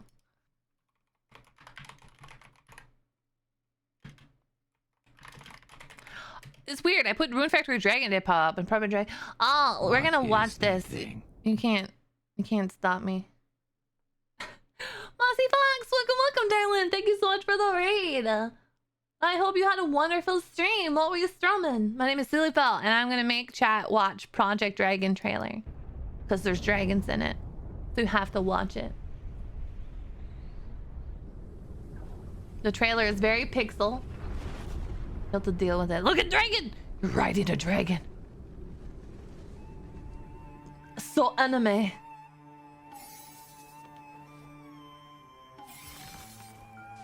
You can grow trees with music. Yeah, when you're bad. Look, we're not slaying the dragons, we're riding the dragons. You know, like Breath of the Wild.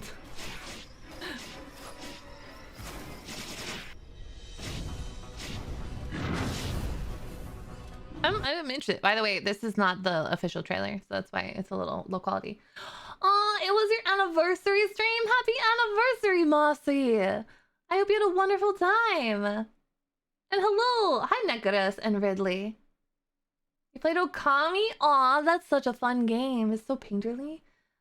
Congratulations, though. That sounds like a great way to celebrate your anniversary.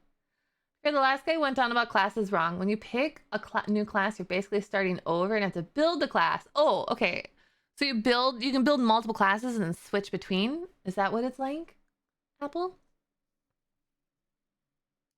Look at that. Oh, it's an angry dragon.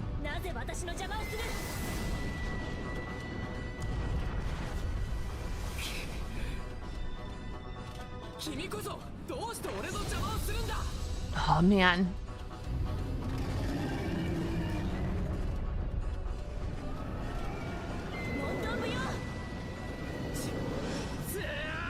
Yeah!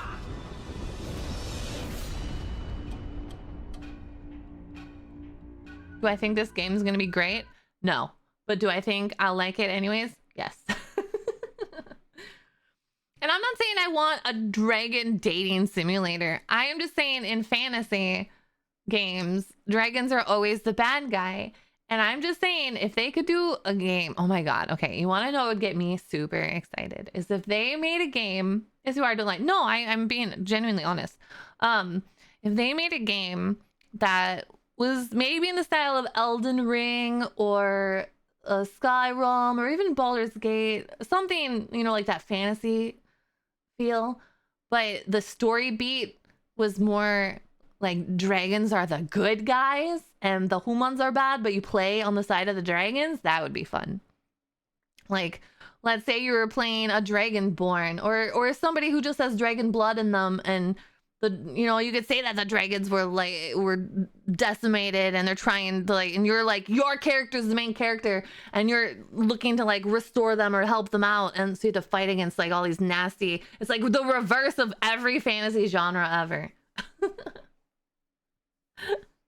Elden Ring and Skyrim, dragons are the good guys. Yeah, but you don't play it like that. You never play it that way. Elden Ring, you're just going around as a dude killing. In Skyrim, you're just going around as a dude killing, you know? It's not the same. Alexia, welcome. Thank you so much for the raid. I hope you had a good stream. Thank you, darling. I was chatting. I was watching a few videos and just doing some chatting. Hi, darling. What were you streaming? And hello, Meow Leodaz and Eclipse Racing. Dragon Guard had dragon protagonist. Story is morally questionable, though. Yeah, that's why I wanted to clarify. Like, I would like it to be more like Elden Ring style, not necessarily Dark Souls, but you know what I mean, where like it's an open world fantasy and you're dealing with more quests and things like that. I know open world from the Elden Ring, more questy maybe, perhaps if they want to do more D&D style stuff, but like Baldur's Gate, but it's a point and click. No. NYDF ballroom competition vids and Apex. All fun. I hope you destroyed people in Apex. May you destroy your enemies. Questionable nothing. You play a psychopath for sure. But yeah, that would be my dream. It'd be awesome, but it'll never happen. It'll never happen. What's another game that's coming out? I'm sort of having fun looking at trailers. Got several second place wins on solo duos. Nice! Congratulations! It will never. Oh, what are the requirements for Cyberpunk now that I think about it?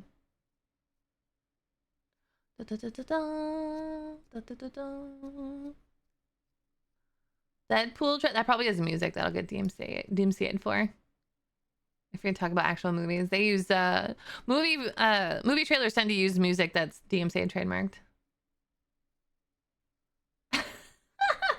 No, that's not what I'm doing. I just was curious. I'm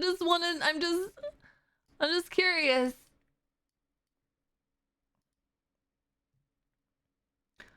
Soldiers of Dragoon did it first. Yeah, but even that didn't feel like... Whenever anybody says Legend of Dragoon, I just think of the vagina move. You know the one. You know the one. Oh, yeah. There's a vagina move. Do you guys not know the Dragoon? Oh, what is it called? Aelfric, use your magic. Tell me what that's called. It's gotta be on YouTube. It's gotta be on YouTube. What is it? Oh, you are okay. All right. Oh my, hang on. We should, oh, okay. I can't believe you guys don't know the vagina move. Demon's Gate, here you go. Here comes the vagina move. She spreads her legs. And there's her legs. It's opening. Oh, baby.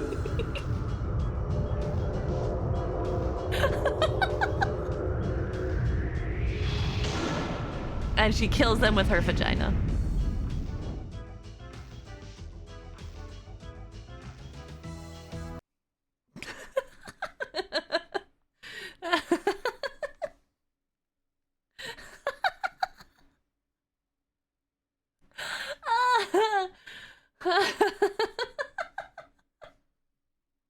You are welcome.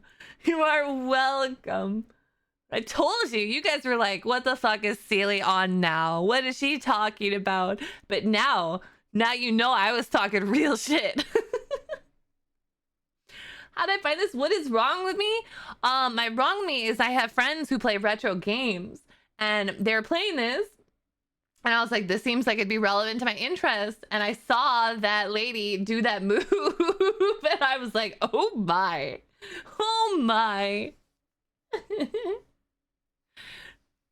He would probably like it. He'd probably think it was great. He would probably think it's absolutely fantastic. Okay. She was supposed to cut herself and that was originally blood. Sure. You know, yeah, I'm sure whatever they're trying to tell you, right? You know, yeah. No, yeah, mama. For sure. Yeah. Yeah.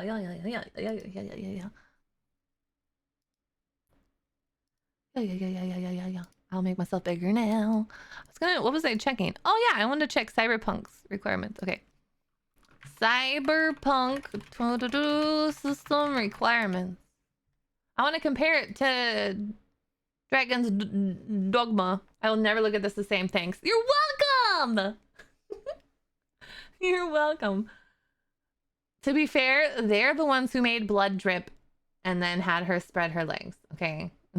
It was there. It literally did it.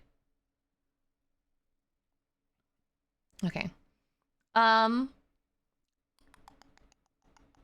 Recommended. So their recommended is, oh, they're close. So Cyberpunk's recommended is a 2060 Super. So like one older, but their core is the same, and the RAM is the same. That's sort of funny. They have recommended, then they have ultra, but they're recommended for ray tracing low is the same, pretty much. So I thought it'd be interesting to compare because I've streamed Cyberpunk fine. So this is like when the country censored blood and make it. Oh yeah, because wasn't it like China who censored blood and made it white which made it even worse. What game was that? It was sort of recent-ish, wasn't it? Or am I thinking of a different game now? Like, why white? Out of all the fluids, why would you do white? Like, with colors, why wouldn't you do pink or something then? Or green, you know? 7 Million Sins did the white blood in later season. They did the Yakuza game. They do that to anime. That's so uncomfortable. Japan version, all Revenge, all Cyber's blood and white. Why would they do white? It just seems funny. Or maybe they know what they're doing. Maybe they know what they're doing. They know what sells. I wonder who gets to decide the color. Is it the gaming company that decides, or is it the government that decides what color? Because if I was the gaming company and they're like, you can't have your blood be red, I'd be like, all right, white it is, it'll sell. Made the scene where Sam bleeds red hit super hard. Oh no, it's like the Spider-Man game. Probably the government. Yeah, and the government's just stupid. That would make sense. That would make sense. Wait, cyborgs have white fluid, do the hit move aliens.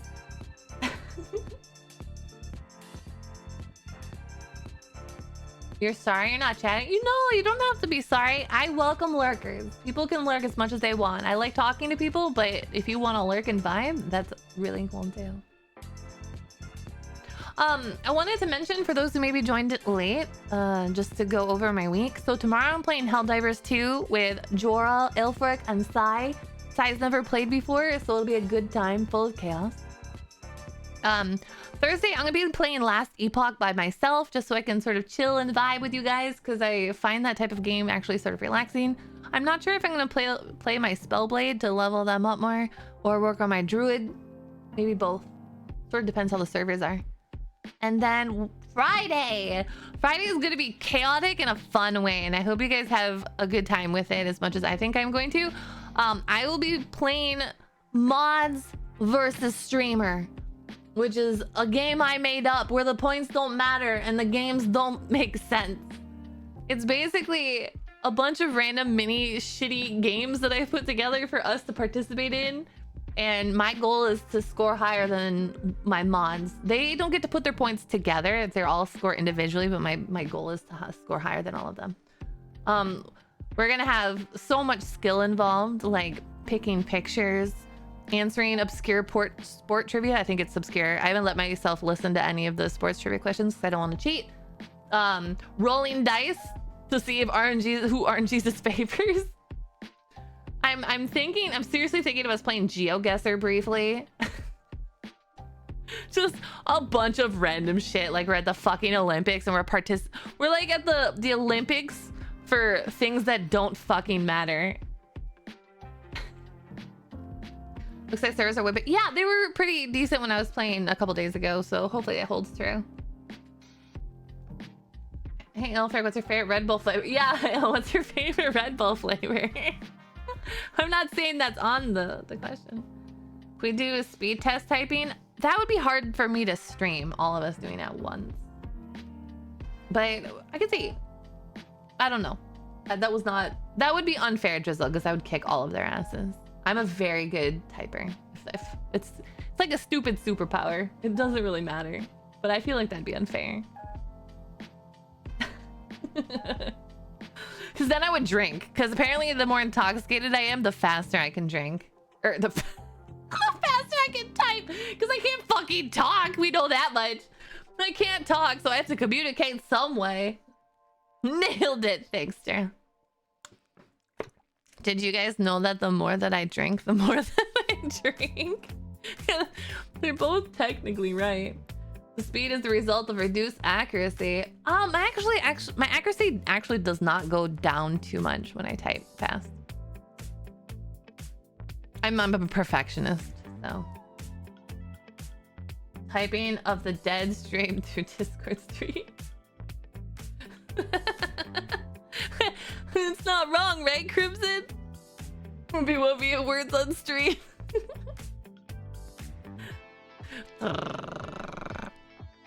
I'd get nervous though. Psychological warfare would work on me. I get nervous when people watch me do stuff, so that might work. I don't think. Okay, Crimson.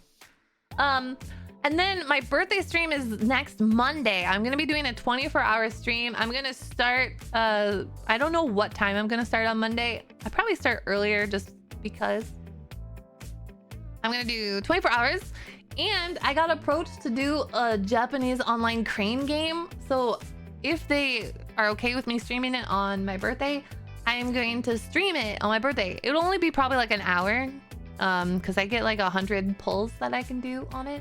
But I've never done it before and I'm really, really excited. So that's like my special little mini thing I'll be doing during my birthday stream is pulling on Japanese crane games and being absolutely awful at it because I've never done them before in my life. So with some plushies, I hope I can win some stuff. But it was super cool. They approached me and asked if I would want to like show off their product and sponsor me a little bit, and I thought that was really neat. And while I stream it, I'll have a little code that I think they said is good for 30 days. But all the little code that you guys can use if you want, and you get like 5 free pulls. So it'd be pretty neat if you want and stuff. I'm gonna lose the blade. I don't know if there is a blade figurine. I'm sort of curious. Let me see what they have.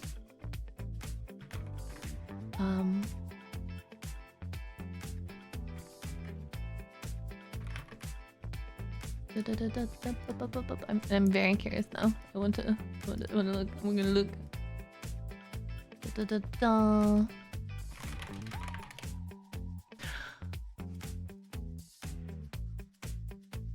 I don't. I think I would like. I'm glancing at their stuff that they have. Here. Oh. You're the hype to stretch. The stuff they have.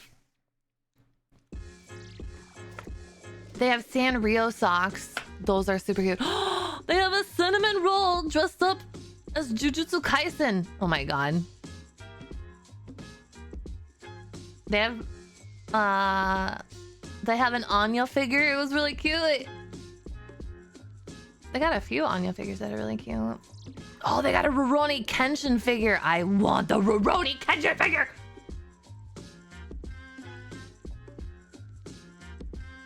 They have a lot of cute stuff. I'm sort of in trouble. Man, I'm gonna suck so bad and I'm gonna be so bummed. They have a Studio Ghibli puzzle. And they have a lot of Hatsune Miku stuff too. They have Chainsaw Man. They have a cute little pink plushie. Yeah, we're gonna have fun. I'm gonna have fun with this. They have like beginner ones that I might poke at because I'm gonna suck so bad at all these. I think I'll be lucky if I get one thing. They have a super big Pichu plushie. Yeah, you can watch me go hollow as I slowly suck at everything. They have a lot of things. Dun dun dun. Bum bum bum bum bum bum. A lot of cute things. Oh, they have Albedo from Overlord in the sexy dress. Okay, I want her too. I want her too. All right. If they have these still on Monday, I'm gonna go for Albedo and I'm gonna go for Rurouni Kenshin figures because I want those. Oh, mom, I know, right? Oh, chat, just for you, they have a Minecraft zombie because I know that would make you excited as a Minecraft zombie. Oh, they have a really cute Anya figure with her dressed up for the winter.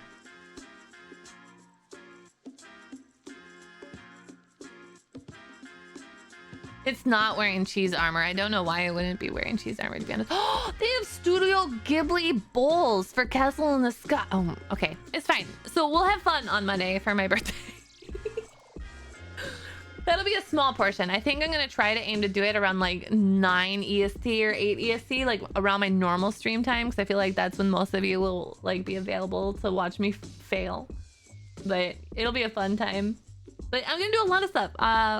It'll be 24 hours, so probably do some Honkai, I'll probably do some Helldivers, Last Epoch, chatting, things like that. Might invite some friends if they wanna hang out with me for a little bit to help me so I don't get sleepy and things like that. Yeah, I gotta make the Monday improve, you know? Alrighty, well, speaking of Monday, it's not Monday, it's Tuesday. Speaking of Tuesday, which I didn't actually speak of until I mentioned that it was Monday, and it's not Monday, it's Tuesday. I gotta work tomorrow. Yay! So I'm going to throw you guys into the abyss. It is Wednesday. Fuck, I keep getting it wrong. Alright, it's fine. We're gonna throw you into the abyss. You don't get to stay.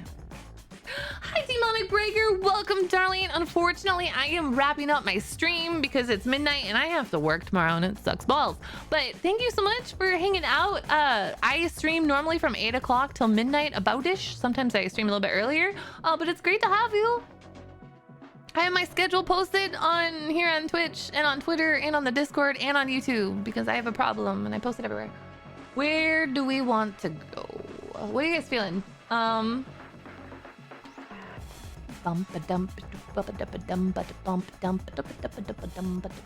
This is a good song. I'm pretty happy about it. I am so professional. Hey, I'll send you guys Blinks. I thought I was following Blinks, but I'm not. I'm following them on Twitter. Oh wait, are they wrapping up?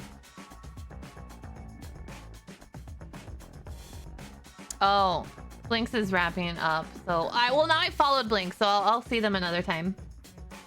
Here, I'm trying to read somebody who's on recommended list who doesn't have as many people. Okay. All right, I found our target. Zagana. Hopefully I said her name right. Thank you guys so much for hanging out. It's been a while. It actually probably hasn't been that long. It's only probably been a couple weeks since we've done a chatting stream, but it doesn't matter. It feels like a long time because I like to talk a lot. But yeah. I'm gonna send you guys off to Zagana, who's playing Nightingale, which is the game that looks really interesting. I'm curious to see how much it'll develop over time. Yeah, thanks for hanging out, Neko. I'm looking forward to tomorrow. All right, hold on tight. I'm gonna launch you guys in the raid cannon, and hopefully I'll see you all tomorrow for a really fun collab. Okay? Bye-bye. Tiny fish. There's a fish on me, there's a fish on you. A fish in the tube, so let's eat fish stew. Fishy take my mane, fishy slurp my tea. Fishy jump in frame and fishy loves to swing. I got a fish on me, there's a fish on you. A fish in the stream and a fish go boo. Fishy slap my face, fishy lick my knee. Fishy on the brain and fishy hide from me. Got a gotcha fishy roll with a 5-star shine. Tried to swim away, fishy gotta be mine. Fishy play with blocks, but we don't have Minecraft. That fishy swims away, so I guess we can raft. Fish, fish, fish. Fish, fish, fish. There's a fish on me, there's a fish on you. A fish in the tube, so let's eat fish stew.